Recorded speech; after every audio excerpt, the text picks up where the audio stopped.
good time zone artifacts, and a happy birthday to all of those around the world.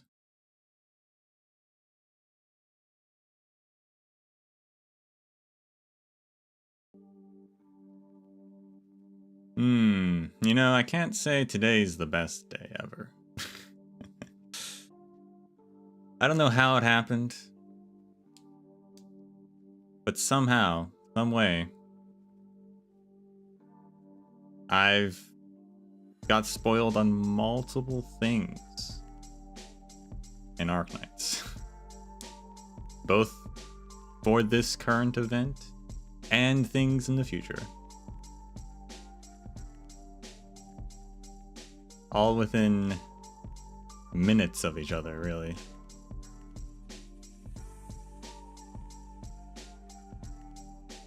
I'm usually pretty good at avoiding that. Just all popped up in my face, though.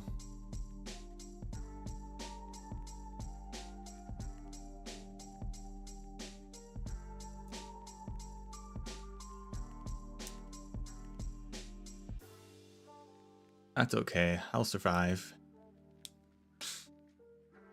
I'll make do.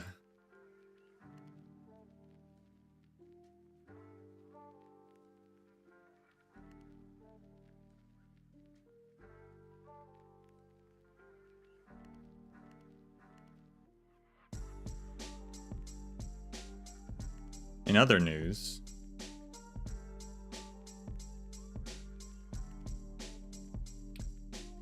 I got top operator for recruitment. That was cool. It's been a while since I saw that.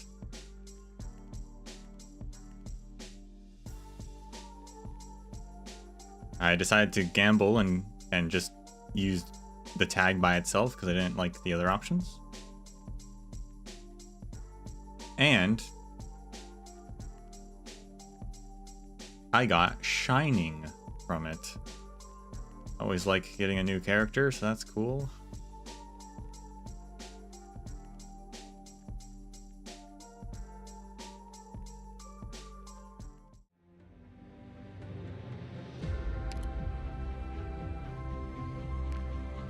Yeah, now Shining's a thing.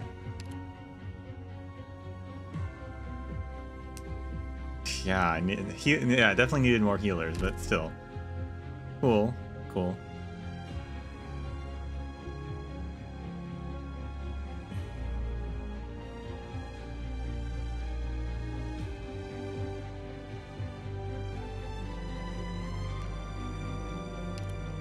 And I ended up doing the, like looking up how to make the different emotions for this thing. But based on this guy, on Lessing's voice lines, apparently, Leithanien, it's not how you pronounce it. Franz, Ebenholz, as you might know him, he told me about this place. I come from Leithanien. I have a sword. Leithanien, apparently. According to Lessing, Leithanien. Not Leithanien. There you go. The more you know.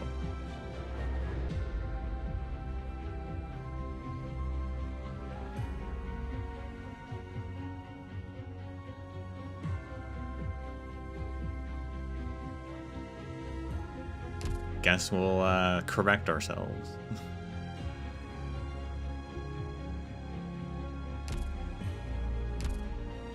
Leithanien.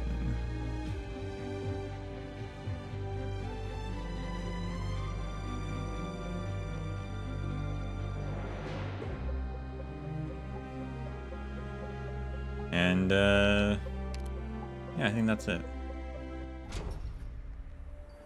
Got one more of these investigations to do.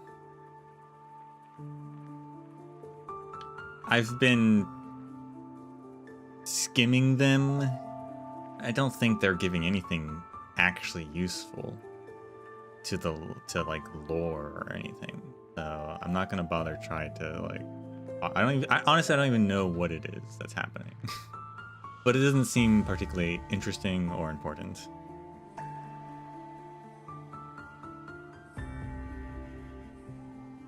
There is, however, these records I did not notice immediately that you unlock. So we will read through these.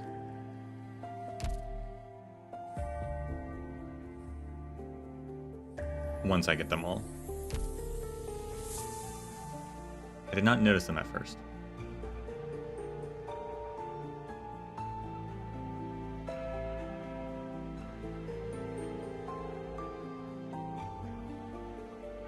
I don't even know if the main people are telling anything useful.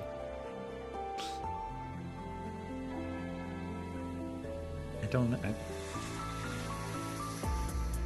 We're investigating something, but I don't even know what we're investigating. Who we even are, what's happening, I don't know.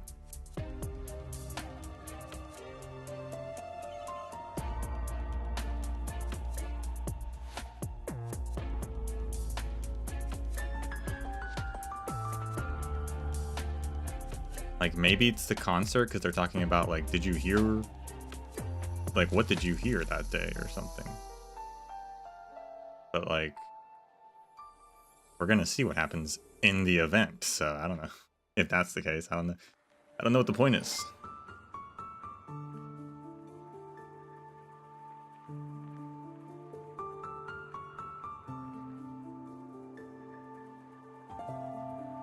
Oh, hold on 1 second.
All right, we're here.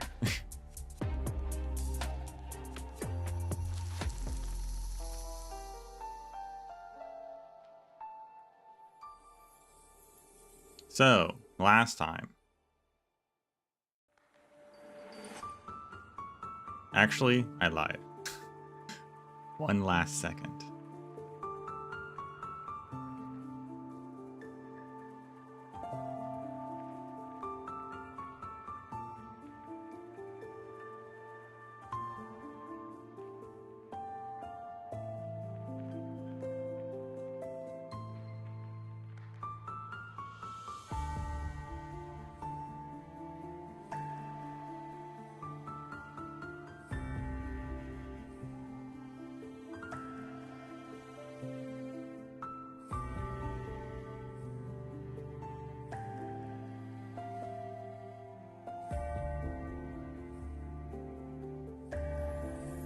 Alright.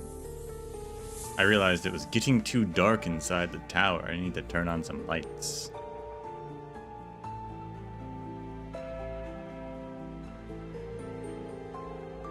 Anyway, last time.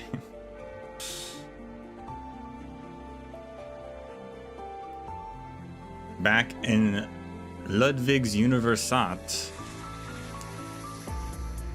the ritual being performed by the Witch King's remnants triggered a secret, I guess a whole tower, really, a secret tower like underneath the university to sprout itself out of the ground. And also began to cause all the students there to go crazy. And start like fighting each other and fighting the gendarmerie and everything.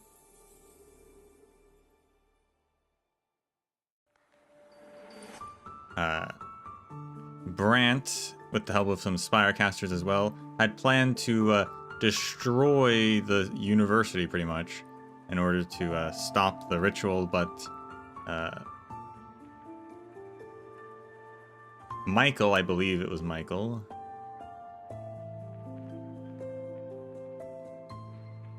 told them not to because Viviana was still inside. And she would be a casualty at that, and so Brant decided not to destroy that, and said they just worried about controlling the Witch King's flames from causing any more damage. Ebenholz, with the help of Lessing, managed to, and actually Fremont also showed up, managed to escape from Gerhard.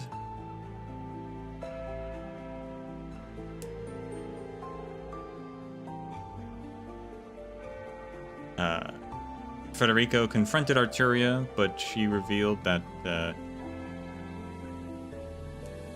like she wasn't like this whole mess wasn't actually her doing.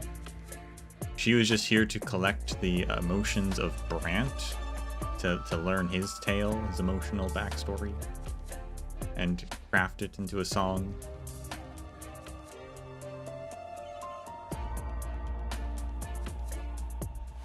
But she is apprehended by Spirecasters and arrested. Federico tries to protest because he's like, she's a Laterano criminal, but then kind of is like, well, I guess if she's arrested, it doesn't matter who she's arrested by, as long as she's not causing trouble, then my mission is complete.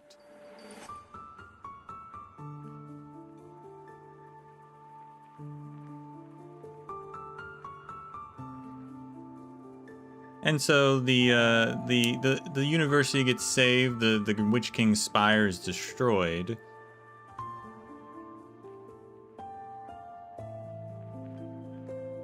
Although Gerhard does succumb to his own injuries after talking with Arturia.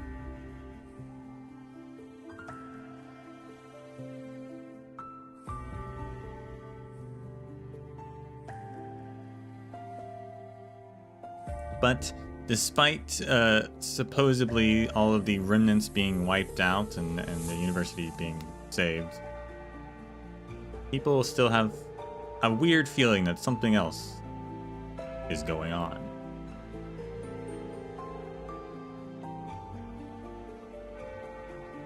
Federico investigates the will of Loris Borden, since he was a Lateran citizen, and how he was investigating the disappearance of Yulia, some girl.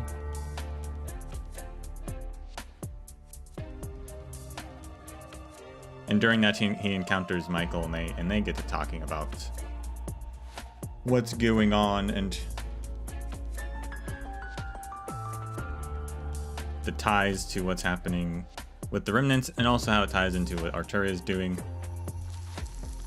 And they end up teaming up with Viviana.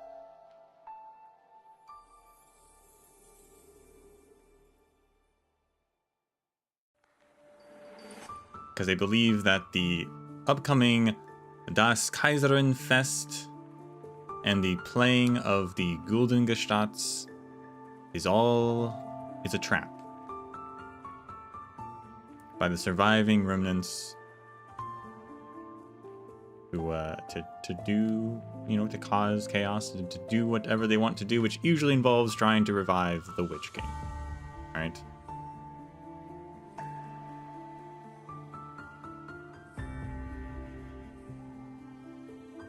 Viviana talks her way into visiting Arturia in prison. Arteria reveals that she did not kill Viviana's father. She was actually friends with Werner and was merely there to collect his song and his emotions upon his time of death.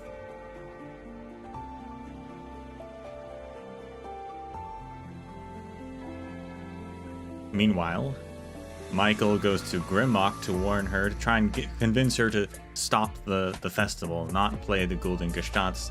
But Grimlock's like, no, we're not doing that, and if you really... You should have known better, and you should have just acted on your own accord and tried to stop it without telling me, which is a very interesting perspective. But because you told me, you're fired.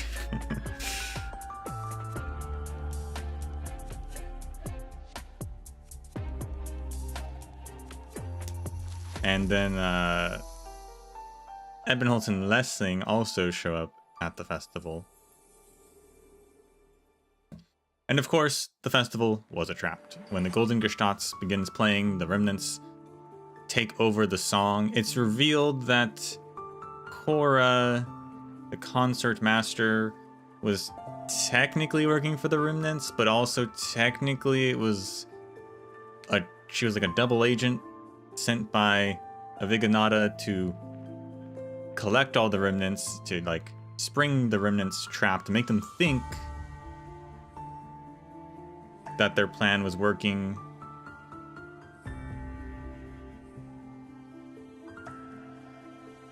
But their plan still has to actually go off. And so Viviana's like, well, I can't let you do this. And Cora, and she kills Cora. It was very sad.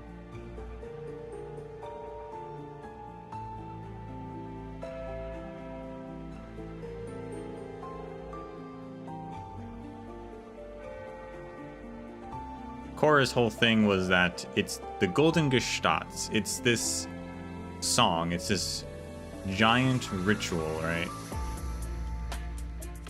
That controls the whole country. Like, whatever it does, it's I guess, in a sense, mind controlling the entire population.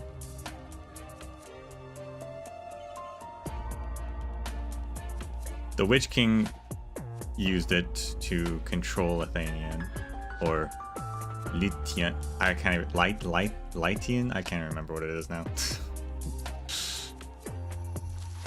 How is it pronounced? I don't know. And it seems the empresses, the twin empresses, actually do want it destroyed themselves, which is why they're letting the remnants do their thing, because they want an excuse to destroy it. Because ultimately, I guess it still contains the residual Witch King's powers, so it's still ultimately like the country's still controlled by him, because this song is still utilized every year. At least that's what I'm interpreting it as.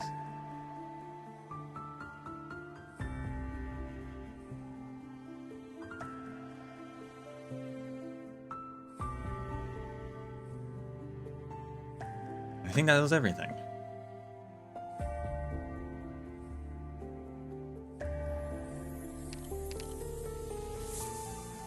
Concerto Resurrection. Sin, long renounced, has caught up to me. Enemies long vanquished have arisen again.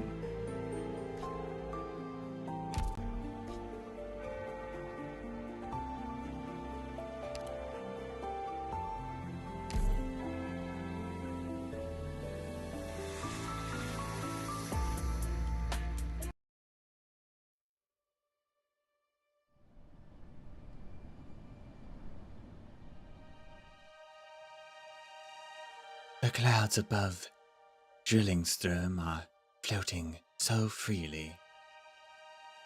Is this what you wanted to see at the end? Yeah. Your music helped me see. Incredible. Not through my eyes, but through my mind. I gave Viviana a few hints, as you wish. She wanted so much to have a real family, but she didn't follow her strongest emotions. Nine, my dear friend. It was her feelings for everyone that led her decision to kill me. Are you satisfied? Why wouldn't I be? I greeted death under the gaze of the one I loved. No need to mourn for me. This is the best end a sinner like me could hope for. Danke. Thanks to you, both Viviana and I will go further. Your emotions will vanish into thin air before long. When the music ends, the strings may continue to vibrate for a while, but all sounds eventually fade into silence.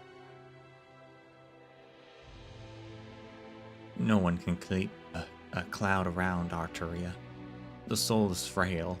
Even the most powerful emotions and the greatest desires will inevitably reach their respective end.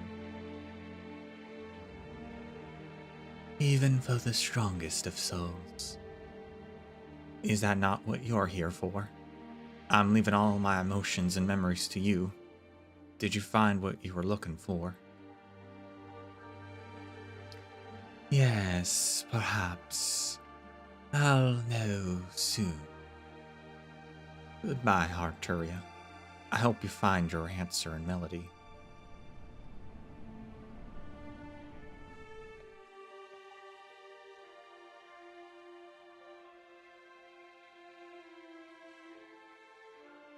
Cora Lowenstein, my gentle and stubborn friend. I was glad to have you on this journey. I will work to achieve the future we sought together. You and I will meet again in melody.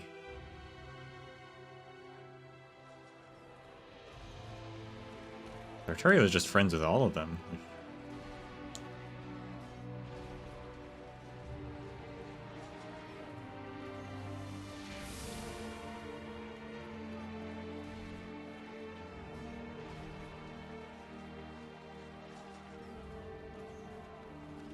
Cora is fading away. Get away from her!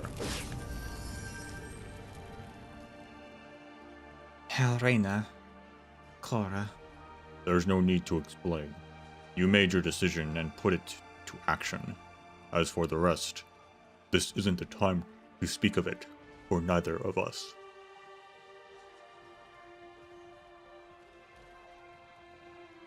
The Black Flames took her.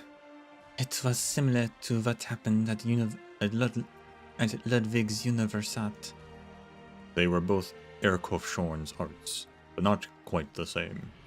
Their caster in that incident was an imitator who activated them by force, but this power feels almost like his own. Red-black energy rumbles in the clouds. It does not impatiently tear, swallow, and spread. Instead, it paces, watches, and waits on that throne in the clouds. Do you see it? The great Erkofshorn has heeded our call and granted us an audience. He has called forth the staircase leading to his eternal spire, the Genesis Horn. The followers of the Witch King laugh. They play the most piercing notes on their instruments, aiming them at their own chests and throats. In response, the black clouds extend several tendrils towards them. The dying cultists kiss the hand of their king as extended, and become one with the black flame, ascending to become part of the dark cloud that now hovers above the twin spires. The sky cracks with a dissonant roar. Leithanien's greatest and most terrible sovereign, Erkofshorn, issues his edict to his people.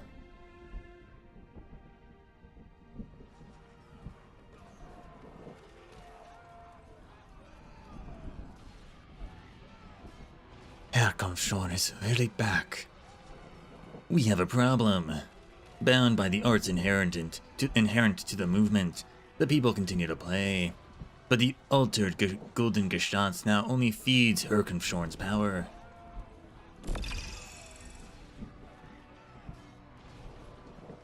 What did you just do? Tried to shoot the cloud. Now is not the time for this madness. Madness? Not at all, Lessing. Do you know how long I've waited for this moment? I was destined for this ever since his noise forced into my head. No, since the day I was born. You told me to fight, to face my responsibility and sins head on. And you were completely right. Herkomshorn is my sin, and it's my responsibility to face him. I just need a way to drag him down from his palace in the clouds, or wherever he is. Or I could send you up. What? An invisible thread catches him by the collar. It is light, gentle, and cool. Suddenly it constricts. Ah! Who are you? Ermengarde!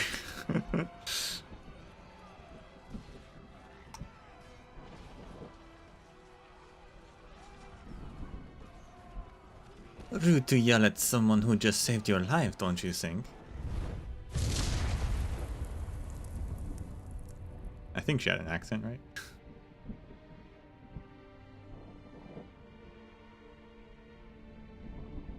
The black flame, it landed right where I was standing. I mean, Fremont did mention Ermengarde. I didn't think she was going to show up, though. I guess not all the liches flew away.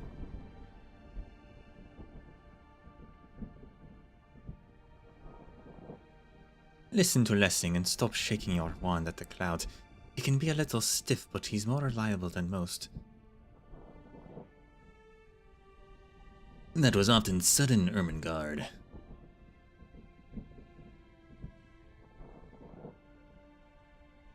Were you expecting a schedule, a timetable? I rushed all the way back here from Castle. Look how much wear and tear there is on my cube thing. My hat got dirty too. Mind if I clean it on your own? Yes. You're no fun. Just keep your hands off my horns. How bad is the situation? Extremely. I don't even know. I don't even need witchcraft to tell you that much. This place is filled with threads that don't belong to it. It's so messy, not even a lich could clean it up. A little rain wouldn't solve anything. Are you a lich too? Do I not look the part? I thought... You thought liches were all old men with long white beards dressed in robes covering head to tail with skeletal staves in their hands?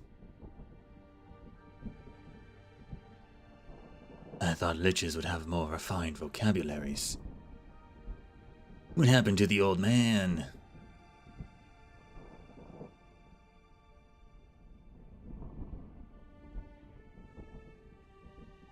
You know the first thing that happened to him, don't you? Of course, he went straight into that cloud. He strode back from the border of Leithanien and broke Arknights opened his eyes on the throne.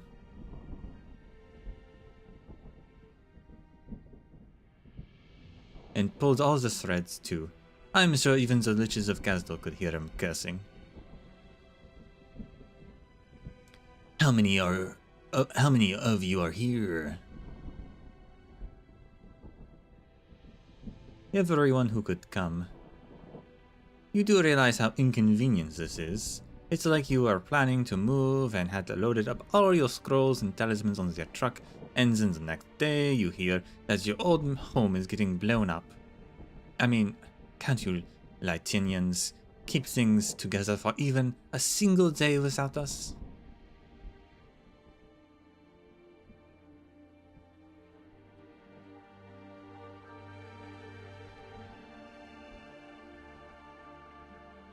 I like the liches. They're pretty cool. They seem like pretty cool folks.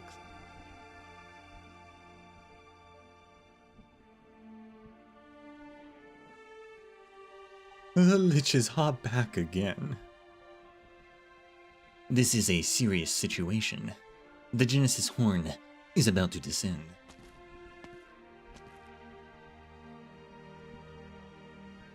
Kremnacht, your violin. Good. We haven't played together in a while, Lisa Lota.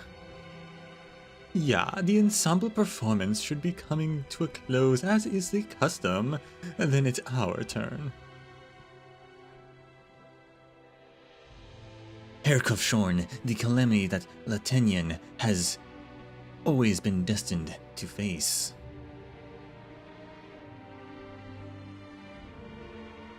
We already beat him once. We can do it again.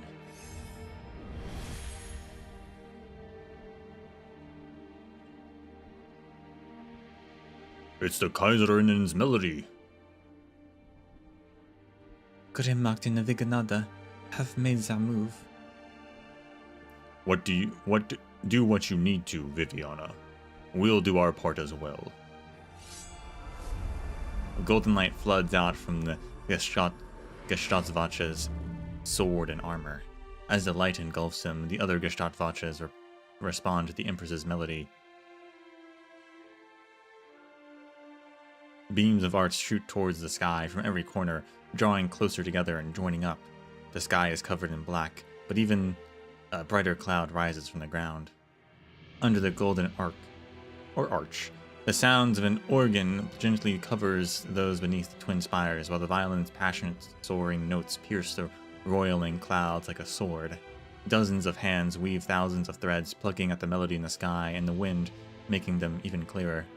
The twin empresses, the Gestatzvacha, and the Liches, all the guardians of Leithanien, whatever it is, stand together against its former king, now returning from the void.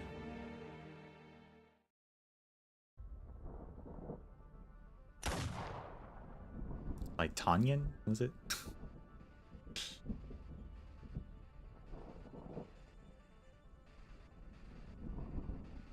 The chaos grows. Only the Kaiserinnen's melodies can fight Erkenschorn. Melody, organ, violin, and cello. I can't hear the cello. It's part of the noise, not at all like ordinary music. Your ears are accustomed to hearing music, but mine are equally receptive to all forms of sound. The conclusion is clear. Arteria has escaped from prison. Piercing noise. What is that? The falling black flame. It's standing up like a human. Is it the work of Orangenium arts, or... The unfortunate truth is, I probe them with a rich craft, and there are fragments of human emotion contained in arch energy within. Are they still alive? Of course not. Even we who deal with death on a daily basis couldn't survive with neither a body or a soul. What we're seeing are merely shadows of their former lives, or as the fanatics would put it, echoes. Good for them. I guess their dream came true. It's not good news. Normally, such echoes could only exist in... How do I pose this? A space where flesh and blood could not exist, or anything else tangible. Where there is no concept of life or death, no passage of time. The only thing that can survive there is information. Under normal circumstances, echoes are simply trails of information that exist only as a lingering illusion. But the emotions I felt in that black flame were flowing. Get to the point. You're as impatient as a block of wood. Fine. You're not liches. Long story short, reality is being encroached upon, and Herkenschorn has really spruced up that little pocket dimension of his. His consciousness probably lives on within.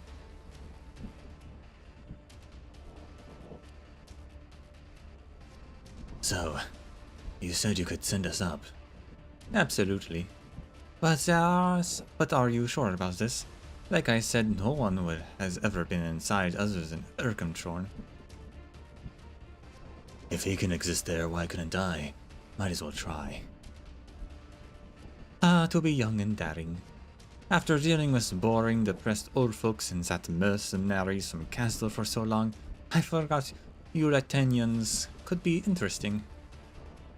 Unfortunately, not even liches have a way to send the living into that space. Entering the Genesis Orn requires a stable connection between the two dimensions. It's like me calling out to my teacher and him answering in response.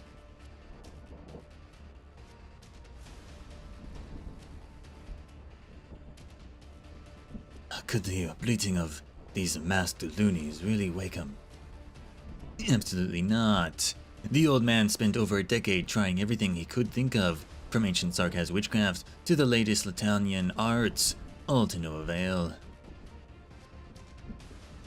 He even tried bringing the Temple of the Witches directly to Zwillingstürme until the other masters came together and stopped him. Can you tell where the source of the problem is? It's right in front of us, the Twin Empress's spires. Would you like me to exile the Twin Spires along with everybody inside? I mean, I could. It's not even hard. I could exile all of Zwillingstürme if you want. If that is a joke, it's not funny. Fine, then. When it comes down to it, you won't be relying on us witches to act, right? Your Gestattvacher have drawn the curtains. What would we do if the Genesis Orn got out of control, to the point where even the Twin Empresses couldn't stop it? They destroyed the spires, along with the entire amphitheater. Piercing noise. Here it comes again.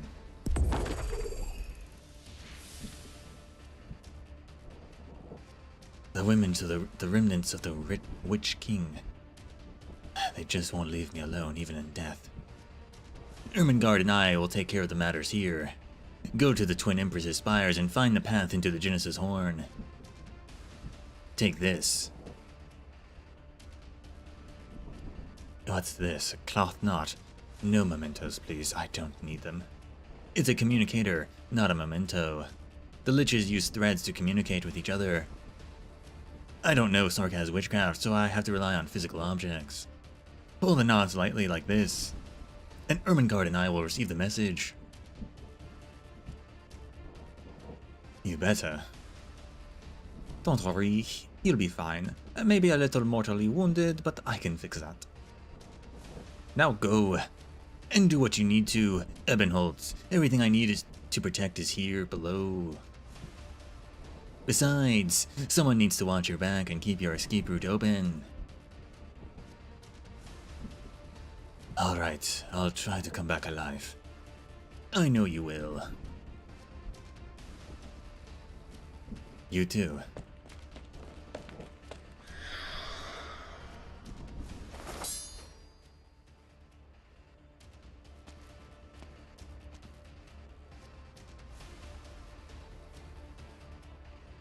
Who goes there?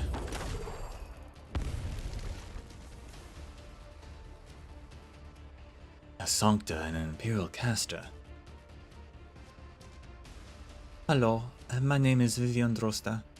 The Imperial casters are all on the bridge below fighting Arknights alongside the Kazarinen. I didn't expect to run into anyone on this floor. Operator Ebenholz. Oh, they know each other, that's true.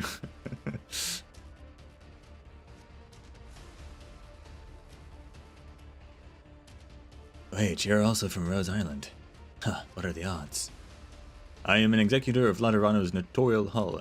We have a cleaning agreement with Rhodes Island. I was permitted to access some operator records while aboard the land ship. Of Rhodes Island? I have a few friends with a lot of history with that place. Does that mean we're on the same side? Piercing noise. They've caught up. Do you hear it? Above, near the top. Yeah, it's getting clearer. A cello. Yes, it is Arteria's music.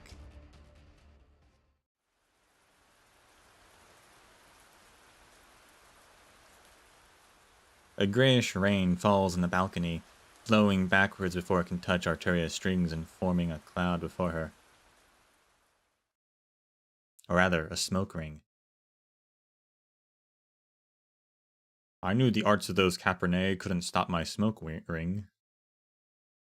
And here I thought my first audience member would be my obsessed little brother. Enough, little angel. No one wants to hear you play. I thought you wished to enter the Genesis horn, Herr Fremont. Yes, their authority too. You all want to clean up Erkenschorn's grim legacy, but deep down you harbor other desires. Grimmacht wants power, as for you are such deeply etched emotion.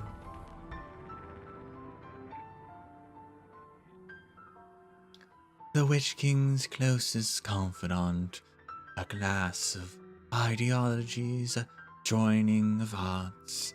Your friendship was practically synonymous with Leithanien's golden age.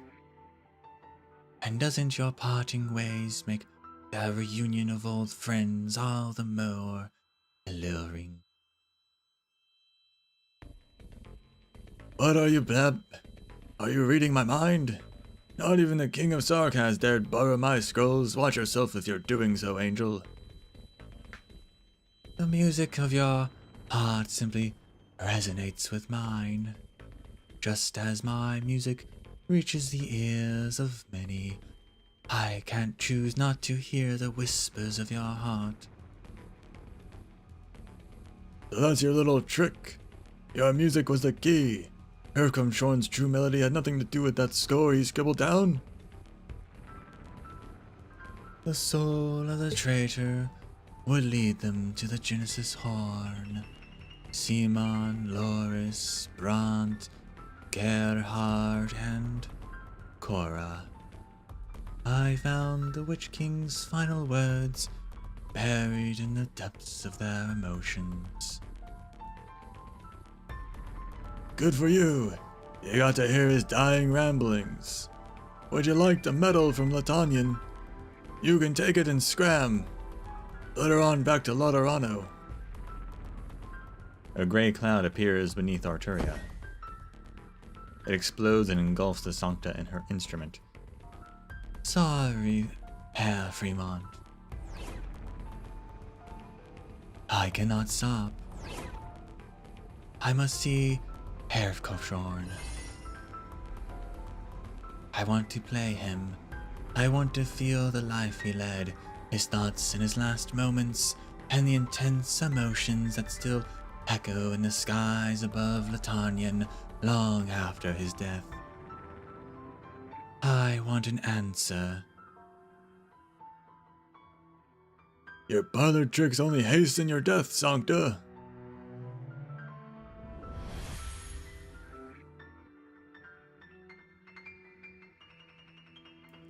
I tried, Professor. I buried my head in the tomes of the spire, looking for an answer within those pages. Lives are so fragile. One wrong choice and they're gone forever. But Erkenschorn's will remains unwavering even in death, like an everlasting spire. What makes him so special? Can Erkenschorn truly be killed? His odds are inside both me and Hildegard. We were weapons made to fight him. Was he ever truly mortal, if only something designed to defeat him could do so? They say you told Erkenschorn the secrets of eternity, hiding behind a curtain not belonging to this land. He has avoided the gaze of death itself. What is that dimension like? The liches have studied it for thousands of years, but no one has ever entered it other than Erkenschorn. By doing so, he's learned more than any of us. Are you not curious? Don't you want to steal the Genesis horn and take it for the liches? We could bring back all of its knowledge. The Sarkas could make use of it. Risk? Since when do we need to listen to the twins? Leithanien has never been our country. The risk comes from the dimension itself. The void, the endless demons. The void is far from empty. It is filled with danger, the unknown. No. Oh, sick. So this pocket dimension is tied into the extra dimensional realms that the demons come from.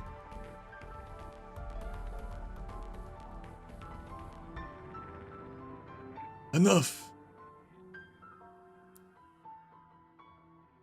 What was that blackness just now? Was it your last death, Herr Fremont? You glimpsed into the void. It almost swallowed you. I've heard that liches can extend their lives almost indefinitely. Then do you still feel fear when facing the destruction of the flesh? You're talking about matters you do not understand and should not understand. Why not? Life is short. Why must we approach its conclusion knowing nothing? The forbidden is a forbidden for a reason. If you won't abandon your pursuit, then you'll have to die here. Thousands of threads rain down from the void behind the lich, faster than a gale and thicker than a deluge. They wrap themselves around Arturia's cello, her bow and strings, as well as her hands and torso. Exile. The old lich has no plans to allow her to return to Laterano. He wants her to disappear completely. Arturia smiles. She draws her bow, perhaps for the last time. Forgive my arrogance and ignorance, Herr Fremont. But I'd rather not. But I'd rather die the very next second, fall into the void, be lost to chaos, than stop playing. The last note sounds. Before she is swallowed by the infinite void, Arturia knows her performance is complete. Do you see it, Ermengarde? Thanks for the heads up.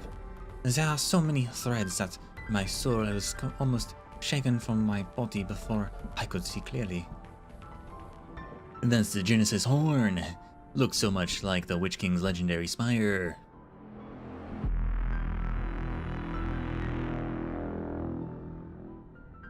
The dark clouds cracks. It is like a great eye slowly opening up in the void. Reflected within is none other than the dark spire, last seen 23 years ago, right in between the twin spires, right where it used to be. Was the Genesis spire ever truly toppled? Did Herkenshorn, the Witch King, ever truly die? Did every Leithannien's nightmare just return, or did it never leave?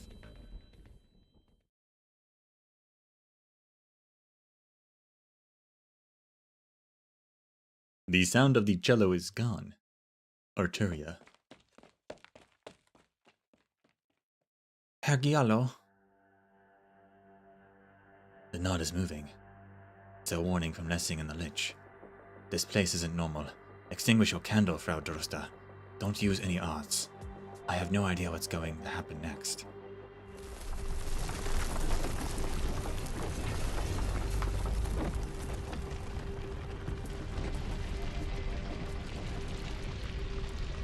The stairs, they've changed. Is this some kind of art? Is it an illusion created by Frau Giallo's music? Or something else? She doesn't do illusions. Eben oats? Only faint footsteps. Who let Escher into here? Soon, not even that. The spiral staircases continues to extend further and further until it ends, is no longer in sight. Am I walking up or down? Viviana feels her consciousness grow distant. All she knows for sure is that she is alone on these stairs.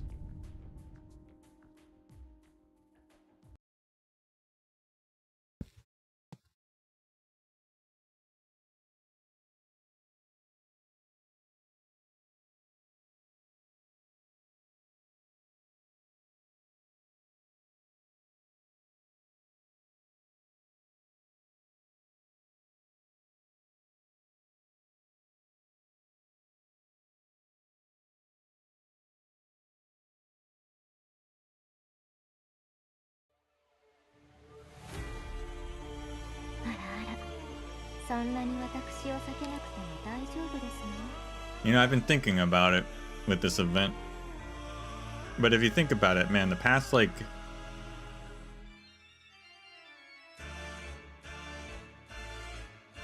$4 years, maybe?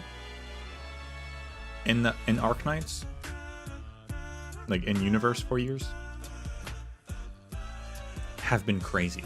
So many crazy things have happened.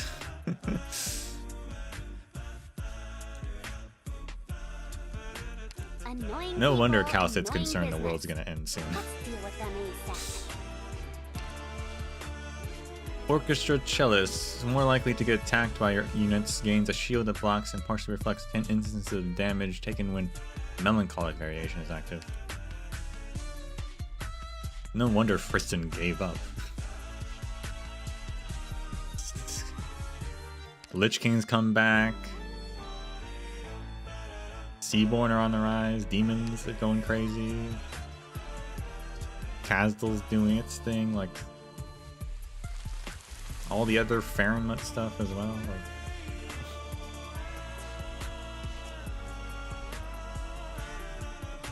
Please, this is my last suggestion. ow. Please, trust in me. You saw nothing.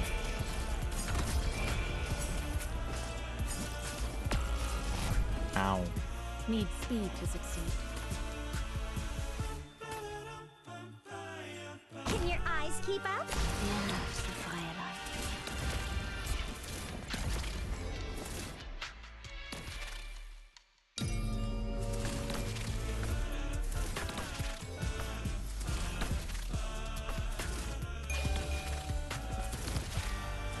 Feels fresh every time when someone gives me orders. Any instruction feels bad to lose your target, doesn't it?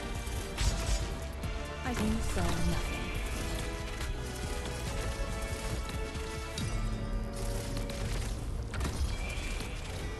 Need speed to succeed.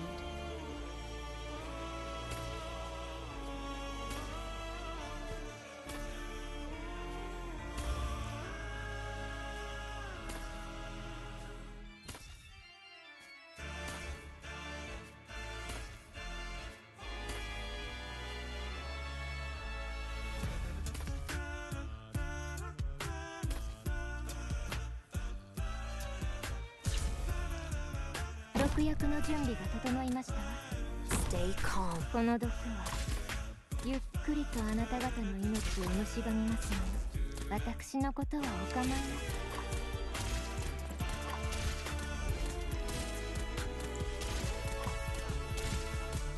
Listen, I'll heal you.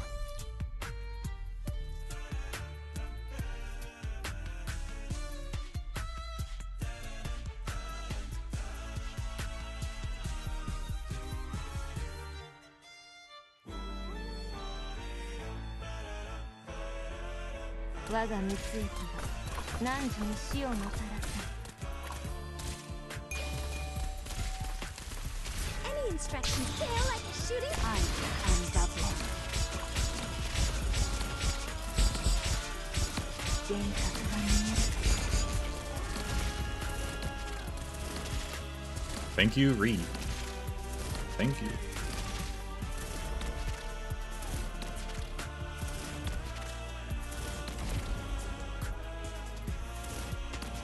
Poison.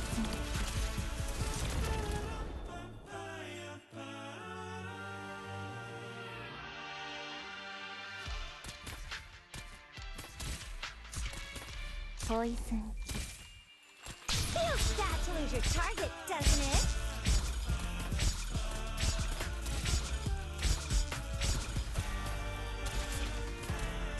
Poison.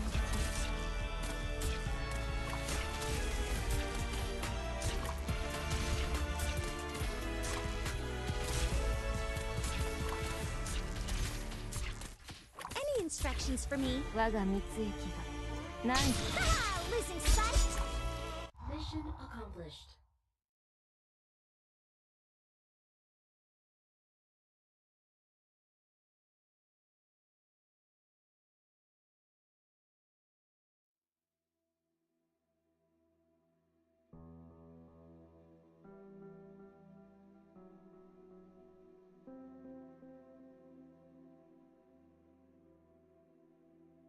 Wasn't expecting to come to this, but okay.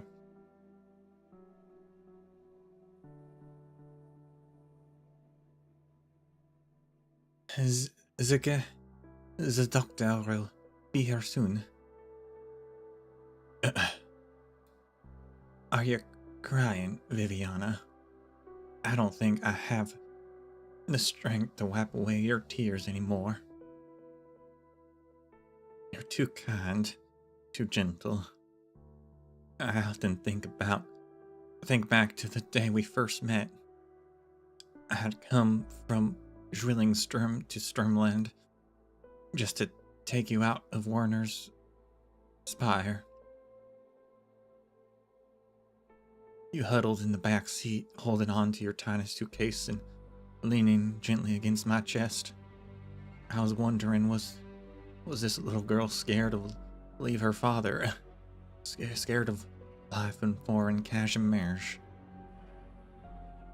But no, you were just trying to stay low, so no one would see your horns and cause trouble for Werner. Even though it was so late at night, and no one would have paid attention to a car leaving the great spires of Kurfürst. You were so little back then. I don't remember that. Nah, and you do. You can lament, you can blame, you can mourn, you can regret, you can rage. Yeah, all that, and only then can you. Please don't leave me. You're the only one I have left. Let me see you one last time. I'm right here. I'm so glad I can't see the expression on your face right now. You deserve a better life than this, Viviana. If there really is one.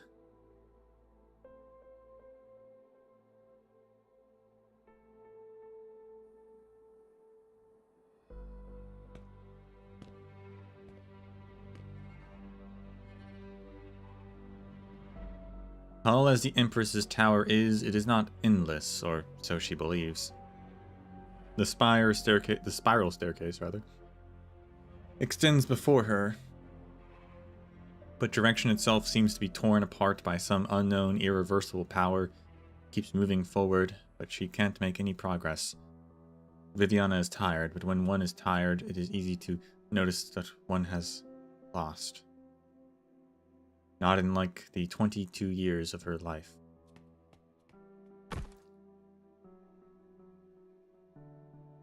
Are you lost? Viviana looks up.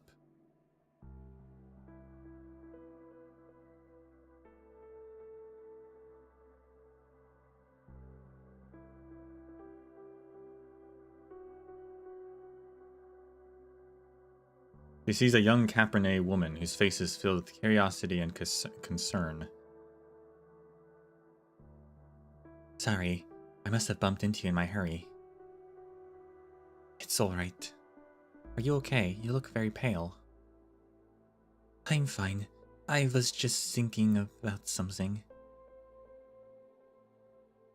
Do you know this place well? Yeah, I live nearby. Where does this lead? Didn't you come here on your own? Where it leads is entirely up to where you want to go. Take care now, I'll be going. Where I want to go. Viviana's fingers brush the handle rail next to her. Ochre paint covers the emblem of Urtica under a thick layer of dust, so bright it could be painted yesterday. The Witch King. She recalls the historical novel, Die Glut. When the Witch King first ascended to the throne, he gave his builders a blueprint of the Genesis Spire, a monument so great the likes of which Leithanien had never seen. Simply gazing upon the plans was enough to make one short of breath, as though standing before its foundation. The Witch King was scrupulous about every last detail of the Genesis Spire, down to the materials and paints used for every fence and railing, which must never fade in color. It would become the sole symbol of Leithanien.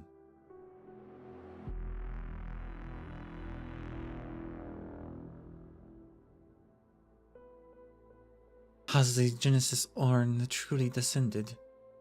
But that woman just now. Viviana comes to a startling realization. The Capernae woman who just passed by was like one of the young people living on the outskirts of Zwillingstürme, in the prime of her life, busy and tireless, her voice emanating the warmth of a fresh cup of tea. She should not be here, neither at the Empress's Spire nor in the Genesis Horn. Viviana turns around. No one is there. What about you, Viviana? Why are you here? Why did you come back to Leithanien? Why did you leave? You couldn't say goodbye to your father. You couldn't return to the spire of your childhood, that tower you memorized along with the rain and wet moss. You watched Cora die in your arms. You couldn't take her away from the dusk-scorched city. What can you stop? What can you change? What can you possibly accomplish? If the Witch King isn't dead, if he sits at the end of this endless spiral, would you beg him for enlightenment just like those fanatics? It really does sound a bit absurd. The staircase stretches on and on, until Viviana sees a door in an inconspicuous corner. A tiny, familiar door.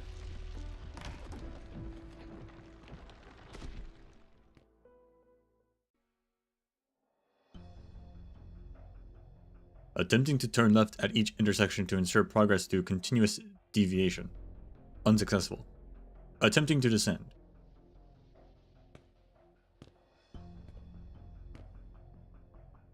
Failed to reach bottom of staircase after 45 minutes. Attempt unsuccessful. Federico has spent a long time on the staircase of the Empress's Spire. He stops in his tracks at yet another failed attempt. At the most basic level, arts are a rigid form of order. The twin empresses would not have hired a mentally ill architect to design their spires, and no artificer could have recreated such orderless architecture. My judgment was impaired due to my experience at Ludwig's Universitat's Sonata Spire. The distortion occurring within this tower is unrelated to arts, as the Genesis Horn covered the entire spire, causing changes in reality. Arturia's music is also absent. After a brief pause, Federico pulls out his shotgun and fires it in front of him. The sound of the gunshot fills the space, but the projectiles vanish right before his eyes, as though wiped away by some formless something. Hey. Herr Sancta!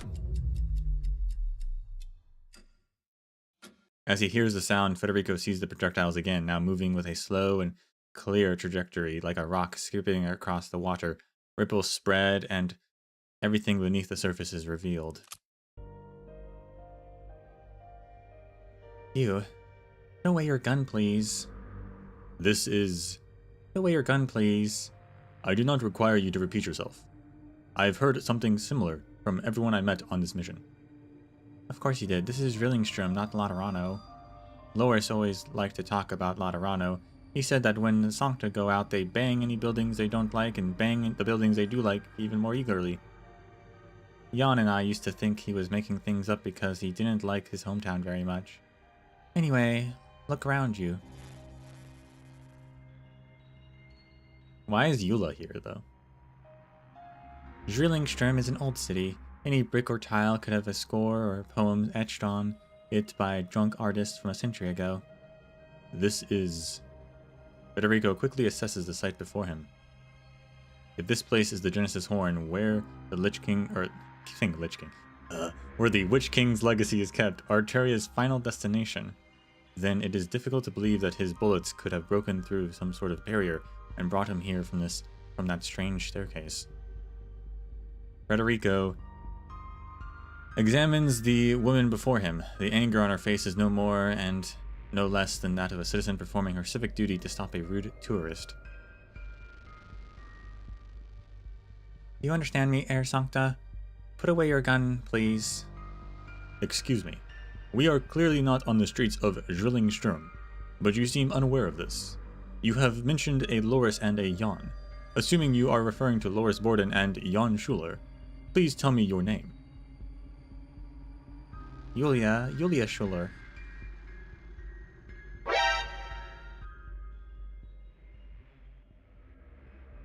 But why is Julia in an extra-dimensional space?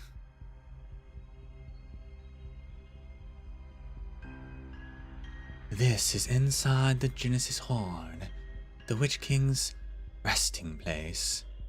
But the Witch King... Stop looking around, little angel. You caught up. I'm not surprised. I wish I could say the same. The last thing I expected was for you to actually cling to the Lich's hands and be voluntarily exiled. So where is the Lich... where is the Witch King? Dead, what else? No, I should be able to sense him, his arts, his emotions, his will, if I just... Arteria looks around. It is a space without boundaries, defined by only indescribable flows of light like the respiration of the void. She steadies her cello, puts her hand on the strings, and sets her bow. Silence. Bow touches string, but the vibration produces no sound. The motion familiar to her, so natural, has lost all meaning here.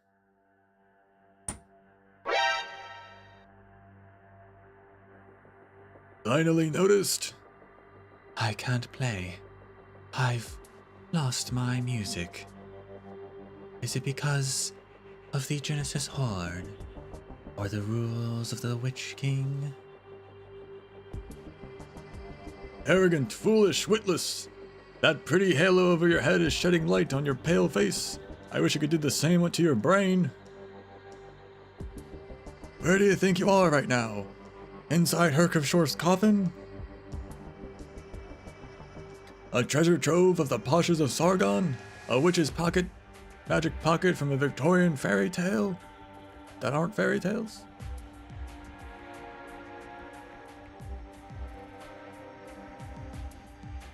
Herr Fremont. Sarcasm. The beginning and end of all threads. As though muttering to himself, Fremont speaks an unfamiliar word in sarcasm. Or maybe the name he gave it would be more in line with your understanding. Leithanien. Desolate domain.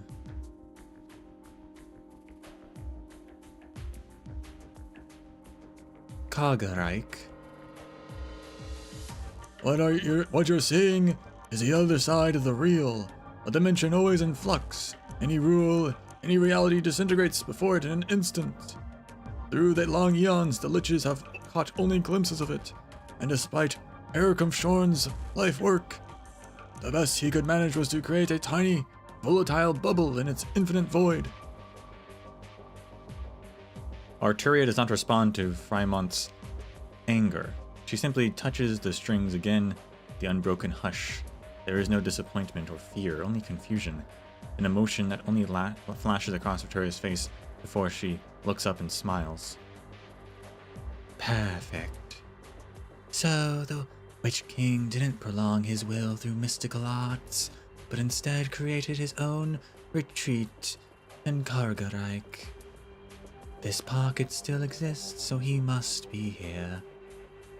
It's just that there's still a ways to go to reach his throne. Aren't you curious what happens if you're exiled again in Kargerreich?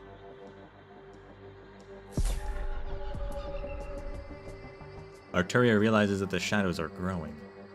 The Lich's witchcraft has been moving while she was speaking, thread-like shadows growing into thick vines around Fremont, merging into the ambiguous colors of the ground and begin to come at her. Death and extinction, decay in its full bloom. I still haven't found my answer. I have to rediscover my music. I must perform the Witch King. I can't die yet. She is perfectly willing to meet her end performing, but what she can't accept is to fade into silence with the truth so near. The shadows crack, and a gray rain rushes up to engulf all.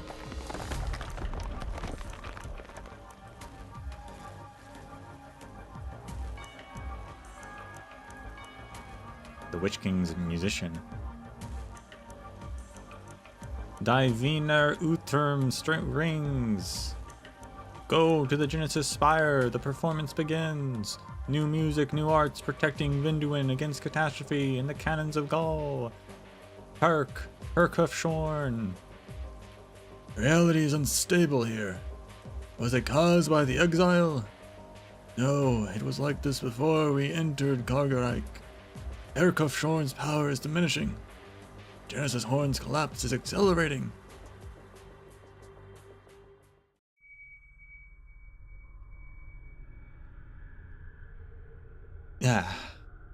I'm still alive. The melody is gone. She clung to the one string of sound distinct from the environment and escaped the threads of exile. Now the melody has become tangible, emerging from the void and descending before her. It has taken human form. Unintelligible sounds. Was it your melody that saved my life? Unintelligible sounds. Were you a spire caster of the Witch King? The Witch King? How could you think that? I'm sorry. Careful, keep your voice down. Is someone after you? You're hurt. Stay put and hide here. Don't worry, I know this place well. No one will find it. But why is Yulia here? To drive them away with fire is easily done. But if we're to ensure they'll never come back to hurt us, then a fire is not enough. A second tutorial?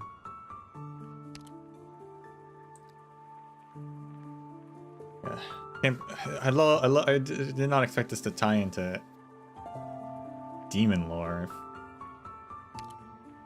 I love how it's always connected some way, somehow they figure it out. Composer's craft.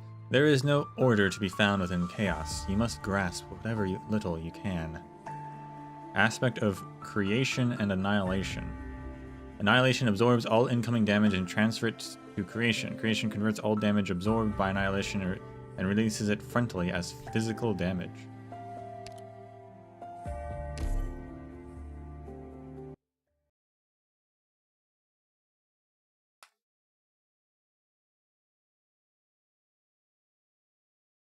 To tremble in my music is your honor. Hi, Charney.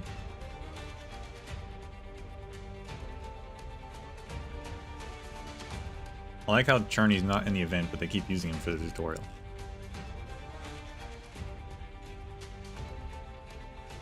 The place is drowning in the Witch King's aggravating cacophony. So exercise caution. Oh, and hibiscus. Wow.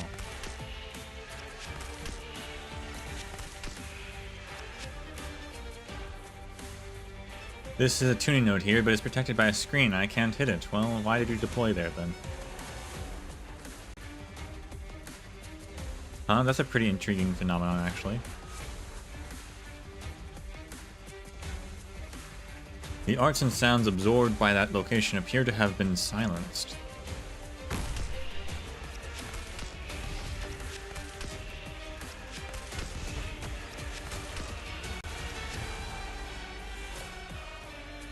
But at the same time, a new sound has been born from it. We can use this to attack the node.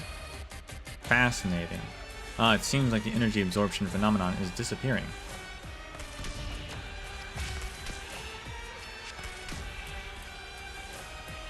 And even an atonal piece follows the rules of rhythm. Let's see if I can counterpoint a repetition. Success. Now we can reproduce the phenomenon anywhere on the battlefield. You may attack it to continue capturing nodes.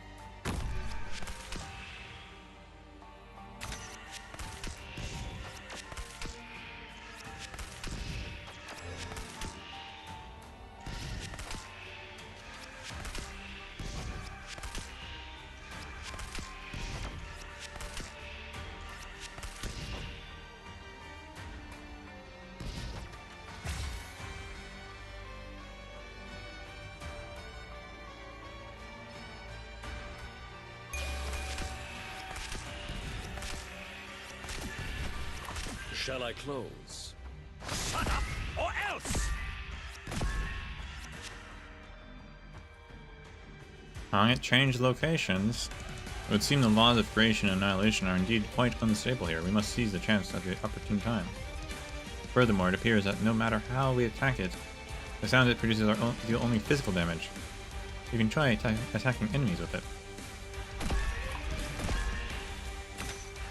I'll make sure every people that won't come this way. I'll stand my ground. It's game over for you.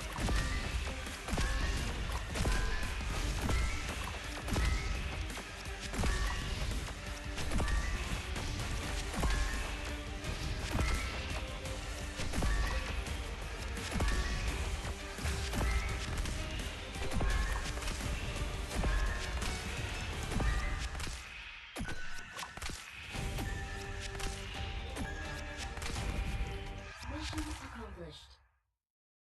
Fair enough.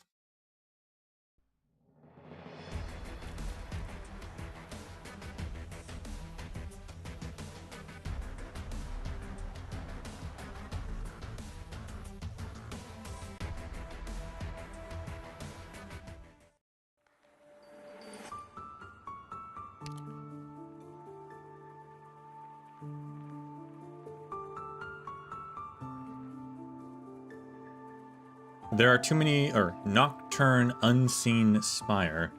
There are too many futures unseeable, too many spires unreachable, and so the ferryman sings this nocturne.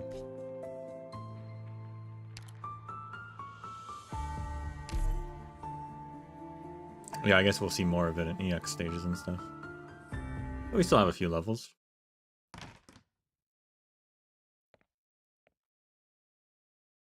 Oh my gosh.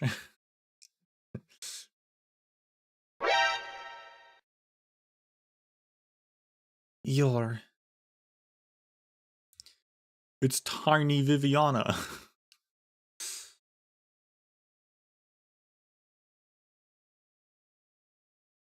Don't just stand there. Come inside. Let me show you around my room.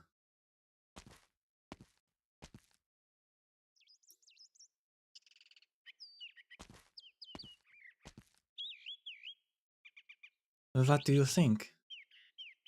You decorated it yourself. Leonie helped me. It's so spacious and bright. Vivian, your room is lovely. Tonka Vivian.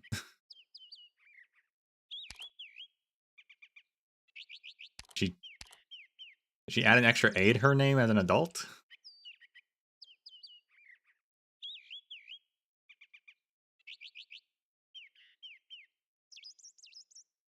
This room gets more sunlight than any other in the entire spire. As shy and lazy as Stormland's sun is, it never feels too dark in here, even on the cloudiest days. And then there's the veranda. It runs along the entire wall of the room. Look at that view. How far you can see, look there.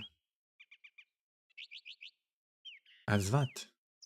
That green roof over there.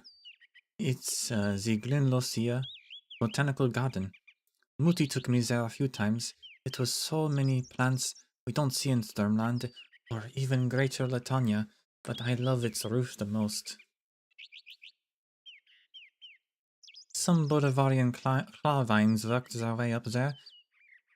It's probably too tall to easily get them up on the roof to trim them, so the staff just let them grow, and now they're covered the entire thing. In springtime, clusters of pink flowers bloom on the vines, and the roof looks like a pink cloud, and now in summertime it's deep green. The leaves of those vines never drop. By autumn the roof will turn gold, and in winter only a perfect white sheet of white will remain. Yeah, I can picture it. It's beautiful. No matter how busy Vati was with his government work, he would always take the time out of his day to visit. Muti would paint the scenery while he quietly told me their stories. Vivian. Yes. Can you share those stories with me? Of Muti and Vati? That day in Marigold Alley, when he waited for you. Nod.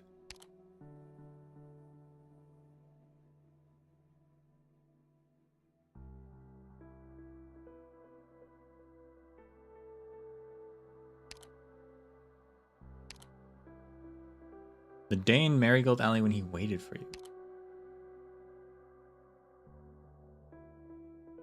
Is this Viviana? Because wasn't her mom, didn't Werner wait for her mom in Marigold Alley?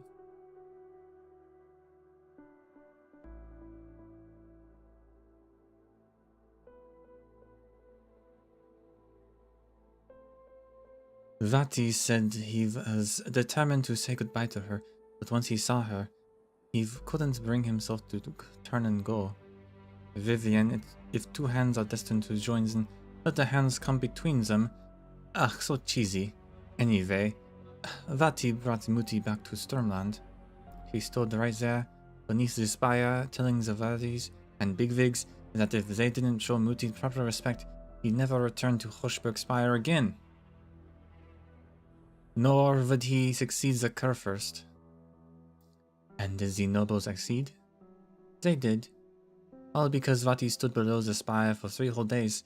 Many men came to either change his mind or just shout at him, but none succeeded. They had no choice but to give in. Werner von Hochberg protected his love like a hero from the story. They were married with the blessings of everyone around them. Viviana von Hochberg, your birth too won the blessings of all. Wunderbar. Oh, what was that? Viviana, this is a wonderful life. Is that Leonie? The door's open. A maid walks in. Viviana looks to hide, but the maid goes straight up to for the little girl as if she doesn't see Viviana at all. Leonie, are you here for the carpet? Fräulein Drosta, please step aside. Is a masterpiece by a Minoan craftsman, very comfortable under my feet, and the image of the lake and white walls on it is so vivid I can almost feel the wind blowing when I look at it. Muti loves this carpet. He worked long and hard, scribing so many poems for others just to be able to buy it. When she left Zwillingstürme, she didn't bring much luggage with her, but she did bring this carpet. So it would sell for a bit of money. You have to understand the dame. This spire is otherwise empty. Your room is the last decent thing in place. If she could help it, the dame wouldn't touch a thing in here. But since Kurfürst Werner's death, she has been troubled by all sorts of people. She sold everything that could be sold. You're due to go study in Colombia, which takes no small amount of coin. She hopes you won't have to live in poverty abroad.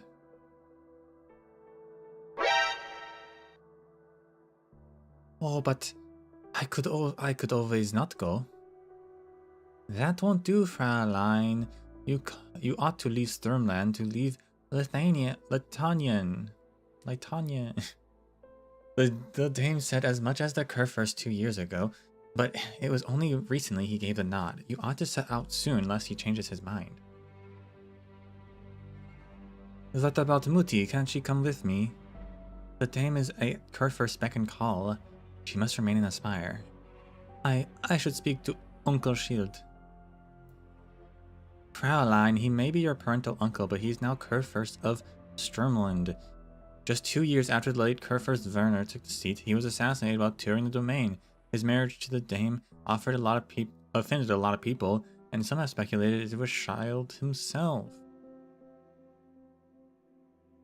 What am I thinking? Why would I even tell you this? Leonie, I have a question. I am not sure who to ask. Go ahead. If Muti and Vati have lived an ordinary life, a commoner's life, would we have been happy? Caroline, you've always been the sort of girl who sees things as they are. You know what's going on. Pack your things, put your beloved books and art collections into that rotten box there. I'll take care of the carpet and come back to put the rest in order.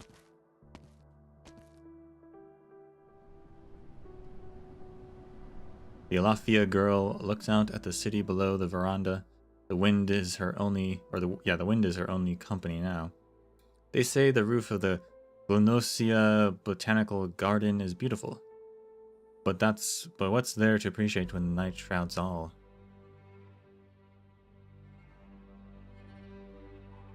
Was that like an alt history that she was experiencing? I don't know what was happening there. Frau Giallo? It seems I really can't hear the voices anymore. No obvious wounds on you. Could your hearing be impaired?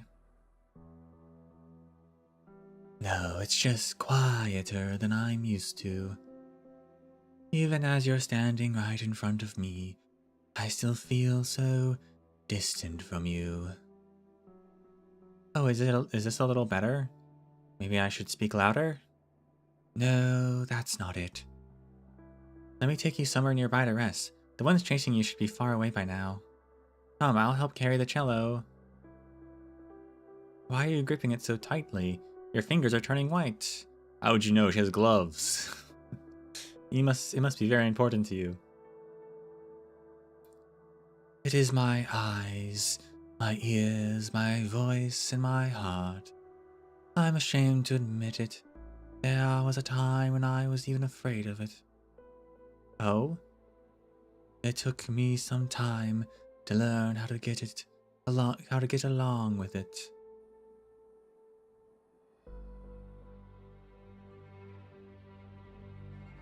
Oh my gosh, it's Tiny Arturia.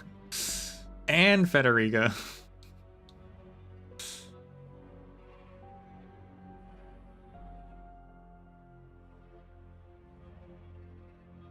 Or, I'm not gonna try and do different voices.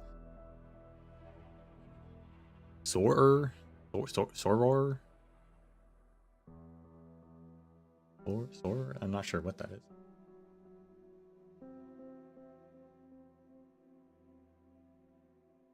Soror?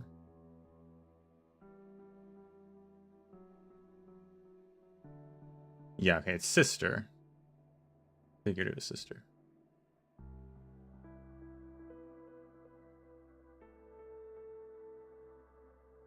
But I'm not sure how it's pronounced.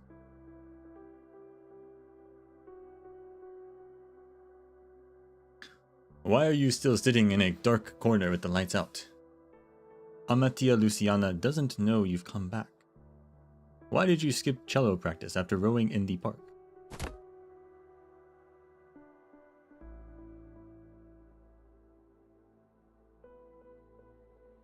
Oh, I'm sorry. I seem to have kicked your cello. The instrument is expensive. If I've damaged it, I have the money to compensate you.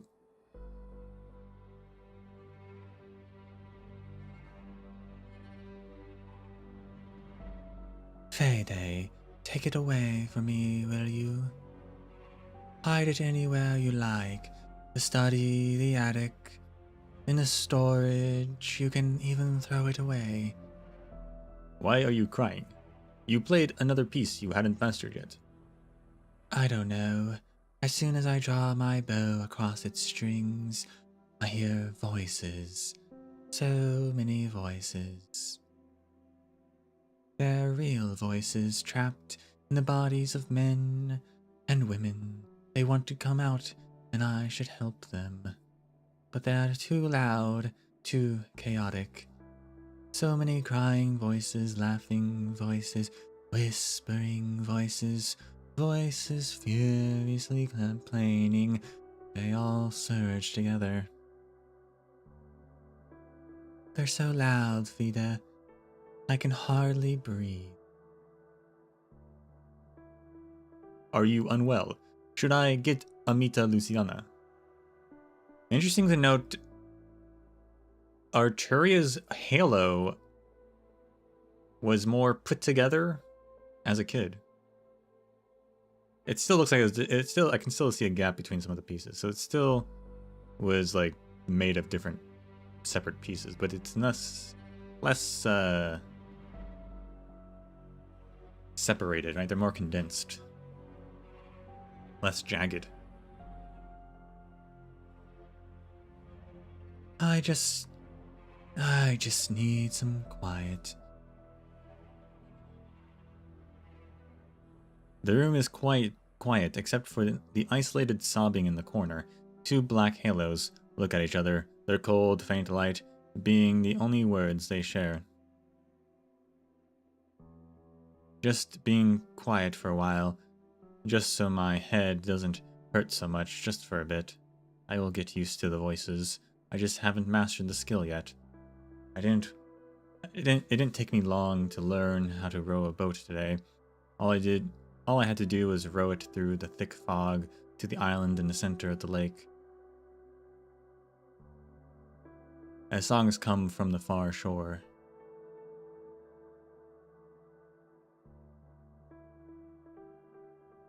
Are you singing?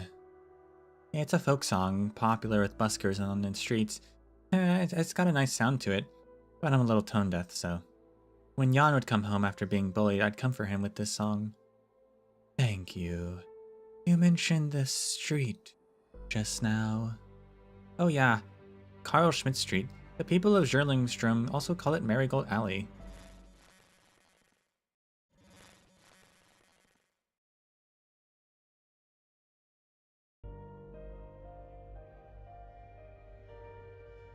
You think Eula got, like, backroomed? She, like, fell through the world and ended up here?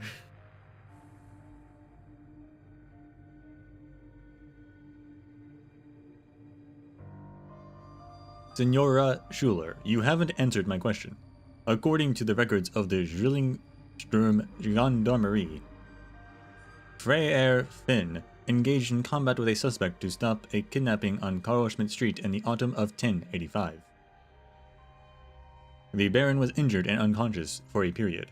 When he awoke, both the suspect and the abducted Capernae woman, 27-year-old Julia Schuler, were missing. Loris Borden took over the case and conducted a series of investigations, finding no promising leads. He found the Baron's testimony suspicious, with the only certainty being that the Baron was the last person to see you. He strongly believed that a secret lay hidden within, something like the Witch King's later experiments on infected civilians, and that you had become the target of the Baron.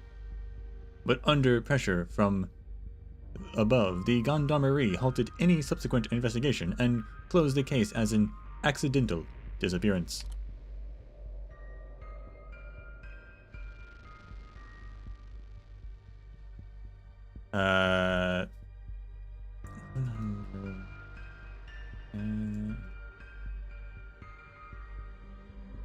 Hold on, doing math.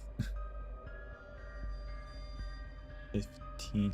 Okay, it's 1085. That had only been 15 years ago, so this was after the Witch King fell.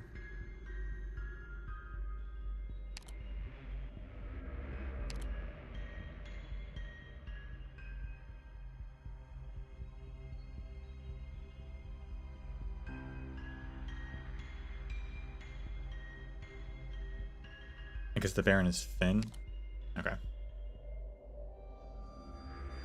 Loris Borden took the case file back into his residence, and over the course of 15 years has grown increasingly thick.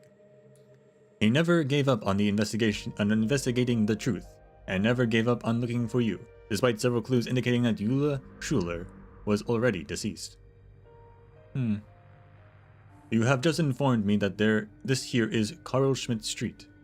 In other words, you came to the Genesis Horn posthumously, and currently exist as a form of consciousness.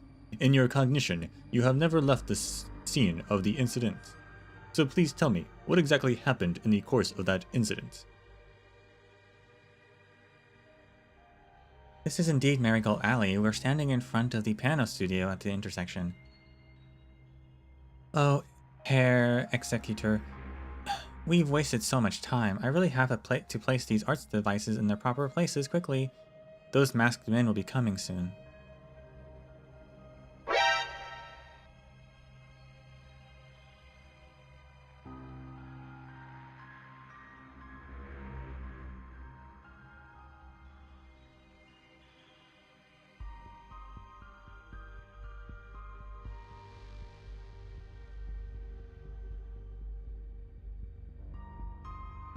Hmm.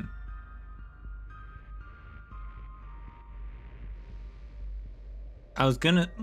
Arturia doesn't seem to recognize Yulia, so I don't know... I don't think this is true, but we know that Arturia was talking to someone through the different statues, which are arts devices. But we don't know who that person was. And the arts devices were on Carl Schmidt Street, as well as other places. But I was like thinking, they're like, is Yulia the one making the statues? And then they're like connecting the reality, and she was talking to Yulia, but she doesn't seem to know who Yulia is, so.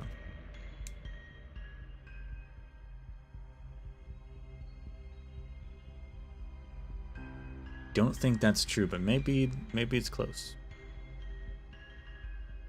Do you mean to say that the Witch King's remains appear at various locations in Kargarreich according to some knowable set of rules? Ah, are they the Witch King's remains? No, they're not the ones in reality, sowing chaos in the name of the Witch King.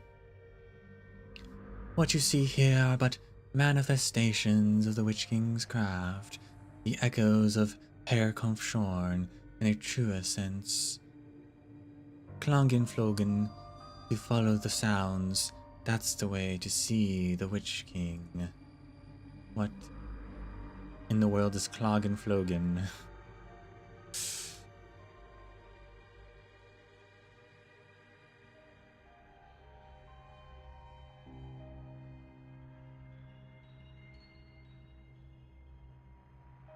Klangenflogen. Sequences of sound sequences.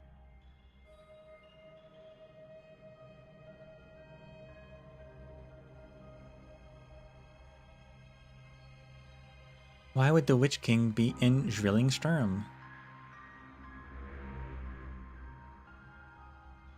Although I suppose it makes sense, I'm already dead and the Witch King is too, so we're in the same place, that's logical enough. It'd also explain all these strange happenings. Perhaps, having lost the sound of music, I can no longer perceive what you see in your eyes. Why do you call this place Zwillingstürme? Are you blind too? Frau Giallo, do you see the Musikinstrumenturm? The what?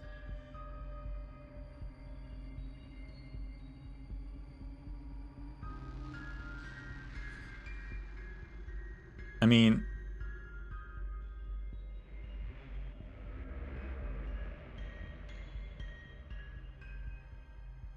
yeah, so Strum, or I guess not Strum, but Term, or Terma, or some whatever, is tower. Because Zwillingstürme is twin towers, or twin spires. So then the musical instrument tower. Music instrument terma.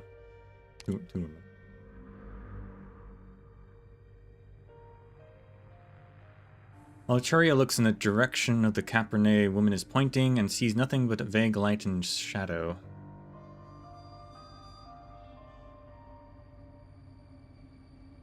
Oh my gosh. Rijksmuziek Hochschule has towers. Die Musikinstrumentum, but only 11.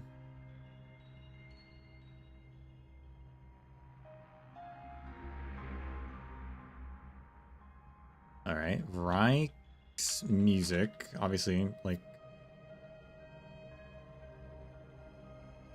Hochschule.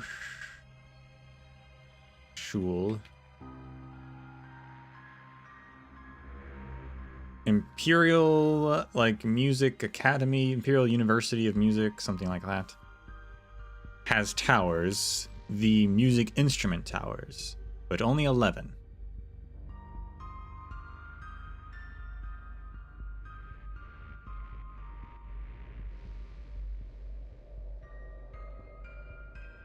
Rijksmuziek Hochschule is the most famous landmark of Bachhof.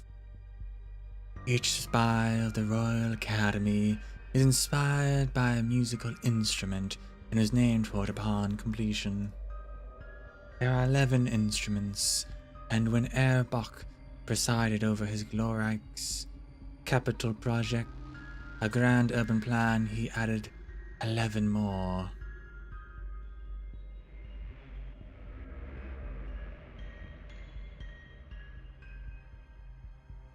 So, glorreichs, I guess, glorious capital project is pretty straightforward. It is nice that German sometimes is just like, oh, I get it, okay.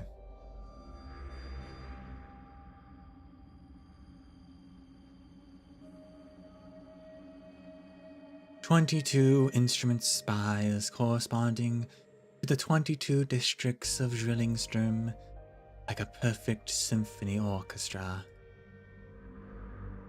Hi, you know your stuff. Yeah, but there are only 11 Musikinstrumentum here.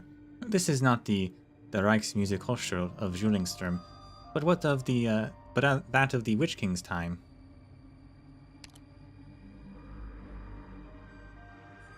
Oh, so a ridge, so yeah, so Herbst added 11 more to make it 22. Okay.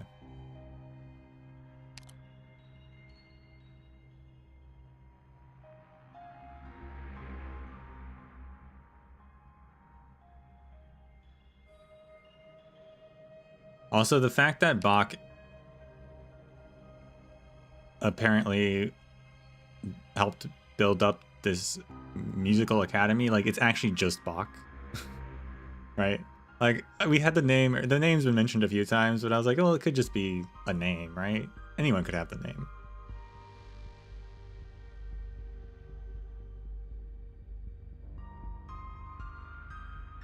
But now I think it is just Bach.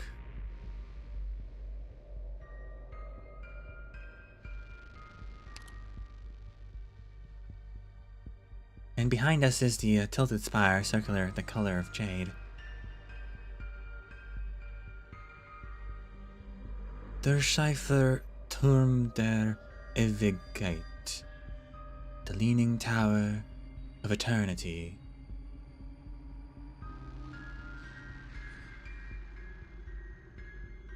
It was originally the spire of some Kurfürst or other. It began to lean due to changes in the strata, and with the sport of the magnificent arts of the spire casters, it maintained its baffling tilt without collapsing. So the Leaning Tower is in... surprisingly not in Syracuse, it's in Leithanien.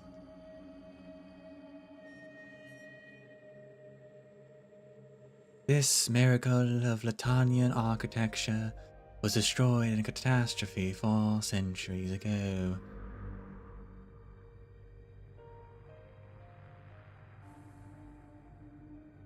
Not only that, I see der Wiener Uhrturm, das auf den Kopf gestellte Strafgebäude. This whole sentence is just German, huh? Dieter der Weisens, der Schönbrüturm. Countless spires of different eras, forms, and functions. I've only read about them in books. I've heard of them in stories from many others. To be fair, there's not been a lot of German this event, but they're all throwing it now at once. All coming out at once.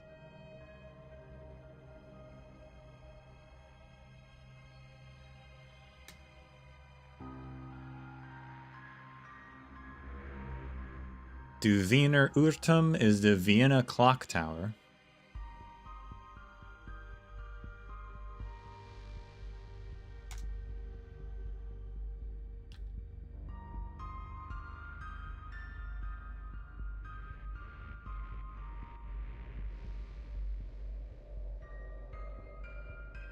The Das auf dem Kopf gestellte Strafgebäude, which I'm sure is exactly how it's pronounced. is the upside down penal building.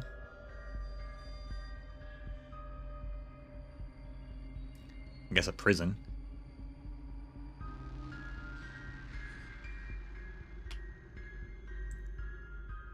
Die Tour des Wissens, the Tour of Knowledge. I'm guessing I didn't do the actual correct letter there. I'm guessing that's probably maybe tower or something.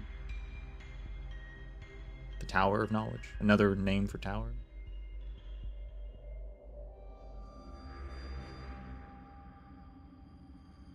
Der Schönbrunturm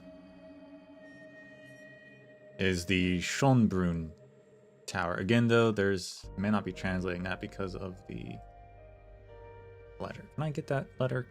Sometimes it works without the umlaut, but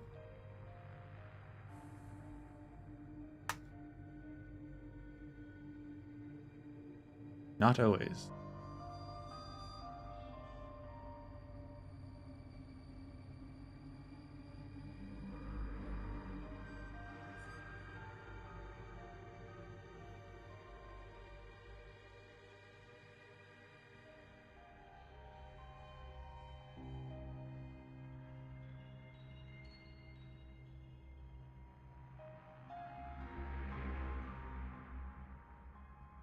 Does this change it? No, it doesn't change it. Okay. Well, it doesn't change that one. What about this one?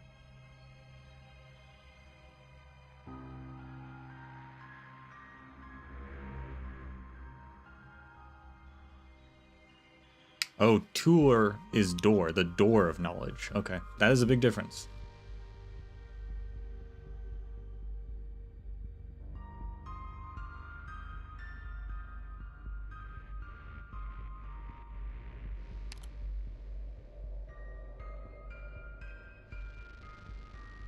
But here they all stand. This isn't Zwillingstürme, but it's not Venduin either. I think the most... I was doing Arcturia's voice for all that. This is Yulia. I think the most proper name would be Leithanien.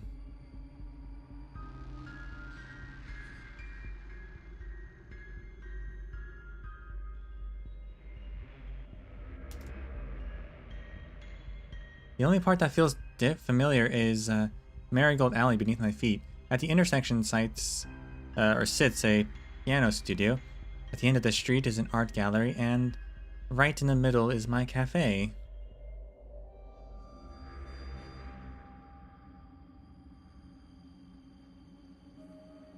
I'm really glad that we're still here. I've rediscovered them.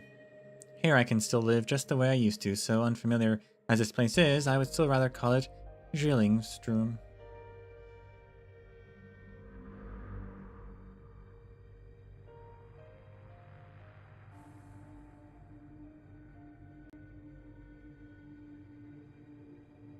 Maybe you haven't rediscovered your old life. Rather, it's because of your life that you came to be here.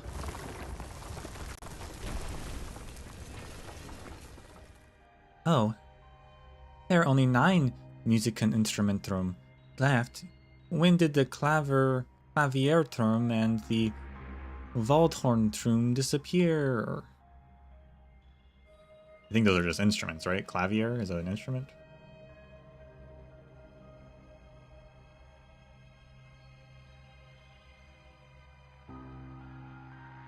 Waldhorn is French horn. Okay, yeah. So the French horn tower and the Clavier tower.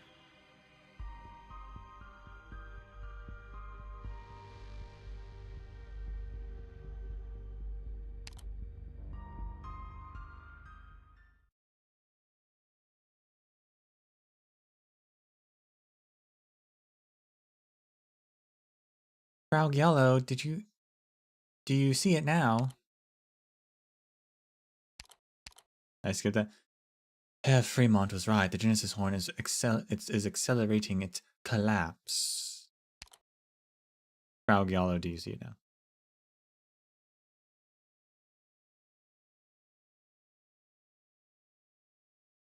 So she died, and but some, like, why did she come here? Like, what happened?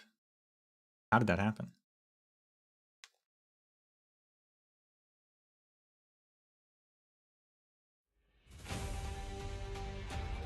The way seems kind of rough.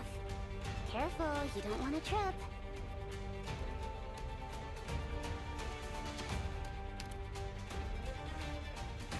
It started us in melancholy? That's rude.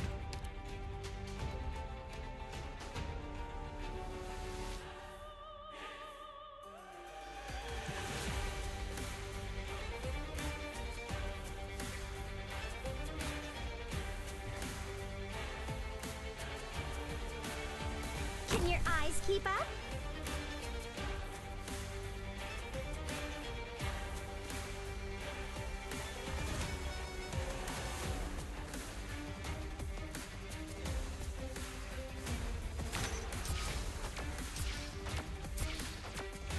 Feels fresh every time. Ah, losing sight?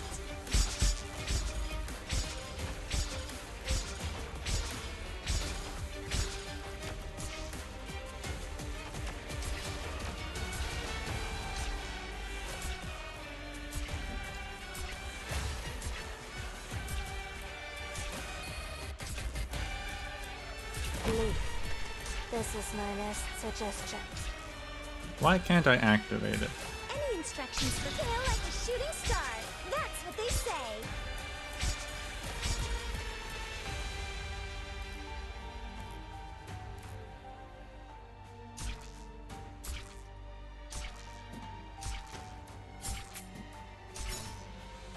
I pass on your last words.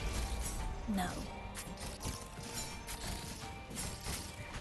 I wait. Why obsess over rhymes? Poetry is woven with the thread of ideas.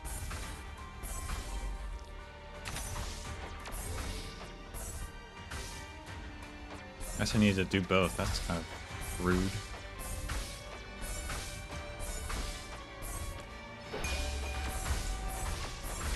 Feels fresh every time. Ah, losing sight? I pass on your last words. No.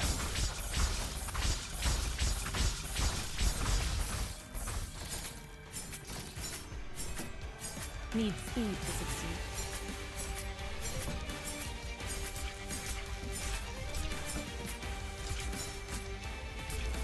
Concentrate.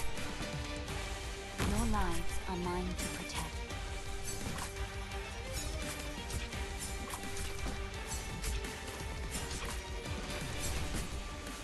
I've had luck. You ran into me. Moving to designated location. Support incoming.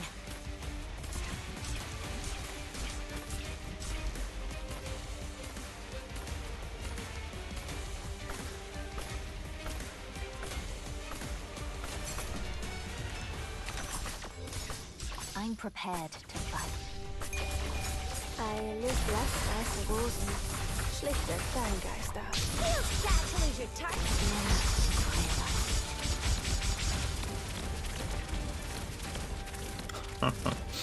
Super speed read and flame tail.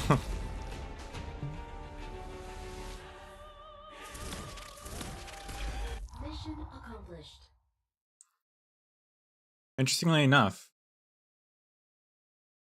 to note about the tuning instruments is the unlike the animals from the one event that had directional based attacking and Texas's ability bypass that, it does not. I don't think it bypasses the tuning instrument.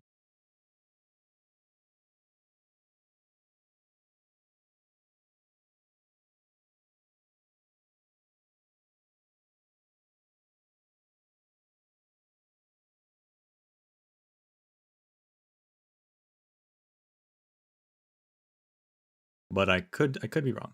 I don't think it was doing that though. Bypass. Yeah, because they have a directional shield, so you have to attack them from the opposite direction to damage them. If I recall, the animals that had the directional attacking, Texas's swords would still deal damage. But I don't think she was dealing damage to the tuning instruments just then.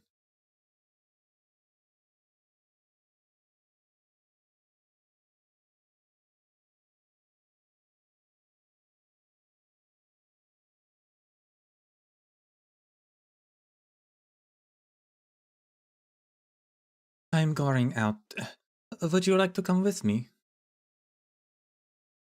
All right.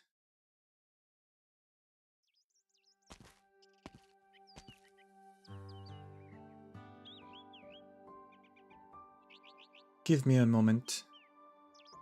What is it? 3, 2, 1. That's 3, 2, 1. Frau Simon, guten Abend. The window facing the street opens in response, and a woman with a furrowed brow holds a paintbrush, gazing into the distance. The young girl waves to her, smiling as bright as the marigolds lining the alley. Frau Simon takes a break and opens her window every day right at this time. She paints all morning, then looks out into the distance, listens to music, relaxes, and looks for inspiration. That's odd. Looks like she's in a bad mood today. She closed the window without waving back. Maybe she's having trouble with her art. I should go see her with Mutti tonight. You know the neighborhood? She lost her accent. You know the neighborhood very well, Vivian. You mean Carl Schmidt Street? Of course I do. I've been here all 10 years of my life.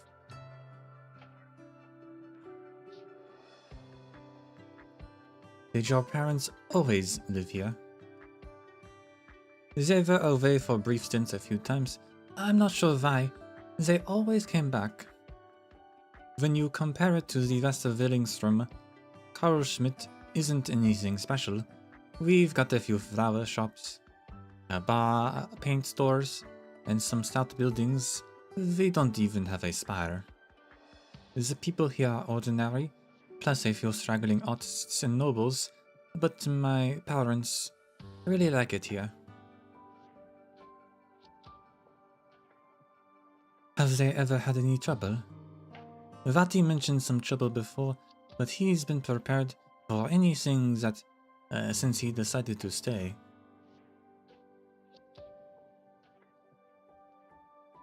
Did Werner von Haschberg find a way to become common? Vati's not so common. He may only teach literature at the commonest school in Vine, but the big kids there respect him a lot. I see. He probably used all his connections in Sturmland and Zwillingstürme, despite all his savings, maybe even changed his appearance. It's no small thing to give up everything one has. By the way, Vivian, is that a cake you're holding? Yeah, the lady next door taught me. The marigold stamen has a bitterness to it, but when ground into powder and pinched into a cake, its fragrance helps balance the sweetness. Mutti found a job in Boxhoff, earning a bit more than before. She's working as an editor for her favorite poetry journal. She gets home very late though. So I said I'd bring her lunch for a whole month. Isn't that exhausting? You smell that? That. When the breeze picks up, the fragrance of the coffee shop up ahead wafts on over. I help with as much as I can so Mutti and Vati won't be so tired, at least enough that they can take me to Frau Simon's gatherings on the weekends. They hold my hands as we walk down the long alleys to her house. There are so many interesting people there. They play the piano so well and speak so eloquently. I like it here. I don't think it's exhausting.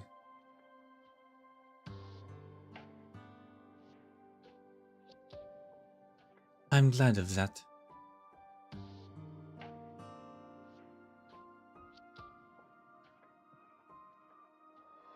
Viviana. This is a wonderful life too.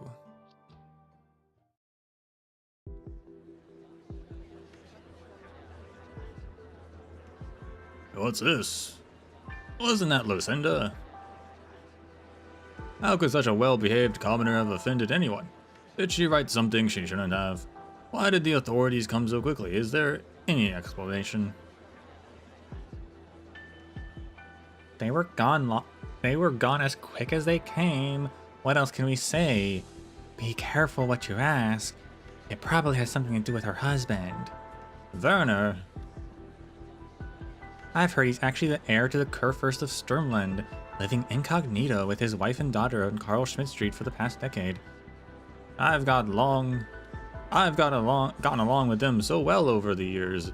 I'd never have guessed. He's hidden himself so well. How could that be? Rumor has it Werner didn't show up to class this morning. Who knows if he's taken away by the Hochberg vassal or the Empress's voice. Odds are that it was Frida Simon who gave him up. That woman's out of her mind. Shush, keep your voice down.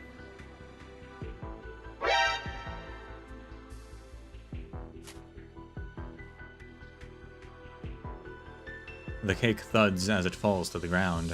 Viviana hears sobbing. The fragile shoulders before her tremble like flowers battered by the wind. She holds the girl's hand tightly.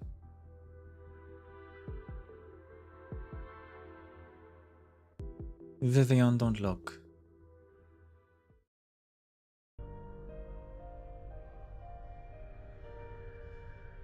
Senora Julia Schuler, I perceive only vague silhouettes of the remnants. Could you clearly point out the locations where they may be hidden?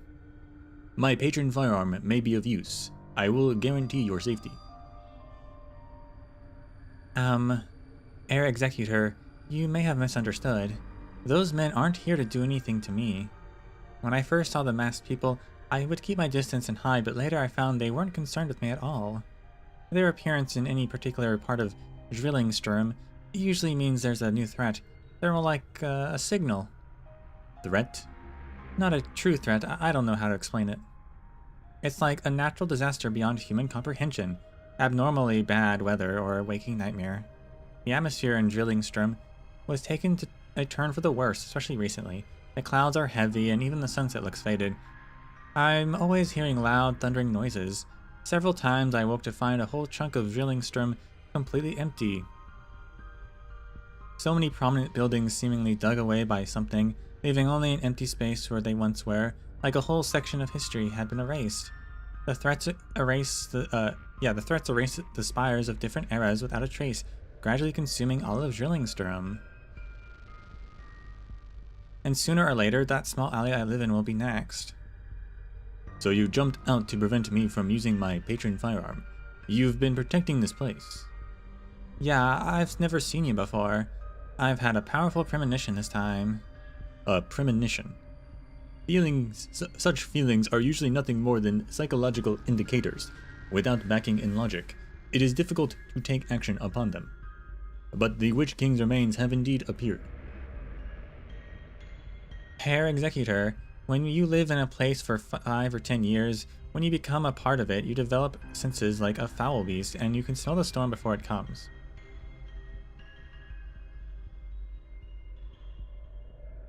You would aid the echoes of Herr Confschorn. No, this is my own thing. Even if they don't appear today, I find a way myself. How will you fight against those disasters? The weather or the waking nightmares? With those odd devices you're carrying?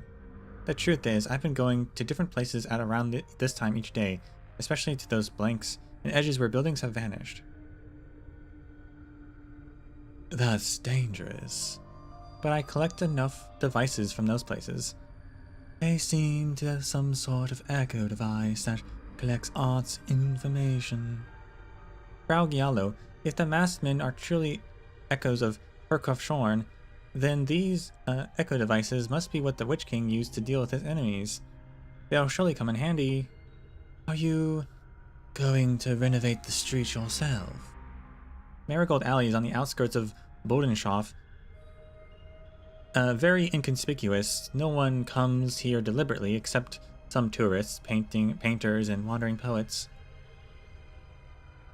Even all of Bodenshof, taken against 22 districts of Zwillingstürme, isn't that special. And this is Zwillingstürme, with many storied historical spires. Maybe no one would even notice such an ordinary alley. But it's where I was born and raised. No one knows it better than me. I know when it's living or lively and when it's quiet. I know all its sounds, the singing of wandering troubadours, the humming tunes of pedestrians, the busy footsteps on the cobblestones, and the sound of rain against the marigolds and awnings. I know where the residence pipelines buried beneath the street are still functional. I know which art sculptures on the corners can replace the broken parts, and how to connect them all to the most convenient way, and then activate them with these echo devices. But you don't know what the modified resonance pipelines will even do. These devices left in those empty areas suggest that... Oh, but Frau Giallo, there's something I have to do. And I can always do something. I told myself as much when I was very young. I said I'd take good care of Jan and myself, and not be like our parents. Your parents? They passed away a long time ago. I think it was 1077. Your parents were persecuted during the Twin Empresses' coup. 9. They were common as common could be. They were sick at the time, and the tremendous sound of the Witch King's Genesis spire collapsing in the distance, the tromping of the soldiers outside the house, it all aggravated their illness. They always feared that in any moment the gendarmerie would burst in and take us away, or even level the entire block, and in the turbulent times like that, there is nothing so shocking. They died in terror, even before Erbach could launch his Glory Reich's capital project.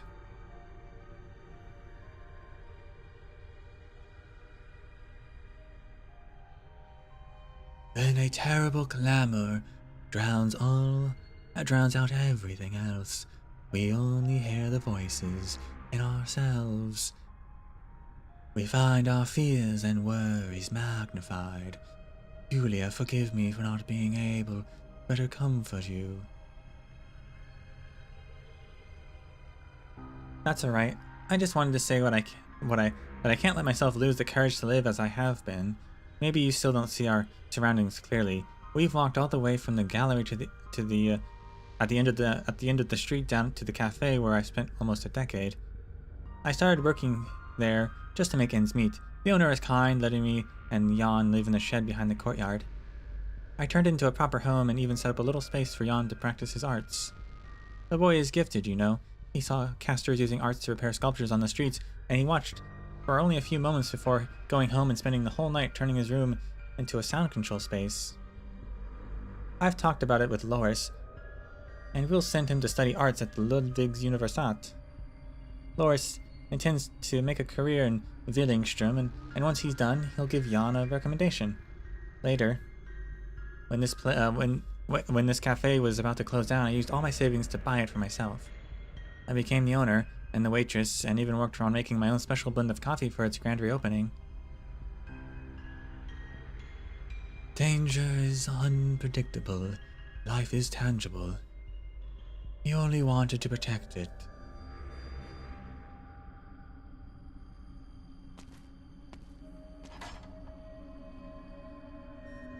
From the piano studio in the corner to here, there are a total of 8 resonance pipelines, and these echo devices happen to fit the interfaces on them. I told you they'd be useful. That is logical. Bach turned all of Zwillingstürme's resonance pipelines during his Glorreich's capital project in order to adjust the arts arrays laid throughout the city during the reign of the Witch King.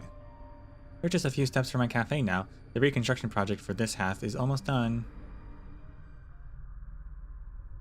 Are they showing up again? Yeah, right around the corner from the cafe. I guess I'll need to work faster. What is it? This feels familiar. Similar to a certain day, exactly the same even.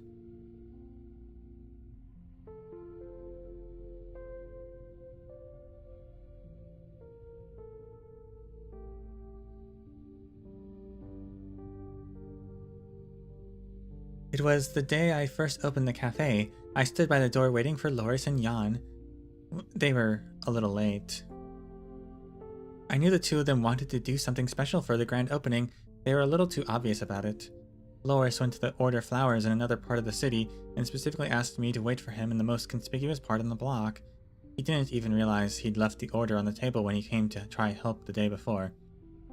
Meanwhile, Jan had snuck into Frau Siemens' house, and a few times the week before, nearly all the kids of Marigold Alley have asked her to paint them a souvenir still life at one point or another. I let them go anyway. Beginning of a new life, I promised Loris as much too. The wind was strong that morning, enough to make one feel dazed. There weren't many people on the street. But I think I noticed two standing in the corner opposite the cafe. They had black masks with twisted patterns on them. They noticed me too. They walked over.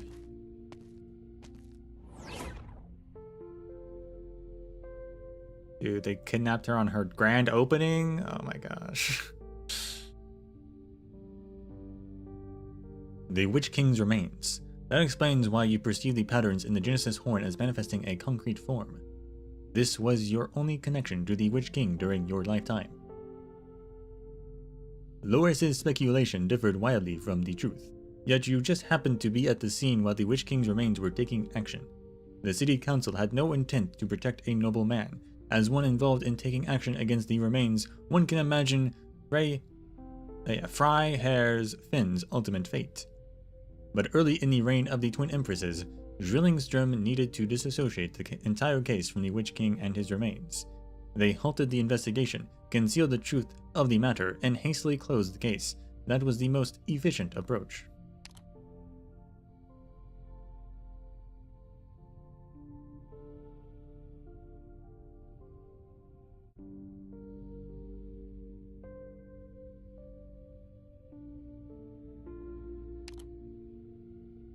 What do you mean? Julia Schuller, your death was entirely coincidental. I have uncovered the truth of the case. If recalling these details is a burden to you, please refrain from doing so. 9 Air Executor. I only worry that this street may disappear from Zwillingstürme at some point, just like the long gone spires. And I'll never have the chance to keep my promise to Loris. Logically speaking, you already have. Air Executor, have you ever made unfulfilled promises? Since accepting my commission with the Notarial Hall, there have been 2 instances where the descendant's will was too ambiguous to be enforceable, and 2 instances where the target was inadvertently destroyed in an explosion. No other circumstances. Oh, I don't mean at work. A promise.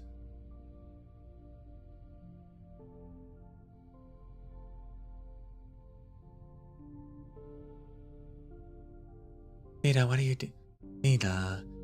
you doing? Drawing. In the dark. It is not difficult. I am busying myself, you said you needed quiet. Gratias. What are you drawing? Laterano by night. Why would you want to draw Laterano by night?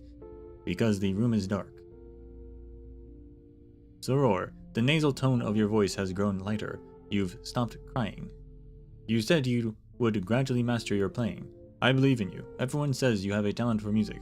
In general, talent should not bring pain. I will master it, Fede. I have to. Are you going to finish your drawing? You seem to be having trouble.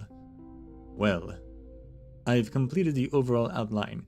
Now I need to refine the details, but when night falls on Laterano, where is the first place to light up? I don't know. How about you wait for me to master my method and play my first piece? It won't take long. Then I can take you to the highest point in Laterano to see for yourself. That could answer your question, wouldn't it? All right.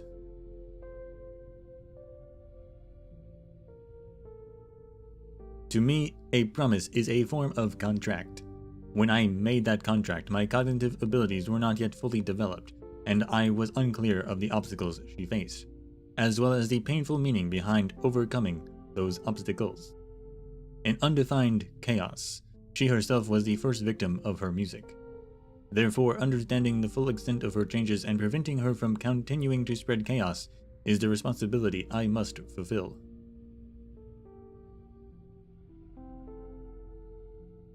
Air Executor. That's wrong person. Herr Executor, is that why you've come to Zwillingstürme too? Is the person you're talking about also a Sancta? Arteria, female, 168 centimeters tall, straight black hair, a mole below her left eye, carries a custom-made cello.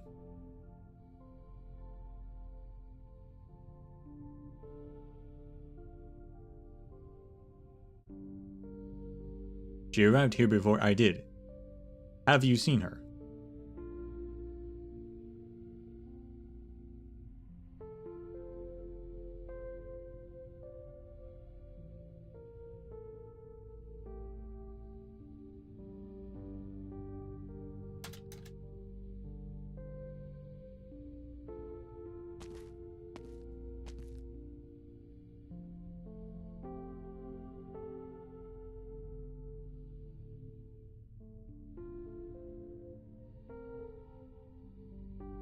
Oops.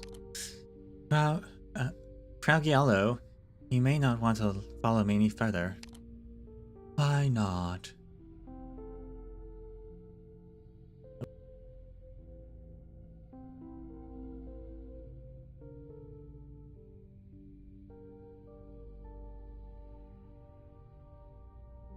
You just said that the gallery at the end of the street to here, with your cafe just ahead, all resident pipelines will be restored.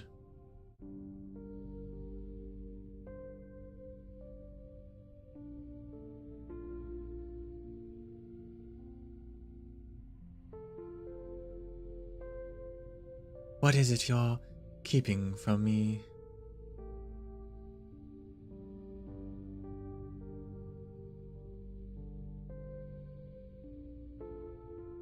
I believe he's the one who hurt you. He's a Sancta as well, yes, but he seems difficult to talk to. Federico, so he's here too. I appreciate your concern, but if it was my little brother who hurt me, you'd have found a few more bullet holes. So your siblings? That's hard to imagine.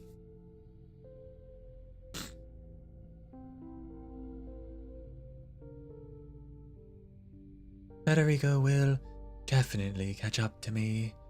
Discovery of gaps along the path one's been following inevitably causes confusion, but for him, that confusion isn't a ripple, it's a crack in the ice. Neither of us can stop until we find answers. Alright then.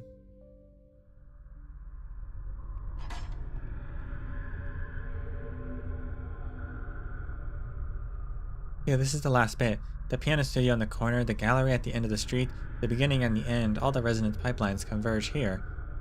Julia. I know what you want to say. This might not have any effect at all, and if so, I'll think of another way. I can't let myself just hide away in my home waiting for the storm to pass. The echo devices are all in place. Now it's time to activate the resonance pipelines. Without direction, without daylight, everything is covered in shadow. The Genesis horn seems to be forever shrouded in mist. But Arteria perceives the illumination of the pipelines like a flame in the dark.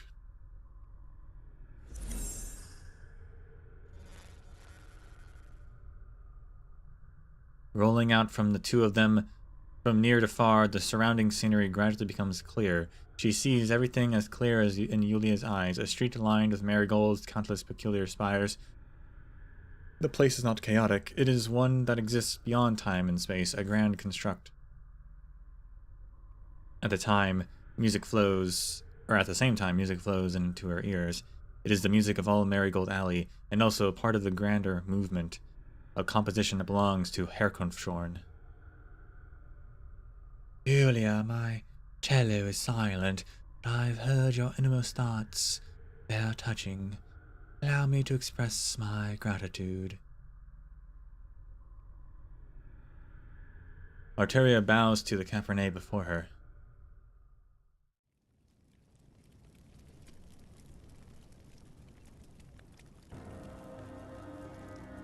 Triple exclamation mark.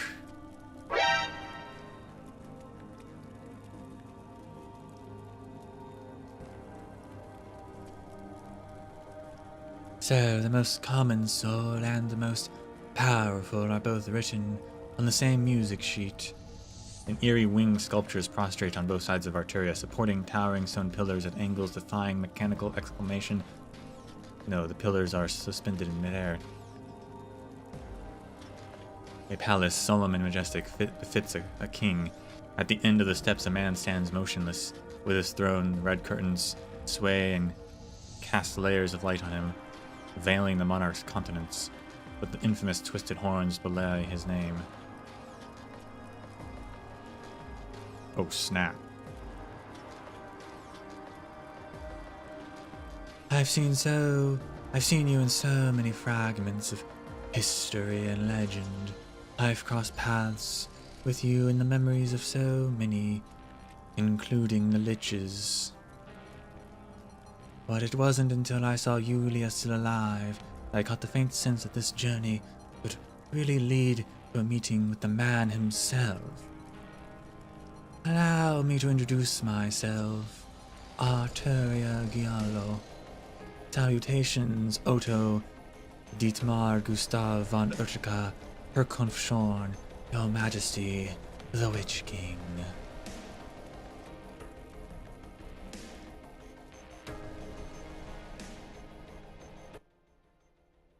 Doctor, you're right. Words that shape one's soul always come from within the storm.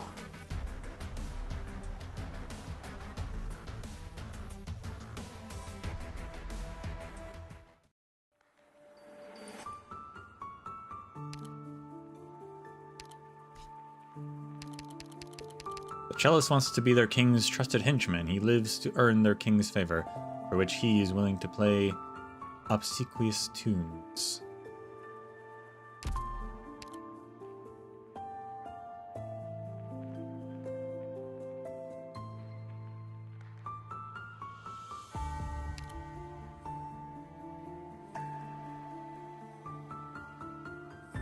Fantasia, the Gift.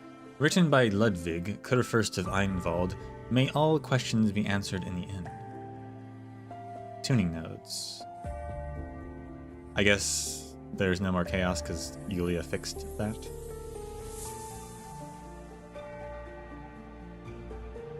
Checks out.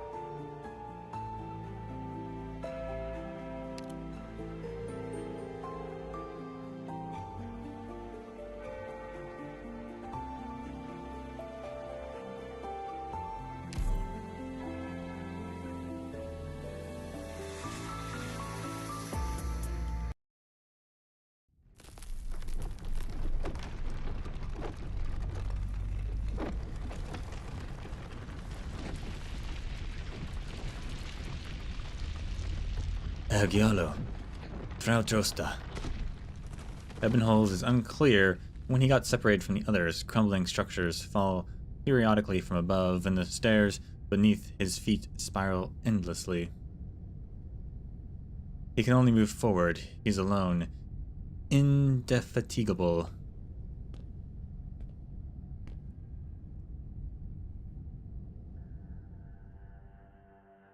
You are despicable, Ebenholz.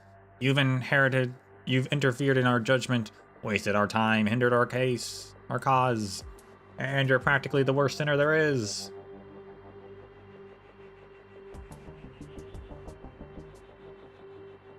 Forgive me if I don't look as sorry as I feel.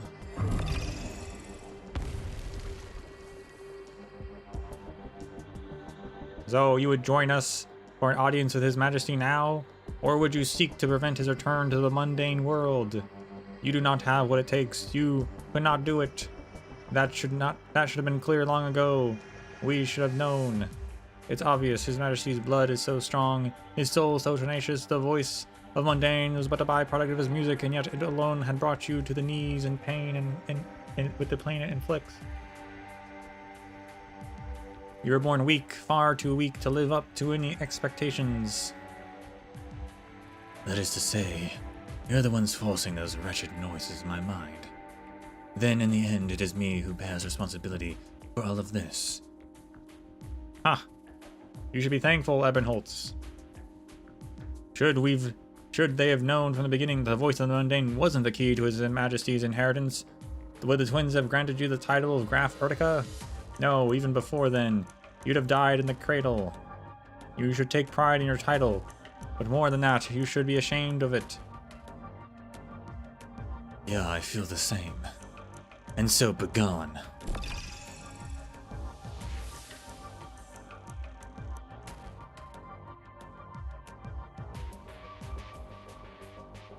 You are hateful, Ebenholtz. How many died under the Witch King's tyranny? How many disappeared without a trace? Leithanien is scarred. And even 23 years later, the wounds are still bleeding. Verdammt, only for the tyrant to die silently one night, never knowing any proper justice. And you, his last remaining descendant, you were born with a mark of sin in your blood. You should be atone for him, atone for all he did to Leithanien. Don't. What right do you have to live a comfortable life, Ebenholtz, all while mocking yourself as an obvious nobody? I despise the sin-tainted blood each and every day, the same as you do. No. You have no idea the evil it has wrought. Those remnants steal into Urtica again and again, encircling your spire like flies to rotting meat.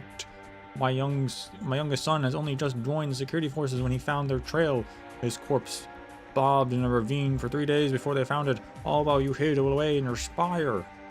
Do you know the hives of the Urtica domain, what crops it produces, how often the tax collectors comes from the capital, what disasters the land has suffered in recent years? There is no Linshare more hateful than you, your illustrious highness.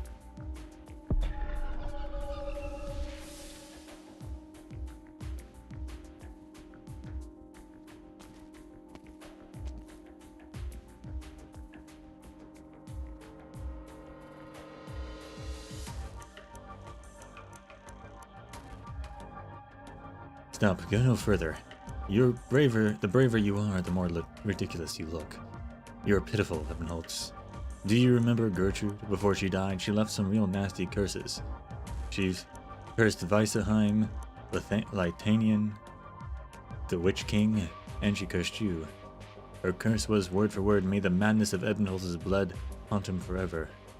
When you came back to Zwillingstürme, I thought to myself, damn, that mad woman's curse really came to pass. That stubborn kid couldn't escape the vortex of fate. Of course, he would never give in to fate, but this time he'll have to fall into madness to break free of it. You should feel relieved, shouldn't you? The voice of mundane has troubled you for over a decade, but even more than resisting it, you've been carefully guarding it. You were guarding a bomb, afraid that it would blow at any moment, afraid that the wrong people could use it to hurt the innocent. That was a heavy burden, an extraordinary fate. But in the end, it was just noise, a totally non-lethal headache. Go home, Ebenholtz. Gertrude's curse was already fizzled. 9. I can't bear it. Because this is an even more debilitating curse? In the end, your struggle isn't even worth mentioning. Your resistance is meaningless. Those who sacrifice themselves for this, those tears and smiles you've carried in your mind forever, how will you face them? You've come to realize that trust, pity, understanding, mutual alliance, all those incredibly beautiful emotions, they're not precious because they are rare. But they can suddenly turn so light, so weightless, like a joke. Yeah, a joke. How could they be a joke?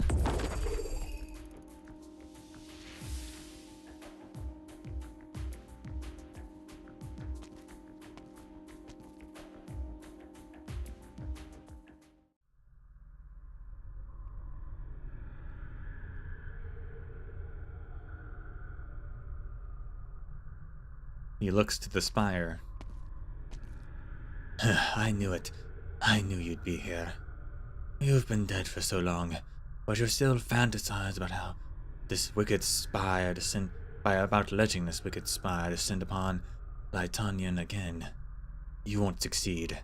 I will use all my arts, have my wand until it breaks, manipulate my oranginium dice until they shatter. If you still have flesh, I will destroy it. If you still have a soul, I will annihilate it. I will interrogate you, curse you, and I will kill you. Witch King.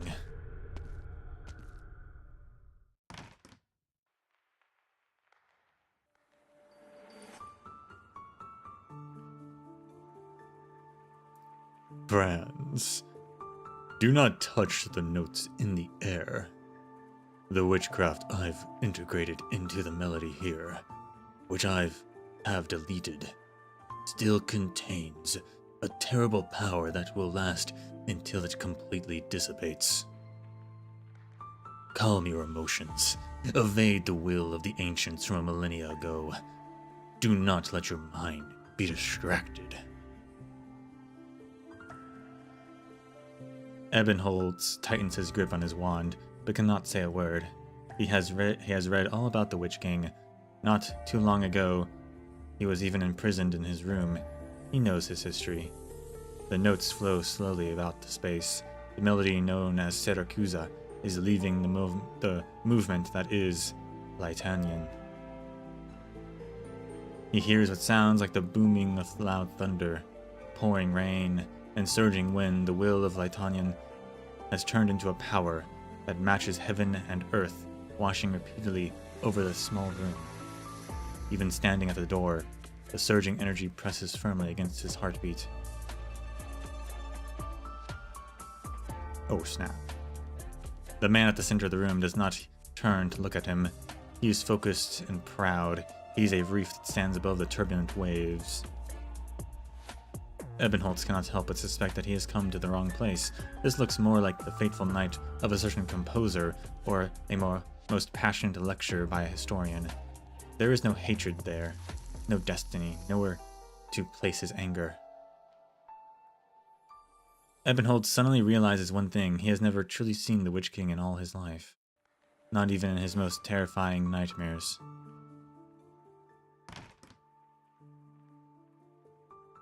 Fremont, you're late again. I don't recall you being such a popular teacher. Did you get yourself waylaid by a crowd of students?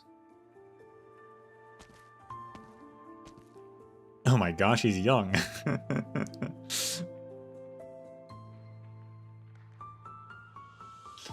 First, if a teacher's temperament makes you hesitate in the face of knowledge, that means nothing more than that these youths claiming to be Leithanien's finest are unfit only to tend the ivy walls that climbs her spires.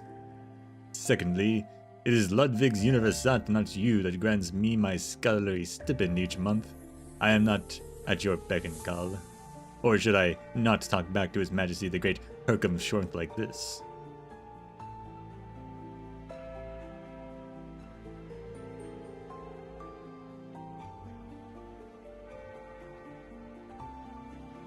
This isn't the first time, nor will it be the last. Next month, Kurfürsten will come across the land, will begin to arrive in Venduin. Time is running out, Fremont. I hope that when their audience conclude, they will each take copies of the amended Golden Gestats back to their respective Kreis.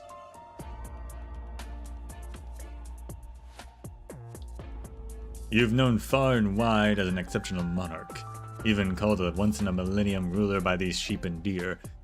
Are you really so eager to set your own prestige in stone? What's next? Bringing the Kurfürsten's armies and civic powers under the direct control of the Imperial Spire? I've already discussed this. When I first arrived in Leithanien, the Kaiser at the time was already troubled by the Syracusan question. How long has it been? Now the wolf pups dare not make but slightly bigger moves. You have only just ascended. Why not take some time to choose your robes for the upcoming ceremony? I've already chosen.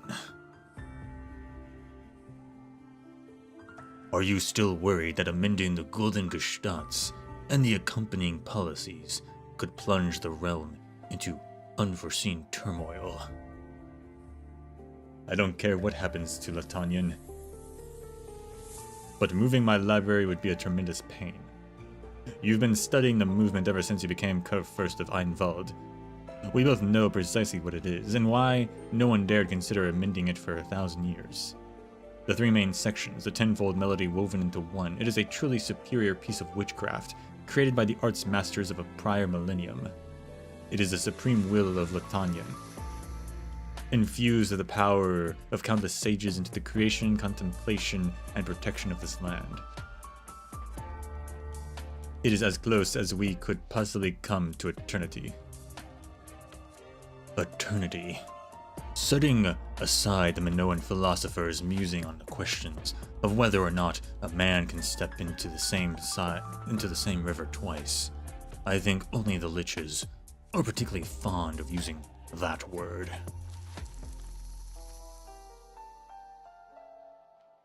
And only you people truly understand its meaning. Eternity, this immutable, the immovable. But eternity does not mean immortality. Indeed, the sages who crafted the movement 1,000 years ago accomplished an impossible feat. That is when this land came to be known as Leithanien. But it's more than just the name of a country. The idea of Leithanien is what allows the people here to both prosper and suffer together. Engrave elegance, harmony, mortality, and beauty into every breath we take. They, of a millennium ago, crafted a superior vision for the country, making Leithanien into a truth of the land. But all truth eventually decay, and our current friction with Syracusa is the greatest proof of that. But I will bring a better future to Leithanien. The new Leithanien ruler produces the movement and looks at the Lich. Eternity, immortality. Herkefshorn's voice is not heavy, but Fremont hears these hefty words shatter and reassemble themselves between his lips and teeth. How arrogant of you. How very Herkefshorn. But how can you ensure that Leithanien under your rule won't face even greater crises? That the future you're bringing will truly be immortal? There is no composition that can't be written, no art that can't be surpassed, no will that can't be overcome, no unknown that can't be conquered.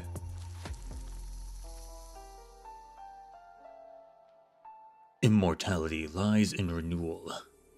To this day, both the ocean and the sky remain shrouded in the fog of cognition, and this continent is the limit of what Terrans know and perceive. But the knowledge you've shared tells me that even the loftiest clouds and deepest sea trenches are nothing but reality imprisoned by time and space. And beyond this reality, there exists another side of the world, a realm of emptiness, elusive and dangerous. If the questions are endless, then so too must be the answers. The Graf Spires in Urtica is too small, so I built the Genesis Spire in Veduin. It is already the tallest in Leithanien, but not necessarily across all the lands. But I will never stop. That is the difference between myself and the sages past. That is immortality, Fremont.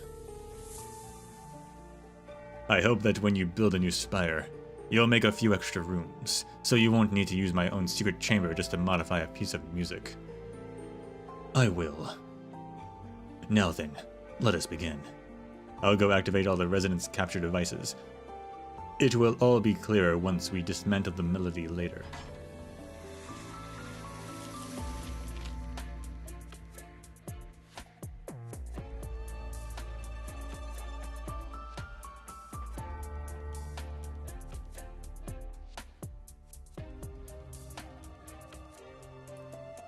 Herkefshorn sits firmly on the chair in the center of the room, unfolding the movement. Fremont nudges aside priceless ancient tomes to make room for the witchcraft matrices. By the way, Fremont, what is it you call the other side of the world? Sarkaz, the beginning and end of all threads. A petty name. Their phylactery grants liches an almost unique ability among the races. Concealing that phylactery means a life that will not end. With infinite time, liches are allowed to glimpse the infinite truths of the world, but do you treat them as merely pages in a tome of knowledge? Caution is in our nature. The more we discover, the fewer spaces we can live. Right then, Fremont, what about you? Me? The beginning and the end of all threads. You often complain that the liches under your command are either too young or too hidebound. Have you ever considered entering that space, rather than treating it as simply a drawer in which to hide your phylactery?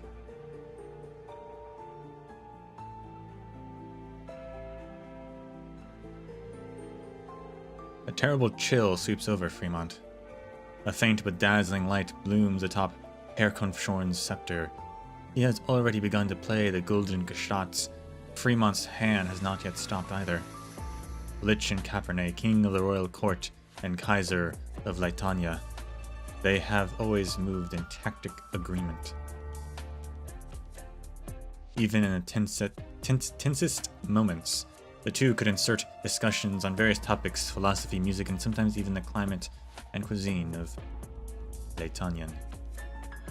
Herkonfshorn had raised the matter so naturally, the true secret threatening the mortality of the liches. If he used his exile to his fullest extent, the life threads could dissolve all of these notes in an instant, annihilating the defenseless man before him. And no one else knew the Leithanien Kaiser had come here. He would have enough time to tell the Lich Court to flee the country. But Herkonfshorn had raised it so naturally, casually bringing up the secret that had remained hidden all of these years. Ha ha ha! After a long while, Fremont bursts into hearty laughter. Wonderful. As it happens, I have also encountered some bottlenecks in my study of that space. If you're truly interested, Herkonfshorn, I could lend you my phylactery. If that's enough, Herkonfshorn. Don't find the nostalgia. Don't you find? I think this is probably an old one. Don't you find the nostalgia nauseating? It's enough to make me want to vomit a night's leftovers. Besides, I'm running out of time.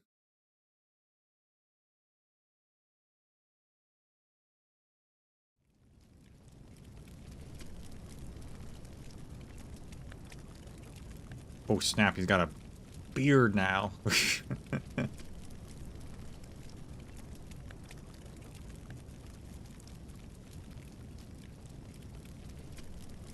Good time zone, Yelena Faye. Yelena Fee, whichever one it might be.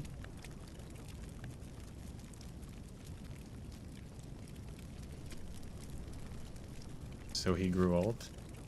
Well, what we were seeing was a flashback, so I guess this is present day, or I guess day of when he was killed and sent into the void using Fremont's phylactery. Is that why he's still alive?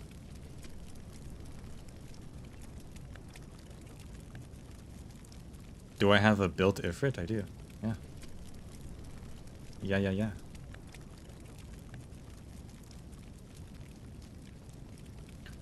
It's been a while, Fremont. I'm sure you remember what you've borrowed. The time has come to return it.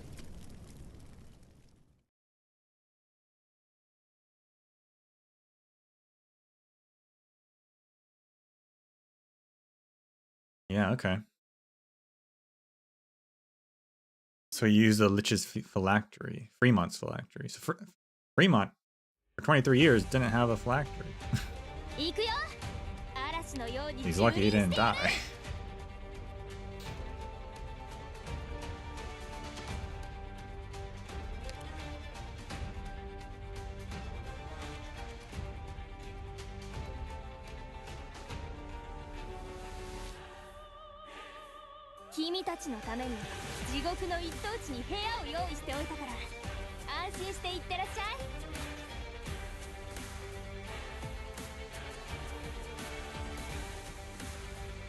A new challenge.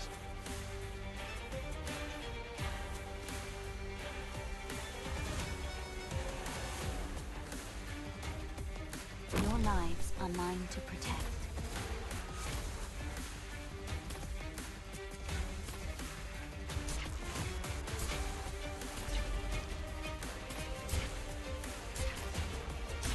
Yeah, I have a Ifrit. Let's pick up the pace. If you're asking me.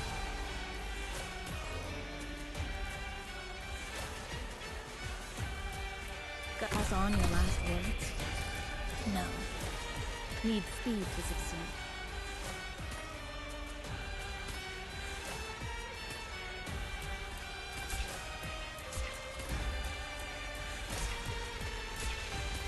Feels fresh every time when someone gets... Feels sad to lose your target, doesn't it? Orchestra conductor continuously casts at the tuning node you control to disable it. Increases the max HP of all enemies within attack range when the variation is in effect. Oh my gosh. You saw nothing. Moving to designated location.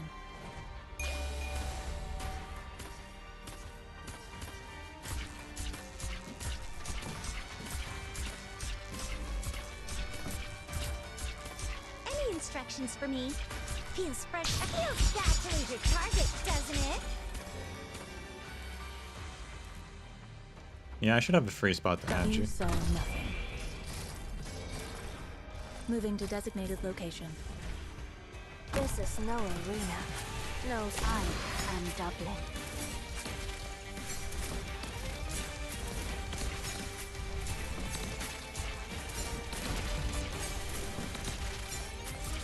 Any instruction? Come on! Let's pick up the pace! Bad luck. You ran into me. Moving to designated location.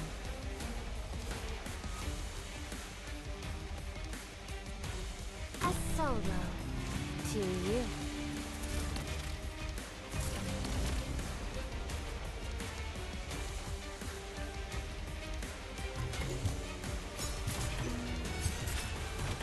Any instruction, feel like a shooting star. That's what they say. Suffering will come to rest.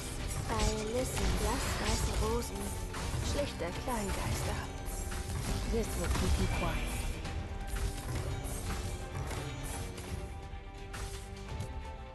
Stay calm.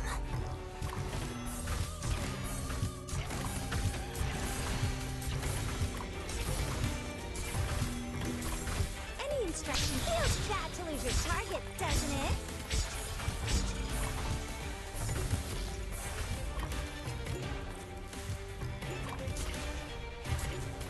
Where do you wish I am Dublin?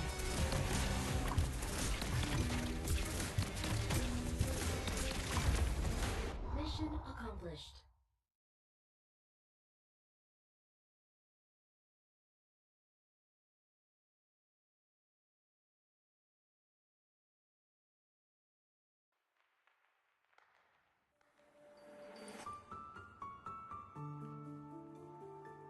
Franz, steady your breathing.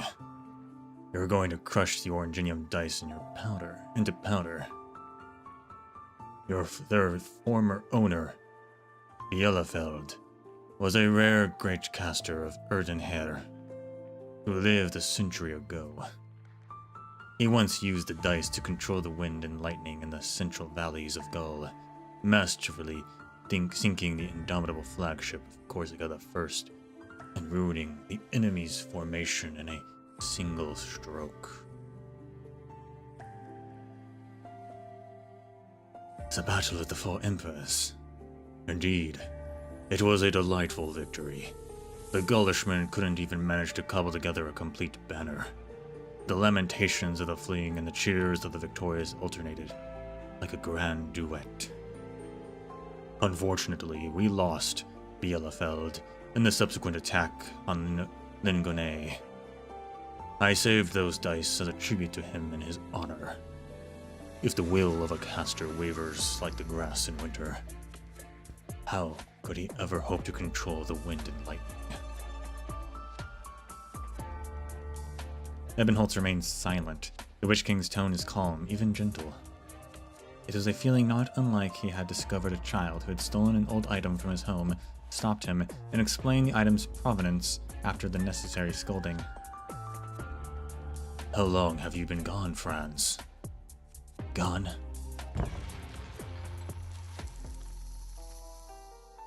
The weakening golden melody seeks an exit from the secret chamber, with Ebenholz and the Witch King standing outside the door. Before them lies a steep, dark red staircase.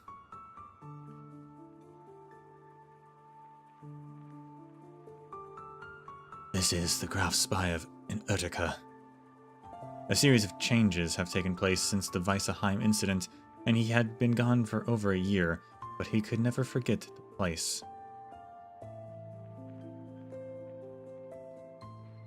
Do you dislike these stairs?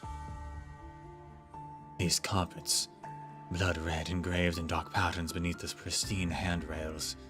The messengers who came from the capital every once in a while, exchanging glances, the servants standing in every corner. Sorry, it's hard to like them. Right. When I was your age, I would wake up in the middle of the night and take these stairs to wake up my tutor.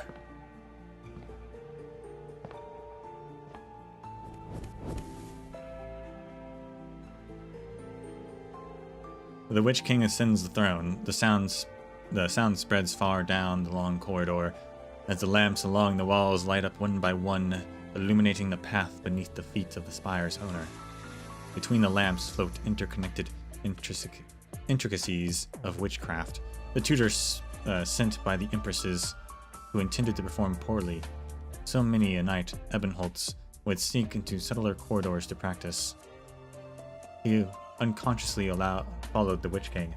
For a moment, he seemed to think that the man was still living in the spire, only waking up in the middle of the night to head to the door for whatever unknown reason.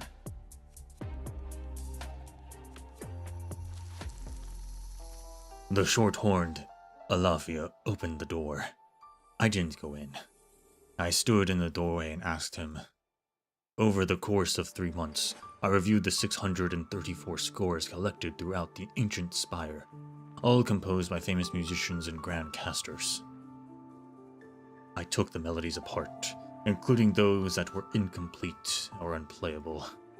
Why is it that the art of which Leithanien is so proud, accumulating the beauty and elegance and harmony of 1,000 years, flows with dead melodies and crusty notes?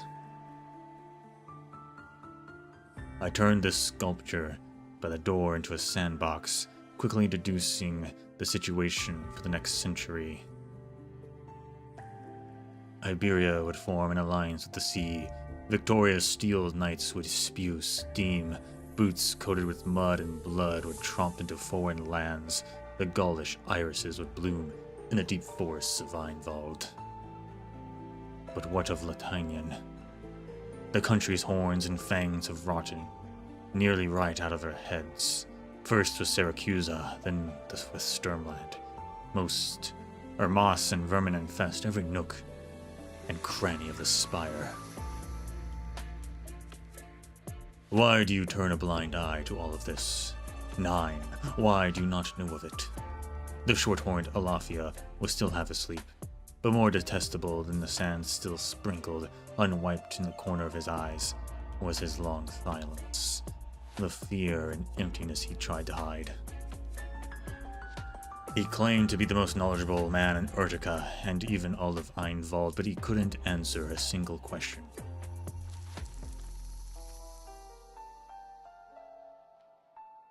Then you yanked him out of the spire and his entire house fell in decline.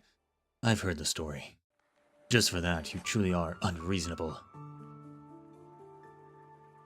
Junga, if I were you, those hypocritical servants who secretly partook of the wine cellar would never drink a drop of water again. They would feel the pain of their throats cracking inch by inch until their deaths.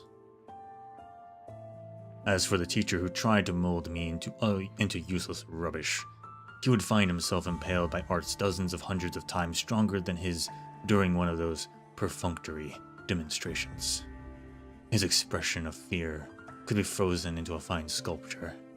The foolish ministers who try to manipulate me with a melody would be manipulated themselves.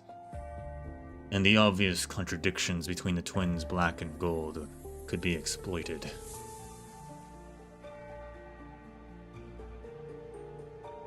Exploitation without purpose, arbitrarily taking lives. In your own words, those heinous acts are completely meaningless.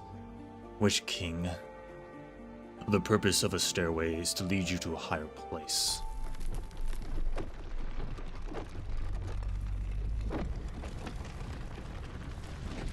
I despise these stairs as well, but because they are too short, Graf Urtica's spire is too small, with such a narrow view. Franz, you see this spire as a cage, so how will you break free of it? How will you defeat your enemies? Who are your enemies?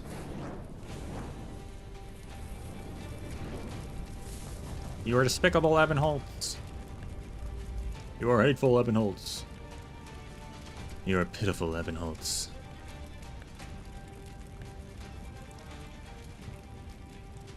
Is it them? Nein, of course not. Then is it the Witch King? Is he the nightmare that's troubled you for a lifetime? Nightmare. The increasingly empty house. The white-haired child holding his trembling hand on his knee, softly singing a song that begins with the sky is blue and fine. The sound of the cello spreads out like an endless grassland, while the sound of the piano turns into a flowing stream. He washes away all weariness, allowing him to walk a long way with the dark of night no longer so heavy. He often dreamed of these things. Dreams are already fleeting, and if he is to miss these beautiful moments, he would rather never sleep. 9. I have never dreamed of you. Memory. Memory. Baldas, Hexenturms, Triumph der Goldmond, Vorspiel zu Zwillingstürme. Fall of the Witch Tower. It's the first one, definitely.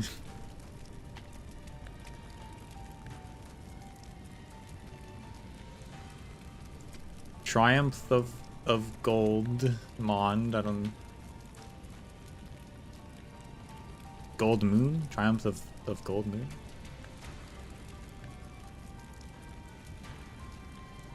I guess so. I guess Mond is Moon. Okay.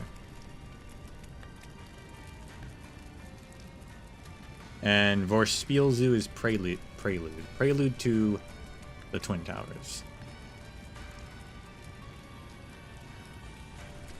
The theaters across the country must perform certain plays each quarter, all with similar themes. With Urtica being the old tyrant's homeland, such plays were put on twice as often, and as Graf of Urtica, he was required to attend all of them. How many times did he sit in the audience watching the Witch King perish during a duet of justice, shortly before leading to a standing ovation?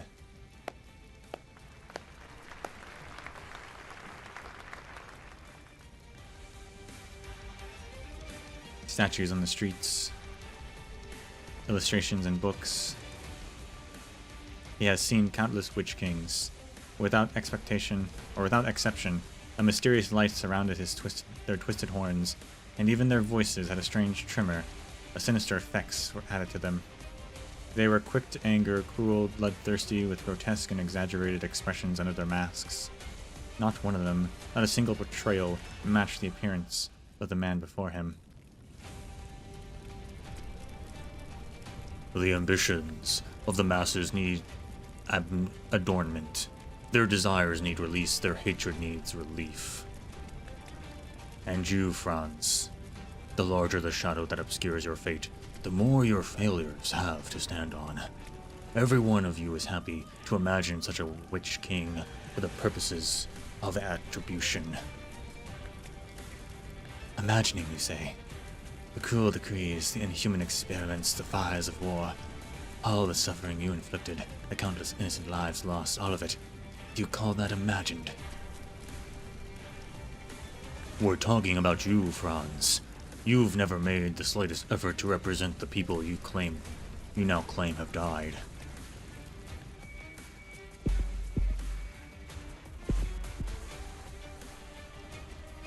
A sudden headache washes over him, much like the nights he was haunted by the voice of Mundane. On those nights, he could only grip his flute desperately. He felt as though he was dying, so he would exert all his strength to curse the man before him until his surroundings became clear. But the voice of Mundane is long gone, so why does the pain still flow? Ebenholtz cannot see his own bloodshot eyes, but the layer of red ebbing in his field of vision becomes increasingly heavy. Pain stirs all memories, tearing through all emotion, as if trying to draw everything out of his head and transform into something tangible. Nightmares, memories, imagination. Look back on your short life. Countless times you've cursed the name entwined with your own. That indelible mark. Could it all have been nothing more than facing the void? Looking into the mirror.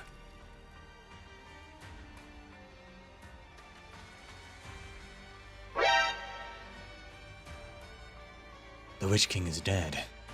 By the time you were born, by the time that night 23 years ago, and his death was genuine, what meaning is there in calling a dead man your enemy? The terrifying experiments of your childhood, the pain that's lingered throughout your life, the cold eyes and mockery of so-called representatives and servants, the criticisms and accusations of others, you still dwell on these things. 9. You know very well that compared to what I've lost, all of those are insignificant. Correct, you don't care. You really are upholding the promise you made to him. You are prepared to walk through the long night, bearing it all. But Ebenholtz, why, after all this time, are you still in such pain? Accepting a punishment is not the same as finding redemption. Why can't you forgive yourself, the man who has always been protected to the very last?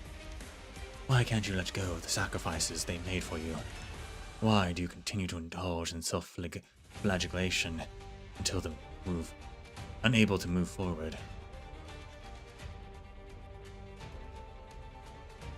Because there might yet be even more precious commitments, even greater sacrifices, even deeper regrets, and even longer suffering ahead. You can't help but doubt, you can't help but fear. So then, Ebenholtz, who is your enemy? But Ebenholtz, if you don't move toward the light, you can never walk out that night. And the night itself is meaningless. The night itself is meaningless.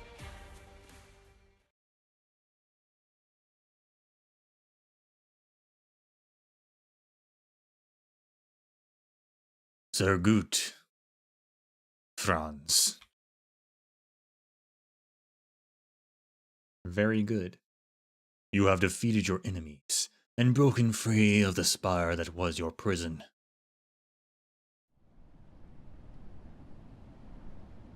The Witch King waves his hands, and the golden melody, as if finally released, flows toward the door like so many harmless fireflies quietly drifting in the river of history. They pass by Ebenholtz, brushing against his clothes and hair with a touch of ever so gentle.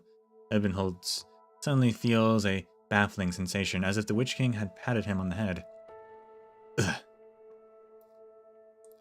Ebenholtz cannot control himself. He bursts into laughter. So after all my tremendous efforts to storm Genesis Horn, I end up winning the praise of His Majesty the Witch King. He laughs at the image of himself. At his own embarrassment, he laughs at the past 19 years, realizing he has never laughed this heartedly. Even if thunderous rage were to punish him for his lapse the very next second, and headaches were to him back into the abyss?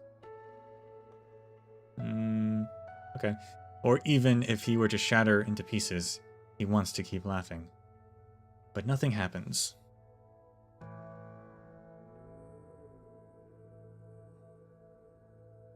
The endless staircase, the spire of Erdica, even the Witch King, it all vanishes. Nothing remains but an empty throne. Ebenholtz stands before the throne in silence, waiting for the unreal sensation to fade away completely.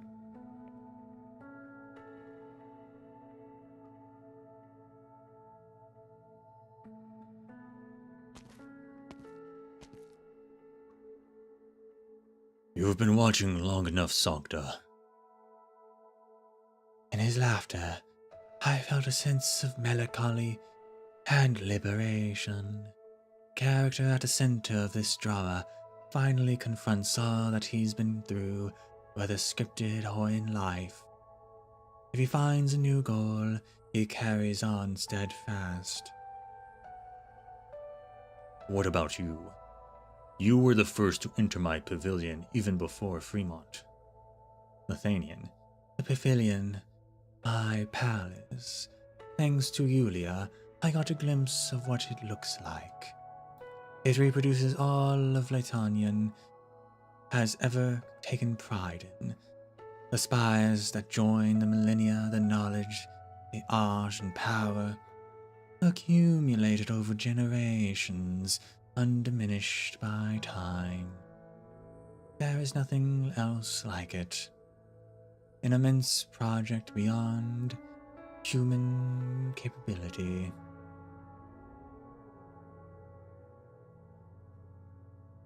In fact, I speculated on it even before. The soldier, the painter, the scholar, the tuner, I've met each of those who personally witnessed, they're told as Hexenkönigs. That night made the deepest impression on their lives. They were unchanged by it, trapped in the contradictions of their times and themselves.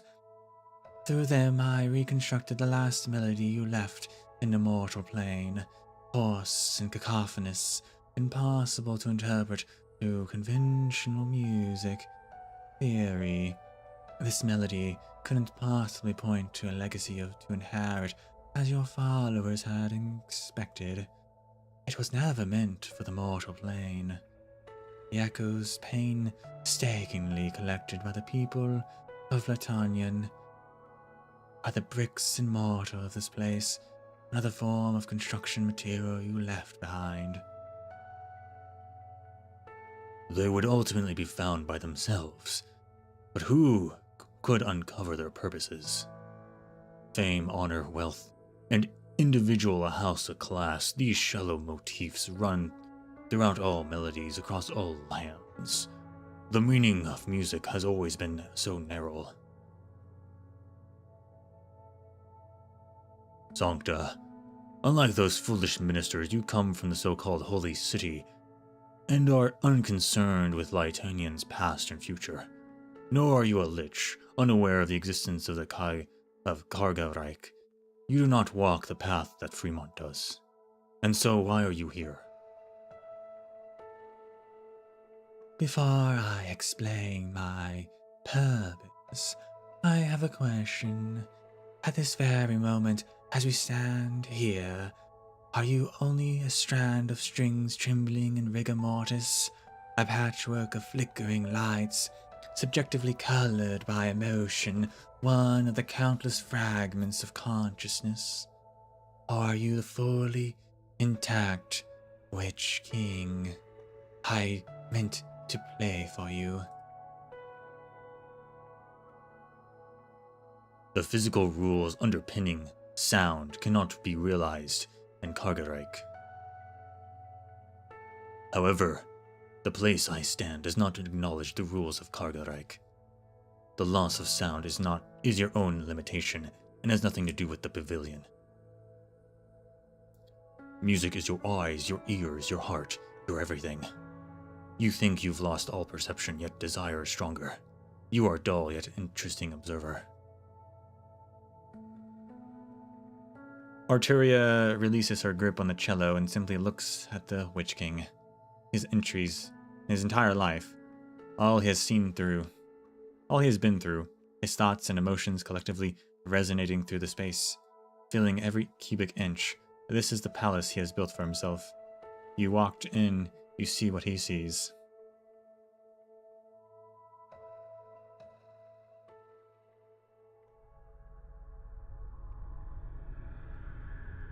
Arturia sees what she had read in the old Lich's memories, the blackness, infinite blackness, or rather chaos. Human understanding of this word often comes from the negative emotions associated with it: confusion, disorientation, sadness, anxiety, fear. In reality, it normally refers to a state that is difficult to describe or an object or concept that cannot be established. But this is the only word that can describe the scene before Arteria. Desolation, a land of annihilation. What sits behind the material world, the vector of collapse. No visible boundaries, no discernible direction, sound, light, shape, color. Things that do not belong in the same dimension mix, stack, and stretch. The cursed life forms in their environments are symbiotic, even mutual bodies. Annihilation is the only ecology here. Chaos surrounds the Witch King's palace, like sunlight and air surrounding a bubble that could burst with a touch. The Witch King's spire stands in the center of the palace, with oranginium crystals growing from its base like moss between bricks. But such moss covers the entire palace, connecting seemingly irregular spires and other buildings, comprising some vague formation. Chaos invades the outermost cluster of spires, like a rising layer of mist. Once the mist dissipates, der Wiener Urtum and der Tour des Weissens no longer exist. Clearly, the palace is gradually emptying, but its boundaries remain as if adhering to predetermined rules.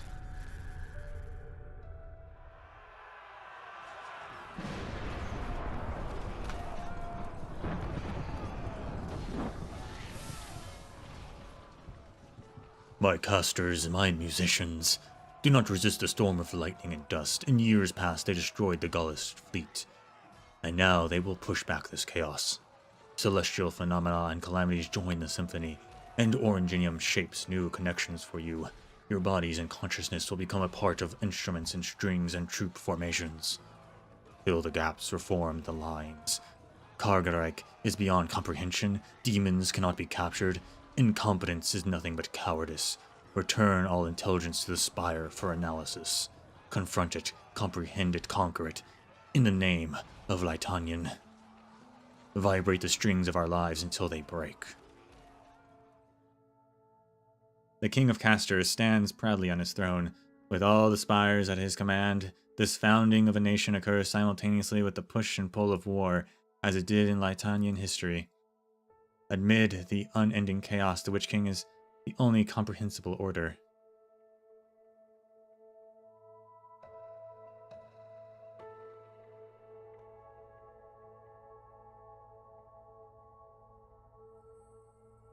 Your enemy is so terrifying, so incomprehensible. Is Leithanien your unwavering cause? Even death cannot end it.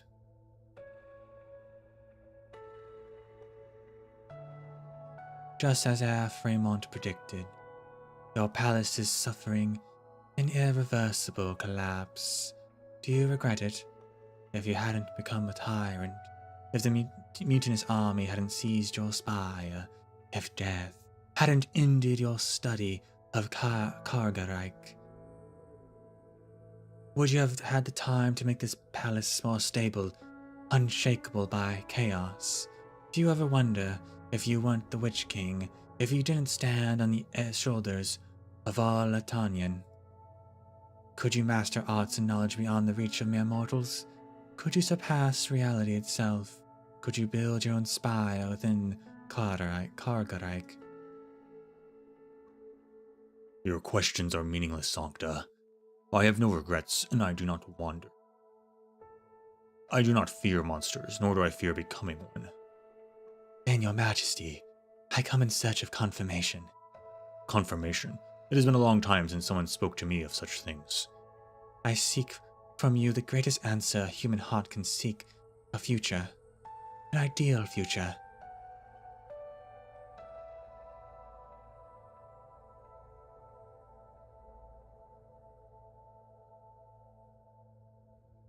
Why are you standing there like a fool? Was the blow too hard? Do you have a brain damage? What's your excuse? Oh, what a comeback! A rude little goat you are. You saw him too. Did you win? Win? In this ruined place, I could fight that man innumerable times, debate him for innumerable years. But how could I win a debate with an echo? How could I kill a dead man? Then we might as well leave. Leave? Ha ha! You really want to turn and walk away? After everything you've suffered on your journey, even as you stand right before the throne? I'm here, I've seen it. The throne is empty, but the spire is still here. This strange, distorted, dangerous space. It hangs over the heads of countless people. You're the most powerful Lich. Tell me, what should I do? How can we once again topple the Genesis Spire? There is only one way. The same way it was done 23 years ago.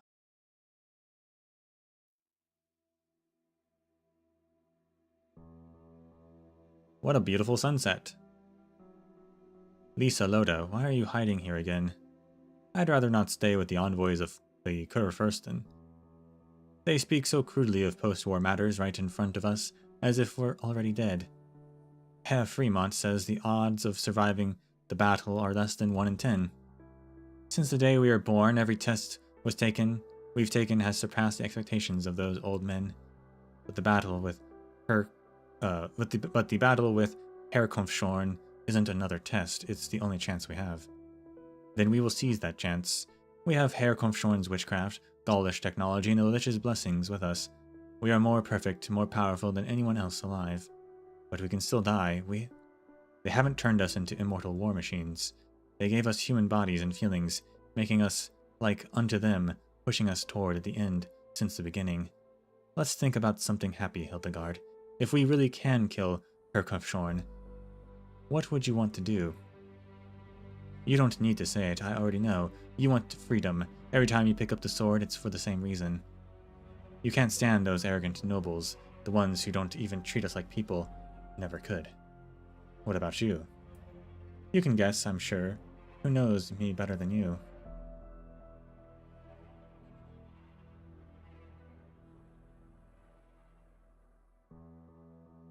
The sun is about to set, and soon all the clouds will fade away from the last thread of golden light. We need to destroy the Genesis Horn, quickly. Are you giving up? You conspired with the Lich to use it to obtain Herr Kampfschorn's ultimate power, right? That power. Getting it under control would mean granting Leithanien her sharpest sword. But Fremont and I have tried so many different methods to force our way into that space. Is it really something? The one who finally managed to open the way was an outsider. Whatever her motives, she has given us a chance. I will not allow an unknown threat to continue looming over Leithanien. Of course, I would rather it descend more safely and discreetly, but at least we can end it now. If you've made up your mind, the Liches will show you the throne of the Witch King. Young Lich, you've been here all along. Don't misunderstand me. Leithanion's eternal grace. I am but a lowly messenger. Kill me and you'll gain nothing but a thread scattered on the wind. I have received a message from the Master. He is presently within the Genesis Horn. Only by joining forces with the austere authority to once again strike down the power of Herr Kampfschorn will you disperse the dark clouds hanging over Zwillingstürme. Very well then. But the Master also warns that the Genesis Horn is as unstable as you and he both anticipated. Once Herr Kampfschorn's power dissipates, the spire of the Witch King is within the void will collapse. Losing the barrier between reality and Karga-Reich may cause a more serious problem. When the final moment comes, your choice will decide the fate of Leithanien, as it ever has. With a single thread, Liches always come and go with the wind, free enough to be oh so irritating. Michael, I'm here. Find the Lich from before, the young man raised by Fremont. Do what you can to protect the people in the amphitheater, in the off chance that...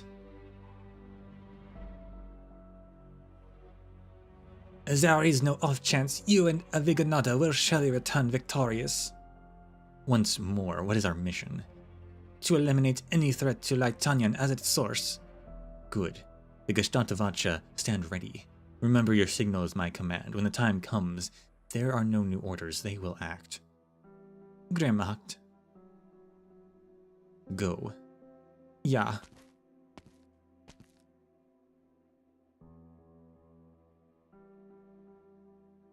Lisa Lota. We should move out too.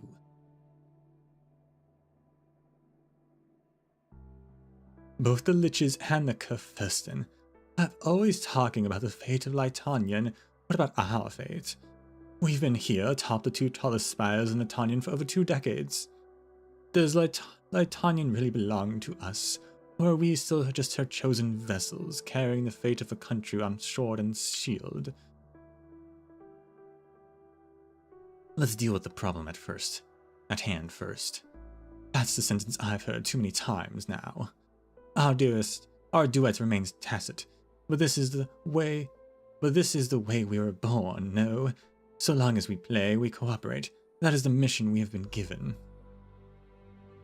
No matter the time, we will always have our understanding. Indeed, I have no doubt that we will once again achieve victory for Leithanien. But sooner or later, you will have to face me to answer me. Hildegard, when we kill Herkonshort again, what will you want to do? You're taking such great risks to bring the future of Leithanien. Well, what is that future?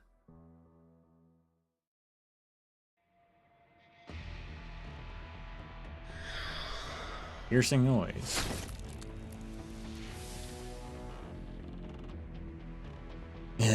It's getting louder.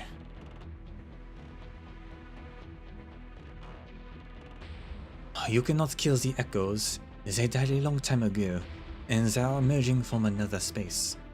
The twins are ready to enter the Genesis Horn. The spatial turbulence will be more intense there. We will need to use strings to hold the horn, but who knows how long we can drag it. Go. This is something only a lich can do. As for me, I must cover the old man and Ebenholz's retreat. Only by blocking these dark things can the people be safe. That's the only way those who've entered the Genesis Horn can return safely. Do you need me to stitch up your wounds for you? 9, the pain keeps me awake. Okay. I nearly forgot. Right, that's what allows you to move undisturbed by the notes. Unlike the other Leitanians and the Amphitheater, who have mostly succumbed to the altered tune of the golden gestalts. That's a good thing too. If they heard the sounds of the remnants emanating from this land of the dead, they'd lose their minds. The Gestatovacha and the Twin Empresses are doing what they can to weave melodies and defend the people's sanity. Once the Kaiserin stop playing and enter the Genesis Horn, only the Gestatovacha will be left. Their arts are very strong, but arts are arts. How can they resist the chaos of the void? The same goes for you, Lessing. Both your body and you are being consumed. Your blood will run dry. Are you saying I'm not an immortal lich? So what if you were? It is precisely because of our liches that we understand the absolute nature of chaos. It is unto boundless knowledge. Then what should we do? Admit our insignificance and helplessness. Admit our insignificance and helplessness. Do nothing and wait for a greater power to crush us. Wait for your chaos to devour us. I won't. I'd rather take my life into my own hands and listen to the sound of the last drop of blood falling from my wounds as I collapse. Huh, stubborn. Still, I remember all those years ago, when the Master rescued you from the gendarmerie. We all thought you were minutes from death. You were so afraid and so thin and so fragile, like you would shatter if touched by a strand of thread. But you survived, covered in scars with a temperament more and more like the Master. Danke. It was you who helped me survive, just like the liches who helped Leithanien for so many years.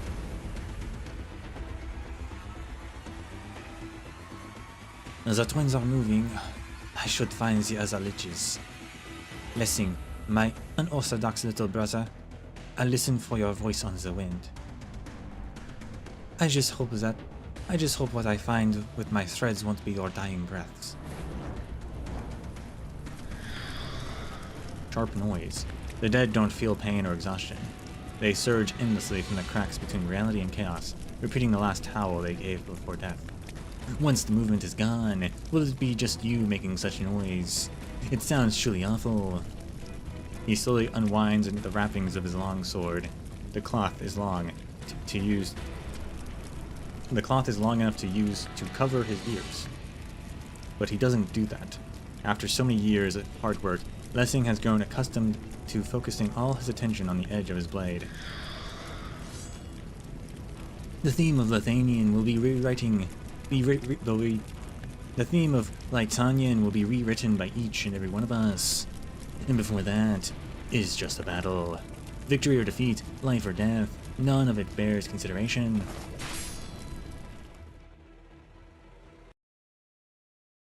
Doctor, you're right. Words that shape one's soul always come from within the storm.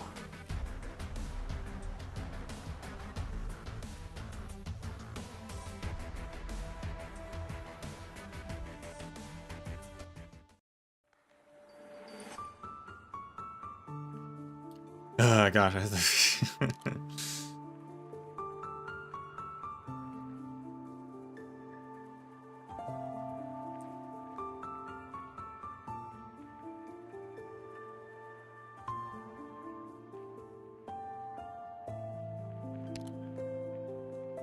It's taking longer than I thought it would.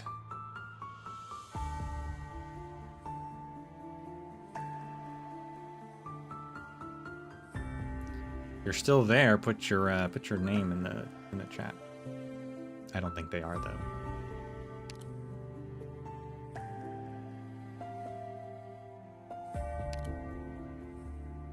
Mesiconic made this radiance even shine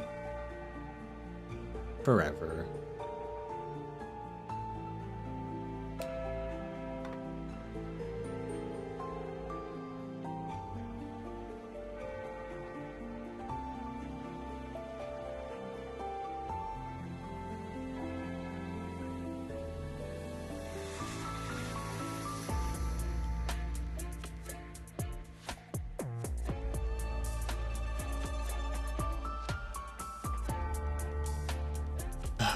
Three is good, yeah, but now we're like the last one. We just gotta finish it at this point, right?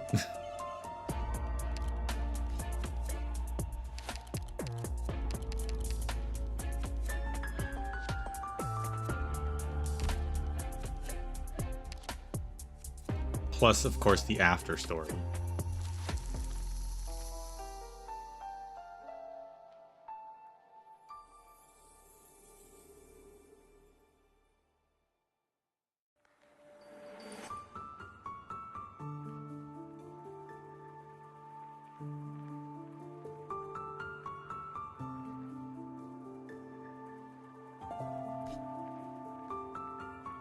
All right, that's a lot of enemy spawn points.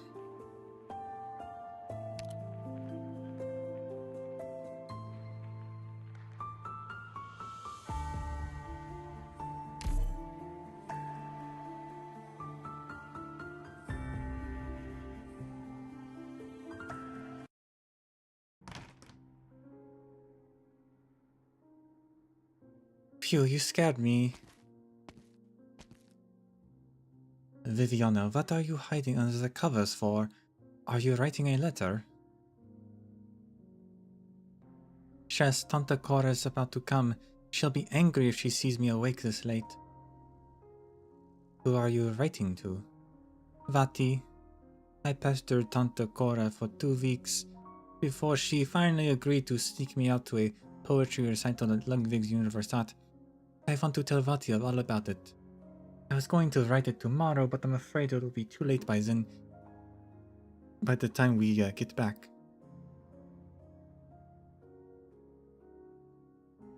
Not that I have any way to send them.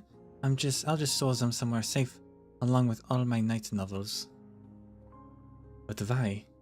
Since I decided not to eat candy anymore, I have put away those childish fantasies too.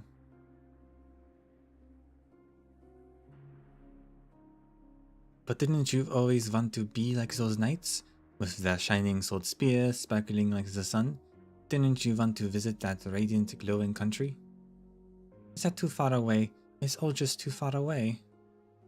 Muti's not here anymore and Vati's by himself. I'm on my own too. I don't want to be too far from him.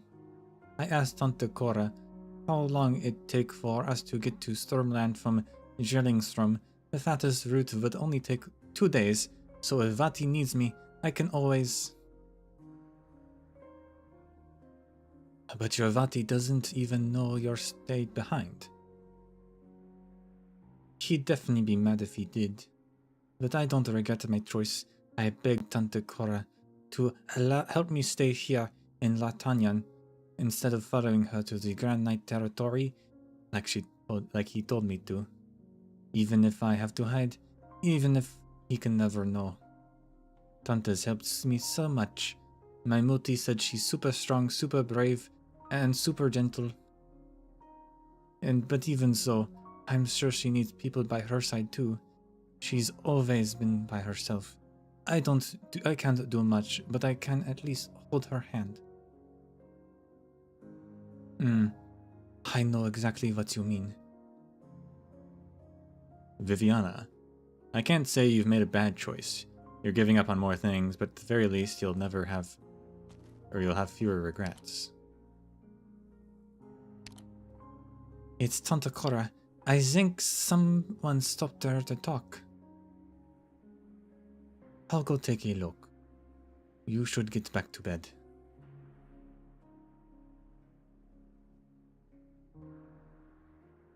A rare event. Has the Twin Empress's favorite actually come here on her own accord to meet with us dregs? Finally made up your mind? All because of the Hochberg girl? Viviana's too sensible for her own good. She takes after both Lucinda and Werner. If I had a daughter like myself, I can only hope she'd be as tough and kind-hearted as her. That day in the car, she suddenly begged me to let her stay, and I thought maybe things would work out for the better this way. Better for Werner, and better for myself. With her around, I can feel like myself gradually calming down this time. When I pass by Carl Schmidt Street, sometimes I feel like I can see the marigolds again, blooming all over the street, as if the flowering season will never end.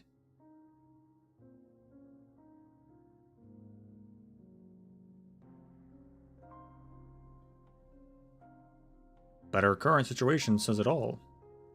As Grand Knight Curtifirst, as grand as a Curtifirst as he may have been, he was incapable of saving his own beloved daughter. Leithanien's illness still constrains all those who have sacrificed everything for the country's so-called rebirth. Its terminal rot has lived and tried, barring the citizens from their freedom. Still, I'm elated to hear that her presence here has helped you come to a decision, Concertmaster. No, Cora, I didn't come here to... This shouldn't be happening.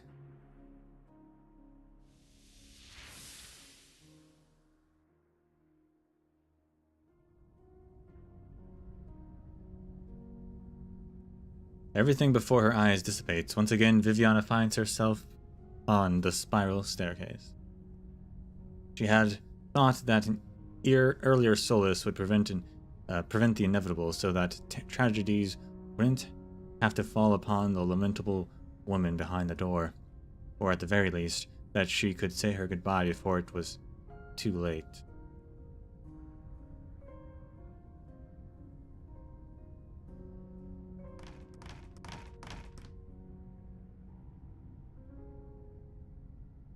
Countless doors simultaneously open up before her. They line up in succession, meandering towards an unclear horizon. She recalls every Viviana who was behind each of the doors. She sees every candle in its firelight through each of the frames. Her parents, or perhaps she herself, make a different choice each time, life after life, possibility after possibility. If Muti and Vati didn't have to hide their love for each other, if everyone had accepted us, then maybe they'd all have blessed my birth instead. Could we have been happy forever? If Vati could manage to rid himself of all his identities and duties and live a simple, ordinary life with Muti, would we have gotten a much better ending? If you've contacted McKee sooner and used the KGCC's resources to return to Stormland even just a day earlier, could you have at least seen him one last time? If people could see you as someone ordinary, looked at you without scrutiny, mockery, or pity, if you'd had found a more perfect image or just the right words, if you'd written of the brilliant marigolds and gentle silhouettes before you, if you could just be accompanied by books in peace, would it have been less painful? You deserve a better laugh than this, Viviana, if there really is one.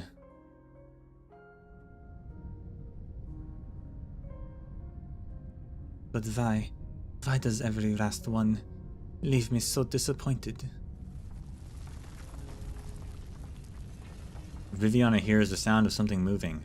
Doors collapse, distant but clear, like snow loosening its grip on a mountaintop. The beginning of an avalanche.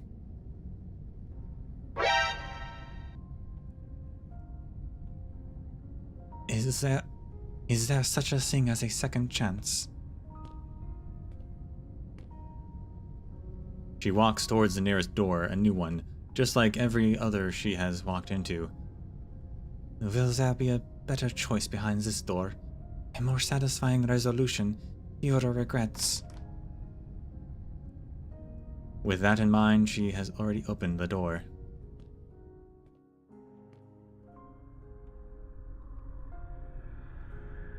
The Genesis. This Zwillingstürme space is extremely unstable. Julia Schuler, your premonition was correct. I understand that you won't leave, so please stick to the resonance pipes as much as possible to keep yourself safe. What about you, Air Executor? I must find Arteria, the sooner the better. Frau Giallo should have already met the person she wanted to.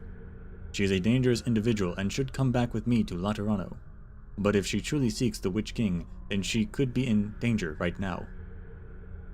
Federico turns around and looks into the distance.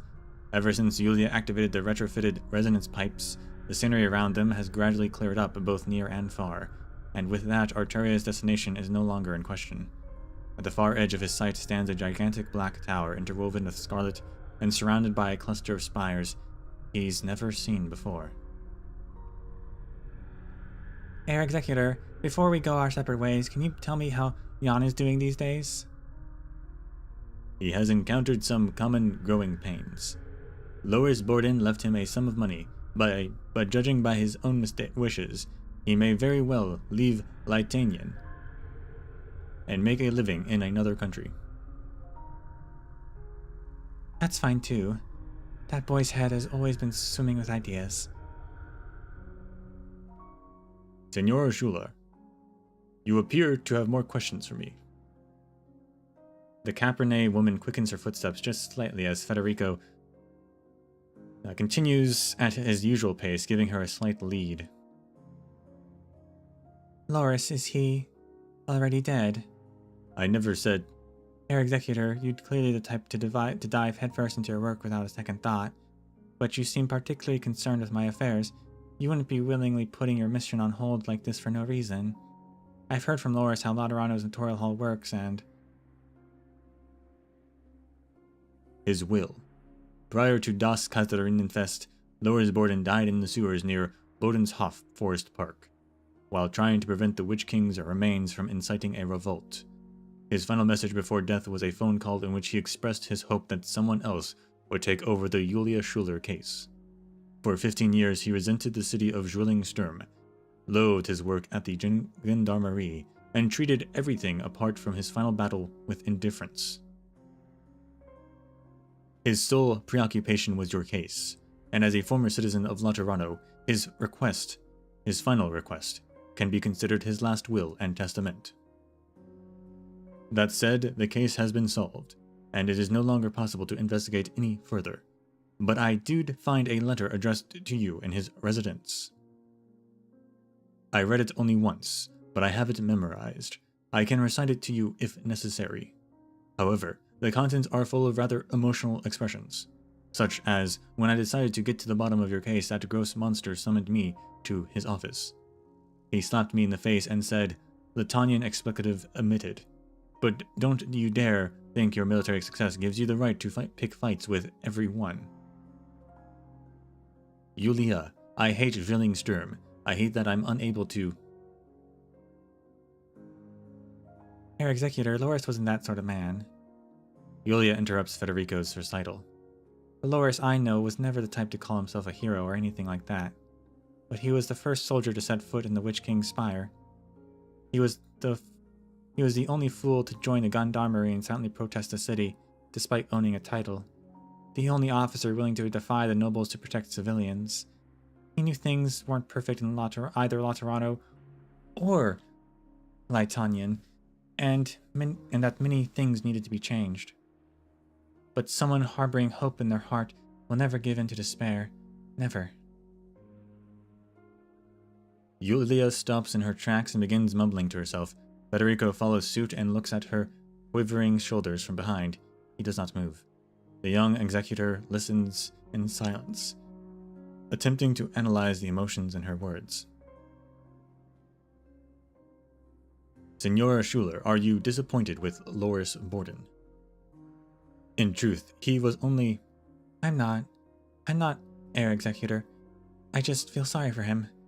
I'm the reason he became like that, right? But I was actually...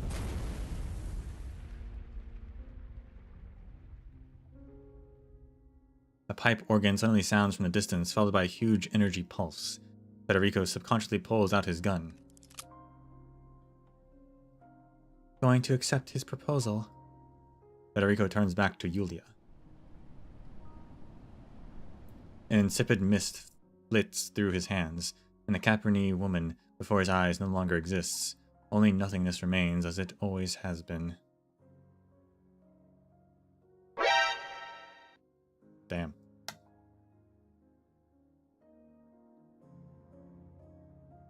He suddenly recalls the flower from the Sanctilaminium Ambrosi.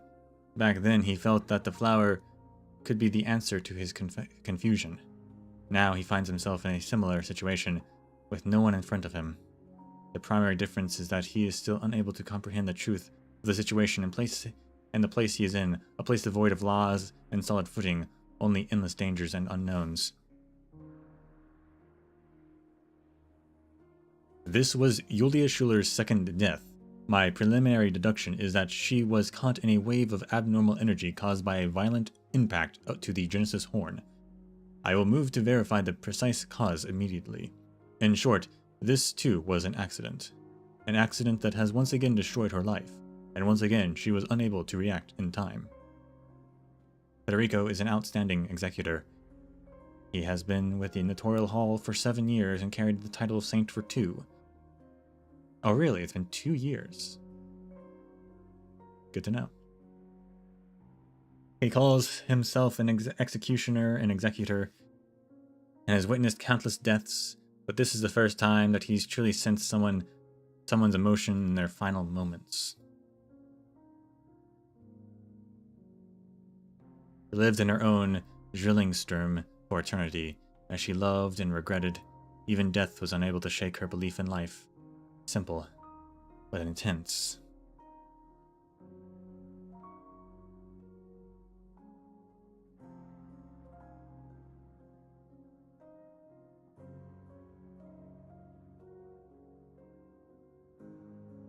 Your silence ails me, Sancta. Julia, The twins created by Leopold and Fremont are currently attempting to brute force their way into my pavilion. Frail consciousnesses cannot withstand the resulting energy waves. Oh, It's not just her. Arteria turns around, and even though there is nothing else to see, suddenly the energy blows away a layer of mist like a breeze, revealing the breathing footsteps, joy and grief hidden beneath. These emotions are now... No, they have always been here, all over the pavilion. If a soul is like an instrument, then at this very moment she feels the vibrations of countless strings, a chorus.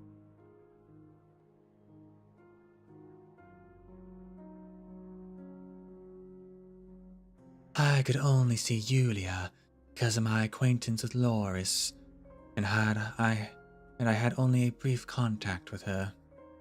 But there are so many ordinary souls living inside your palace. They exist as information and walk as Leithanians. Forming an identity, nothing more. But reminiscing is a luxury that I do not allow in my pavilion, Sancta. I believe you came to verify a future?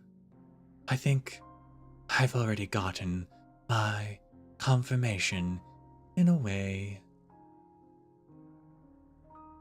Why exactly do people develop a self?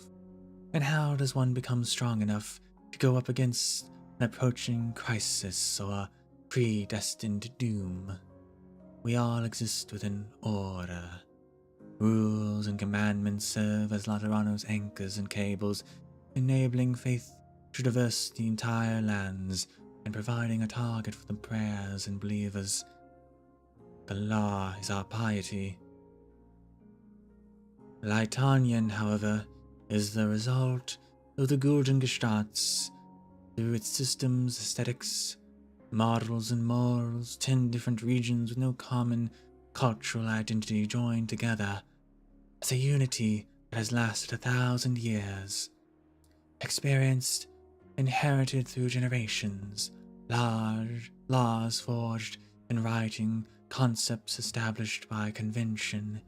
These exist a priori, and from it an order is formed.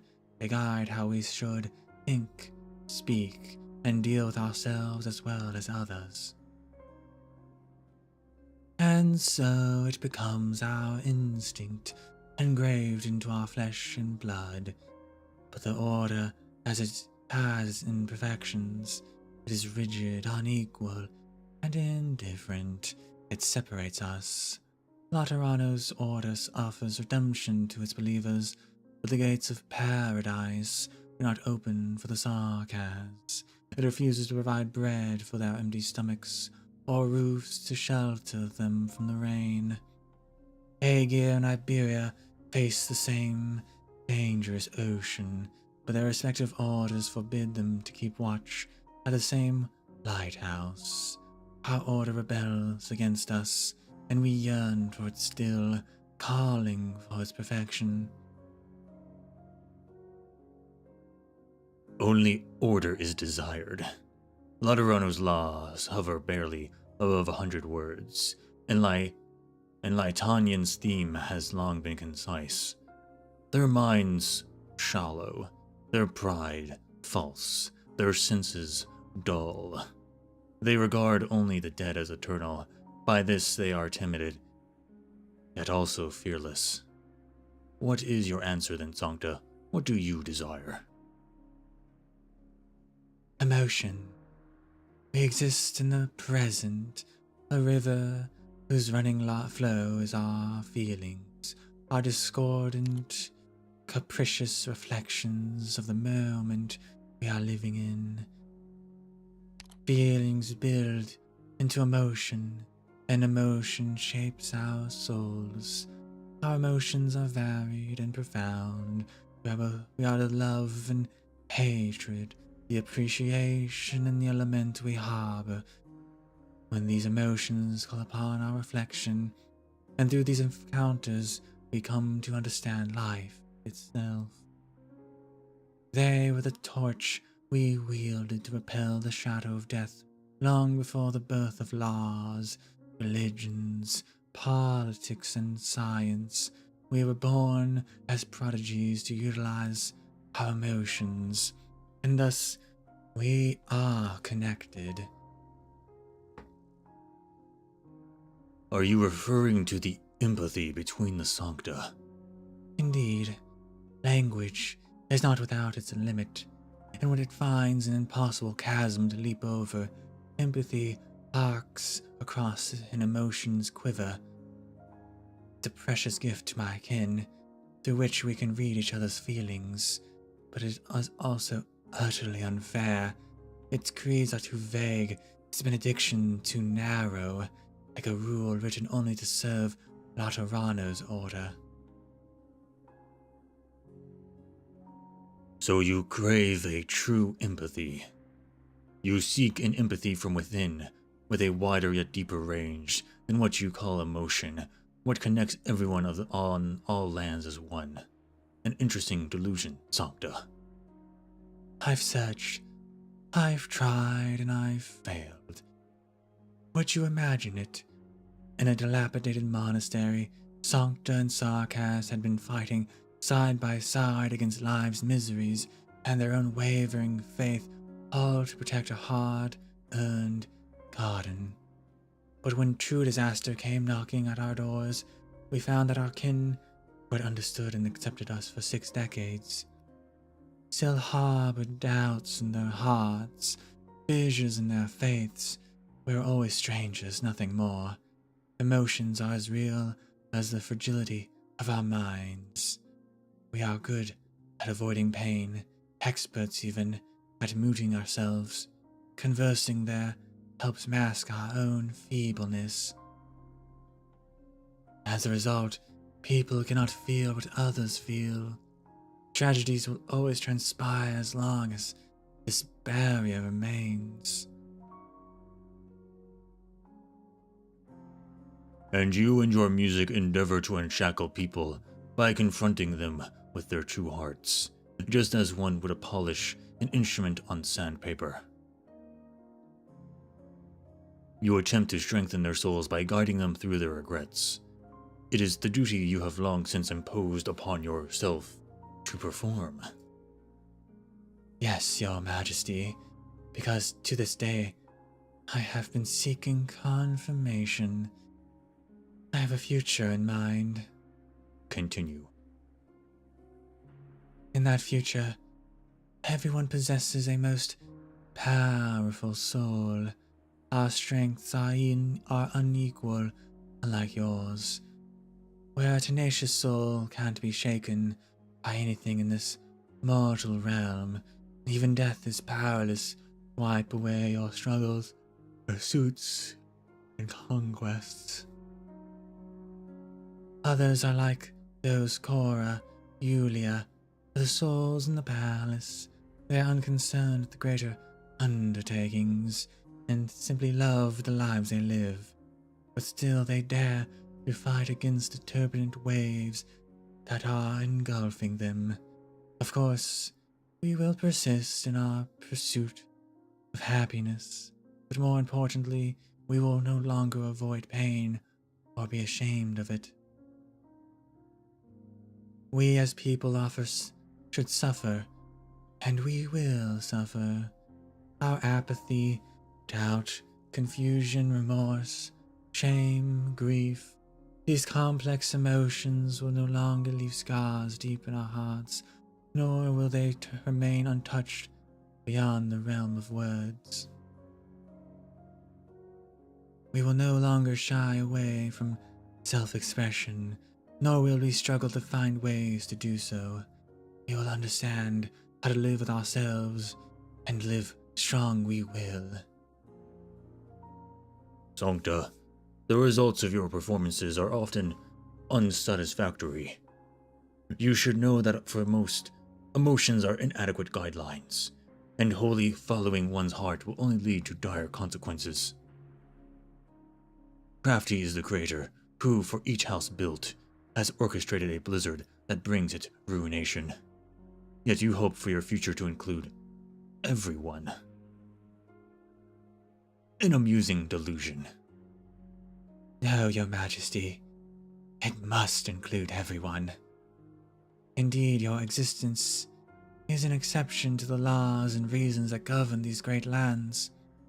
Born from order yet ruling over it, Your incredible personality, formidable strength, boundless knowledge, adventurous spirit, and subversive insight all condense into an essence of one. You have glimpsed beyond the horizon of perception into the black woods of mystery, and even wield the power to traverse the unknown in your hand. But they are also the root of your madness, your downfall. These extraordinary qualities deny unattainable achievements built upon them. They cease to exist with your demise. It is a cage trapping us all, and we should not expect an individual to break it open, however powerful its soul is. Therefore, everyone needs a strong soul. They need the power to emphasize. We will be able to share our knowledge, our experience, our abilities and insight, all via our emotional bonds. Then, there would be no crisis able to undo our ties, no defeat able to wear down our rapport. There will be no truths unrevealable, no pain incomprehensible, no obstruction unsurpassable. Our powers come from our individual strengths. We would be distinctly ourselves, yet as one, and when adversity and the unknown are at the gate, they would find our sanctuary unbreakable, as our collective emotions have formed a wall of steel. Thus, I am here. If a strong soul can truly exist strong enough to resist the predestined doom, then by all means should I ignore it? Or then by no means should I ignore it, the future. Much have you witnessed and experienced, and devoted you are to the power of emotions. Why then did you not seek it from yourself, Sancta?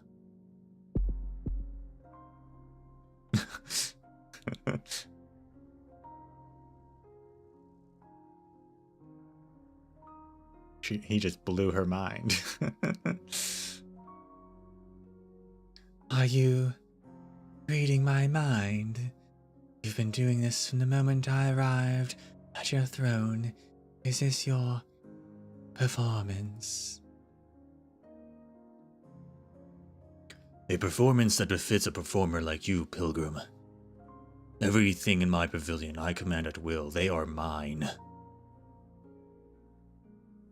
Accumulated guilt. Unreconcilable sorrow.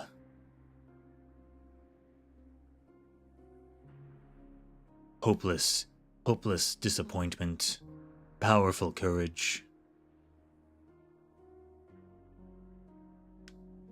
Endless regret.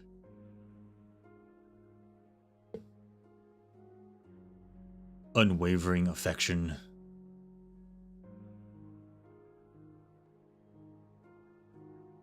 There is no performance. No performance will allow such cruelty and arbitrary. You do not come to a common understanding, nor are his joy and sorrow yours. You have thrown open the gate to your mind, and he is the guest and the host. Leithanien history has recorded how the Witch King reformed and rearranged his people, his orchestra and army. Disobedience is not tolerated nor possible. Sancta, if emotions had forms, by all rights you should be the fullest individual I have ever met. But I sense in you nothing. Why? Because you use yourself as a mirror, reflecting the emotions of others. 9. You do not see and tell, you receive. You are a receptacle whose content is overflowing with the emotions of others, with no room for your own. You feel what they feel, but at the same time feel nothing. You undo the knots of others, while further tightening yours, a state that resembles only chaos.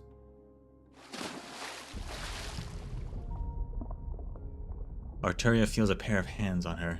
They stretch into the lake bed of her consciousness, and do not stop there, but stir up the mud at the bottom arriving at the void in the very depths. Suffocation resembles a rushing river, succumbing every nook and cranny of her consciousness as it thoroughly engulfs her within. Huh. I see. I saw your only truth.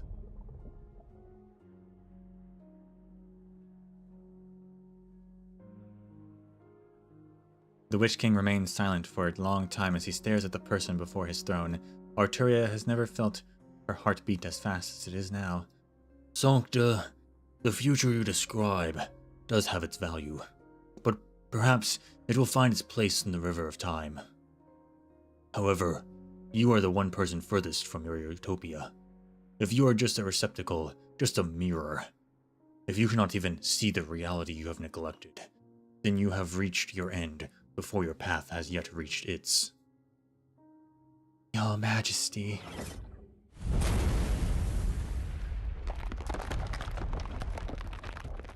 Your audience is over, Sancta. Your request I will not answer. Now bear witness to my end. Oh, snap. New guests at my pavilion. Very well. Come forth, twins. I recognize you both. At first, a pipe organ hums in the distance, its sound reaching the throne loud and clear. A gentle shade of gold follows, like a splotch of rich ink soaking into view. Color climbs over the palace walls before melting the pavilion down. Brilliant rays of light dye the clouds aureate. The Zwillingstürme's glowing sunset illuminates the black spire that had long ceased to exist. You truly are attached to that throne, Herkenshorn. 23 years ago, when Hildegard and I made our way here, you were sitting on it just as you are now. Summoned here late at night by a creed, your subjects crawled beneath the steps as your melody shredded their souls away. Not daring to make one move, you were just disinclined to even take notice of them. Judging by your attire, you have both proclaimed yourselves the Kaiserinnen of Leithanien. The blades painstakingly forged by the nobles are now pointing back at them, freshly resharpened. How amusing. I won't deny you. Lieselotte and I were born from your arts. Our flesh and blood, as well as our power, were born from the nobles' boring ambitions. Indeed, we are your only creations. But precisely because of that, we can be loyal only to Leithanien. Answer then. How did you serve the Leithanien you are devoted to? Hildegard and I do not judge ourselves by our merits, Herkenshorn. But at the very least, when the people of Zwillingstürme lift their heads, they should be able to see a brilliant sunset instead of dark clouds brimming with the metallic tinge of blood. That is our dream, and what we work towards. How naive. Do you wish to continue indulging yourselves in the illusions you weaved and enshroud your minds from the truth? Humanity is shackled by repulsive rules. Our legs cannot walk, our eyes cannot see. And what kind of future can you possibly bestow to Leithanien? Leithanien, given your wayward minds and narrow sights. Is the Witch King, who nearly drove Leithanien to brink, actually rebuking us for our incompetence to giving her a future? Lieselotte, we don't have much time. We've performed together on every one of the 23 celebrations of Leithanien's rebirth, and your skills have never faltered. I hope you can put the same trust in your combat practice.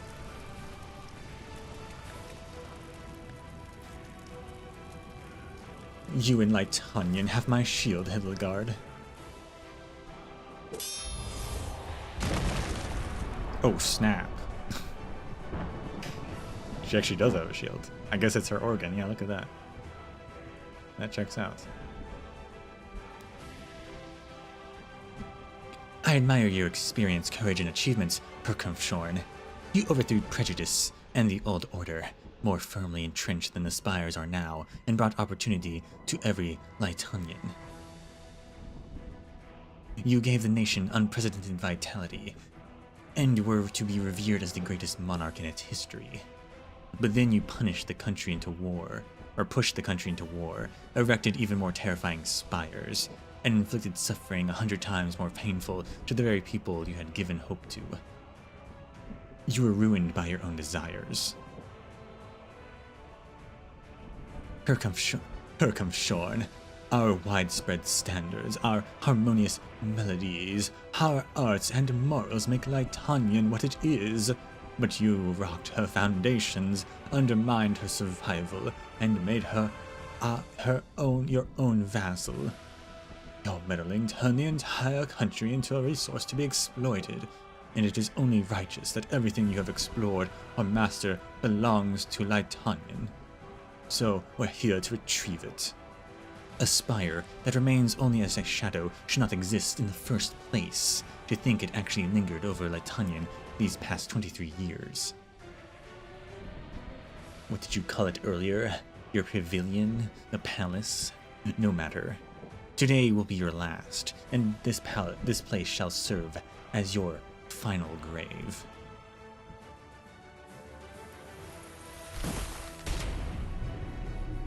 Orangenium clusters surge from thin air, first hitting Grimmock's blade before fragments splash onto Avignata's shield. Black and red unite into one, a dazzling gold, an intense purple. Their arts are condensed to their very limits. Like unchanging primitive blocks of color, they collide but cannot blend into each other, and only splash before the throne, seizing every inch of space. An ear-splitting rhythm accompanies the explosion of colors. Their weapons, originally instruments, perform two movements in two completely different styles at the same time and place. Brass, woodwind, strings, percussion, keyboards, and even bell trees, as well as death whistles.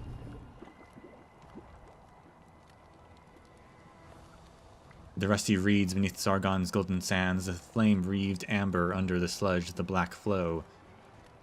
The rootless flowers buried deep in the frost-bound soil of Sami, and the boundless chaos itself in this Kargerreich. Hey, what's the black flow? A cosmos that coexists within its voice, within the Witch King's melody. Notes are woven, conducted, and played by his hand, notes to sing a melody of the Witch King, notes to sing a melody for the Witch King. This mortal realm will never again know a symphony this clamorous, harsh, and illogical, yet also spectacular, majestic, and striking. Avignata and Grimmock's duet is so simple in comparison. The notes gently rise and sharply fall, with the dignified and imposing pipe organ resembling a castle encircled by mountains, while the ethereal violin is like a waterfall pouring by the citadel. The sound of water splashing onto rock is still clearly audible in the room furthest from the waterfall, but even in the closest, it does not sound so noisy. The two act like one, their movements are harmonious, as if they had never split.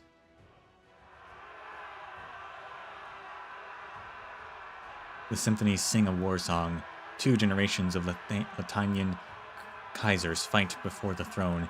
The entire pavilion, both their sound table and military formation. Stand table, not sound table. History bends and rewinds at this moment. Gaul's flagships cross the river valley under Corsica the First's lead. Soldiers bumping shoulders as they form a thick cloud and tear apart Sturmland's iron curtain-like defensive line. And then Herkamshorn's silhouette introduces its reign at the pinnacle. He stands atop the spire, heaven and earth at its beck and call. The elements, thunderbolts, and sandstorms are all at his disposal to swallow everything. Under the omnipresent dust clouds of blood, Avignata and Grimmock's movements are unremarkable. They sneak into Verduin under the cover of night with a feint from the Kurfürsten's coalition army and make a beeline for the spire. The spire opens its doors, welcoming its visitors. The unsuspecting spire casters rush into formation and one by one turn into the red leaves of late autumn. Shield and sword shatter the Genesis spire, just like that night 23 years ago.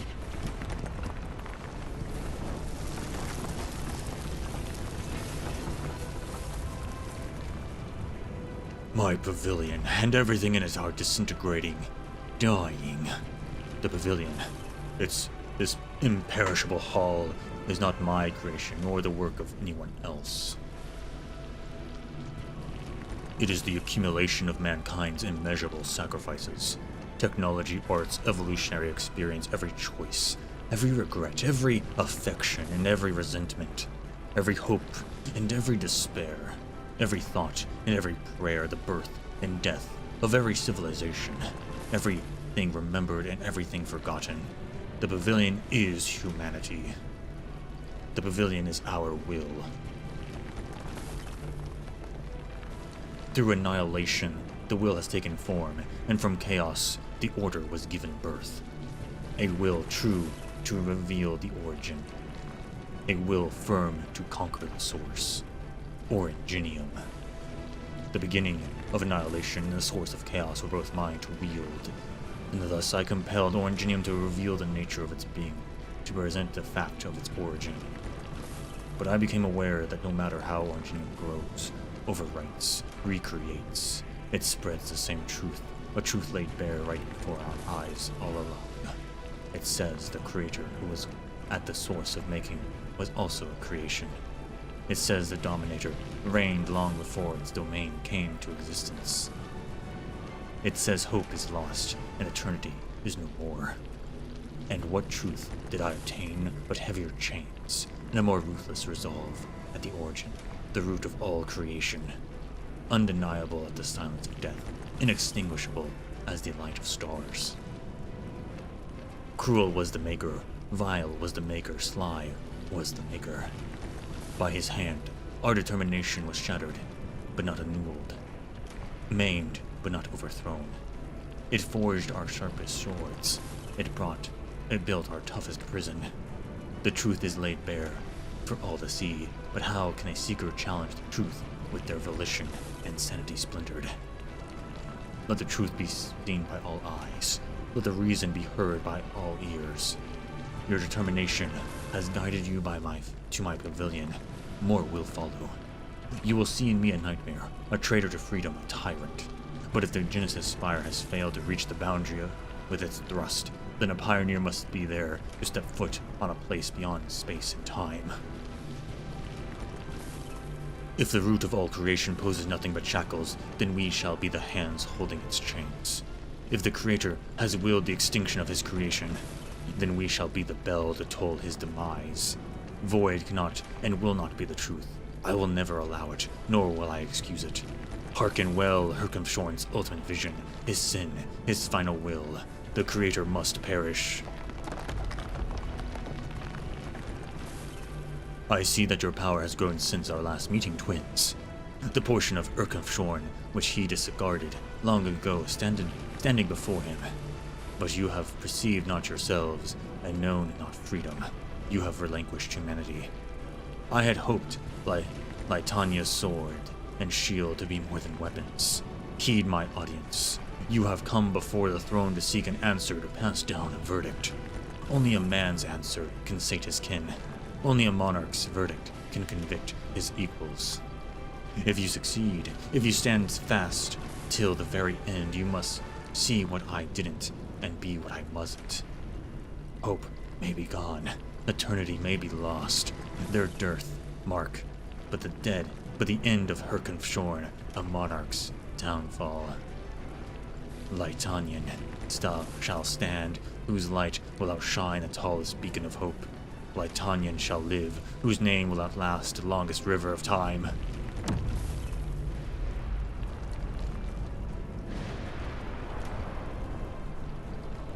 He sees a rich rhapsody.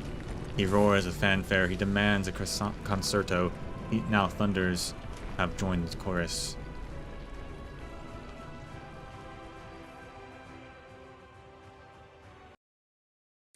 All right. That was really cool. Also, very interesting monologue there by the Witch King. I am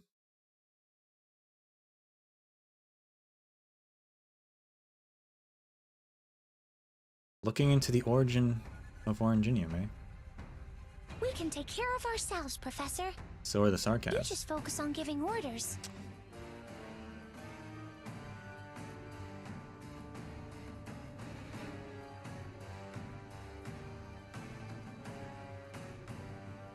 What do we have? We've got that thing over there.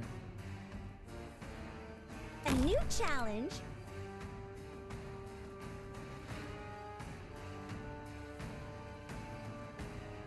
Your lives are mine to protect.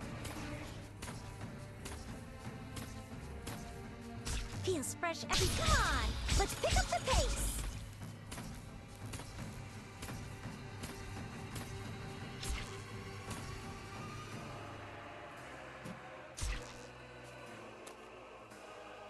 I saw your last words. No.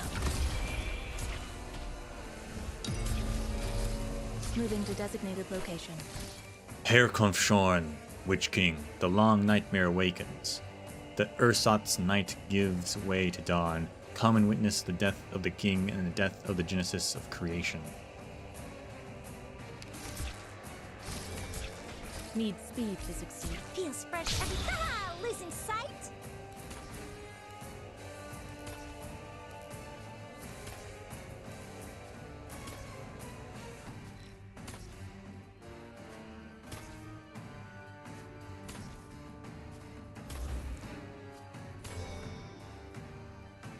This will keep you quiet.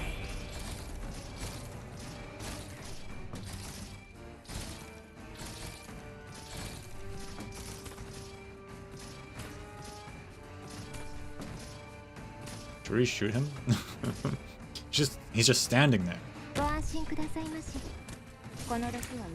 Oh, he's got range. Okay.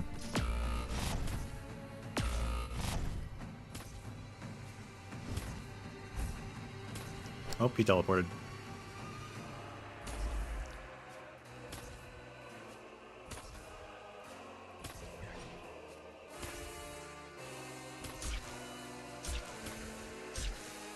Any instructions for me?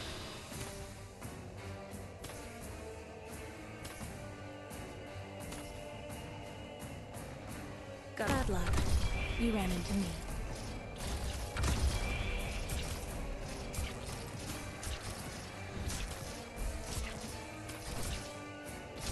There. Need speed to succeed. Concentrate. A solo to you. Any instructions for me? Feels bad to lose your target. Your lives now ignited.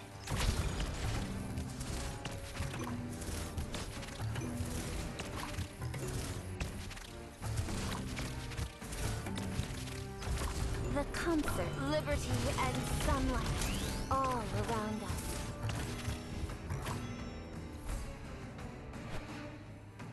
Stop teleporting. I do so now.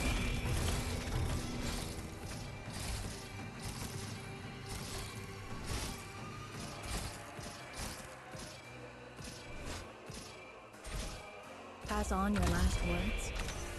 No. No abnormality detected. I'm headed into the thick of it. Come on, let's pick up the pace. Need speed to succeed.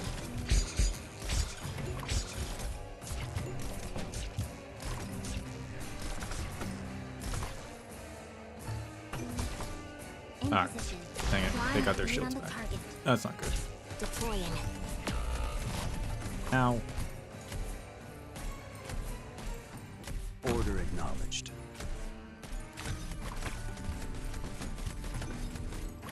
You saw nothing. What could you wait? Liberty and sun. Endless burn. You needn't fear.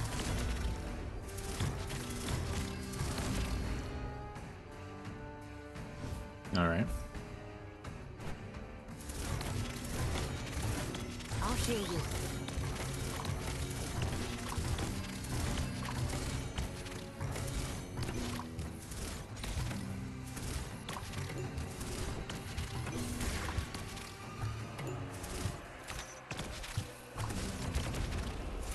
Oh, you can break the seals he puts on people. Okay. Cool. Pass on your last words? No. Oh, come on. Need speed to succeed.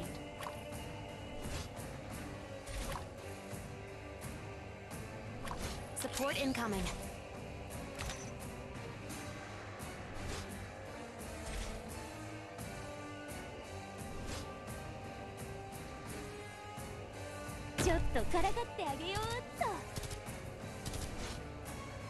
Bad luck. You ran into me.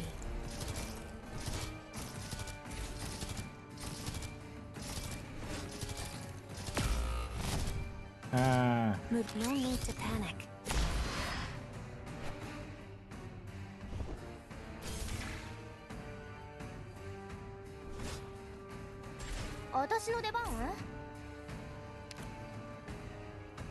We can put Rita in a better spot anyway.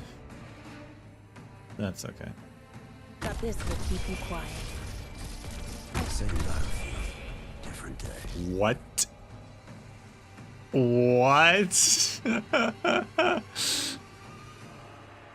Oh my gosh. I love that. I love that. The comfort of suffering will come to rest.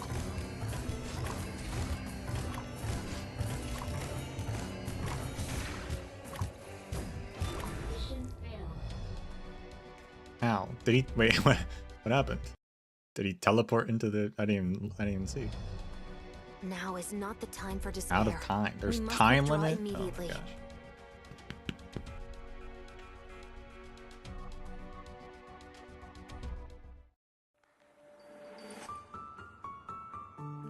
I love that he can teleport our units. That's what we've been missing. That's what we've been missing from this game is people disrupting our formation.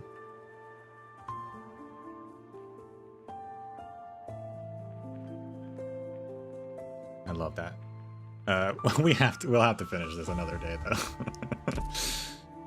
Oh gosh. I thought it'd be quick enough today, but no.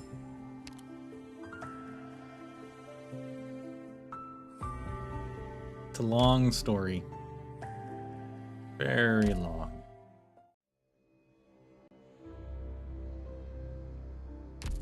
Have you been doing well lately, So Doctor? close. Yeah, but we have to beat the boss, then read the ending, then read presumably the aftermath.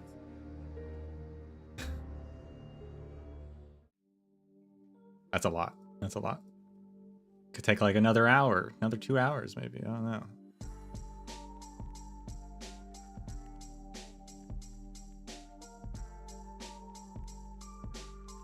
Very cool though. That was a very cool little preview of the fights though. Really like that.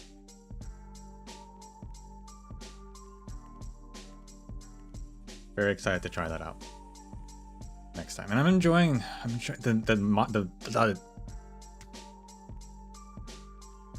Arturia's conversation with the Witch King. Fantastic.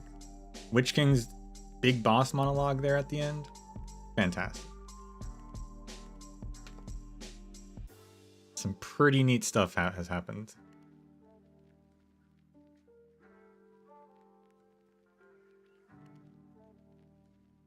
So yeah, we'll have to finish that up on Monday though.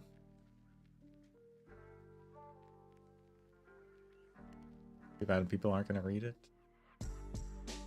Maybe. I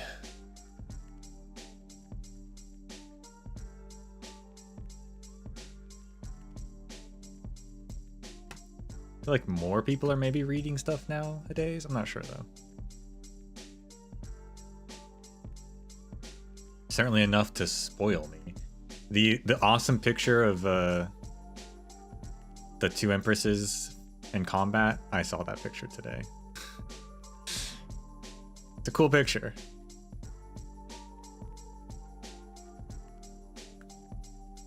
Got spoiled on that and some other things that I guess are gonna happen.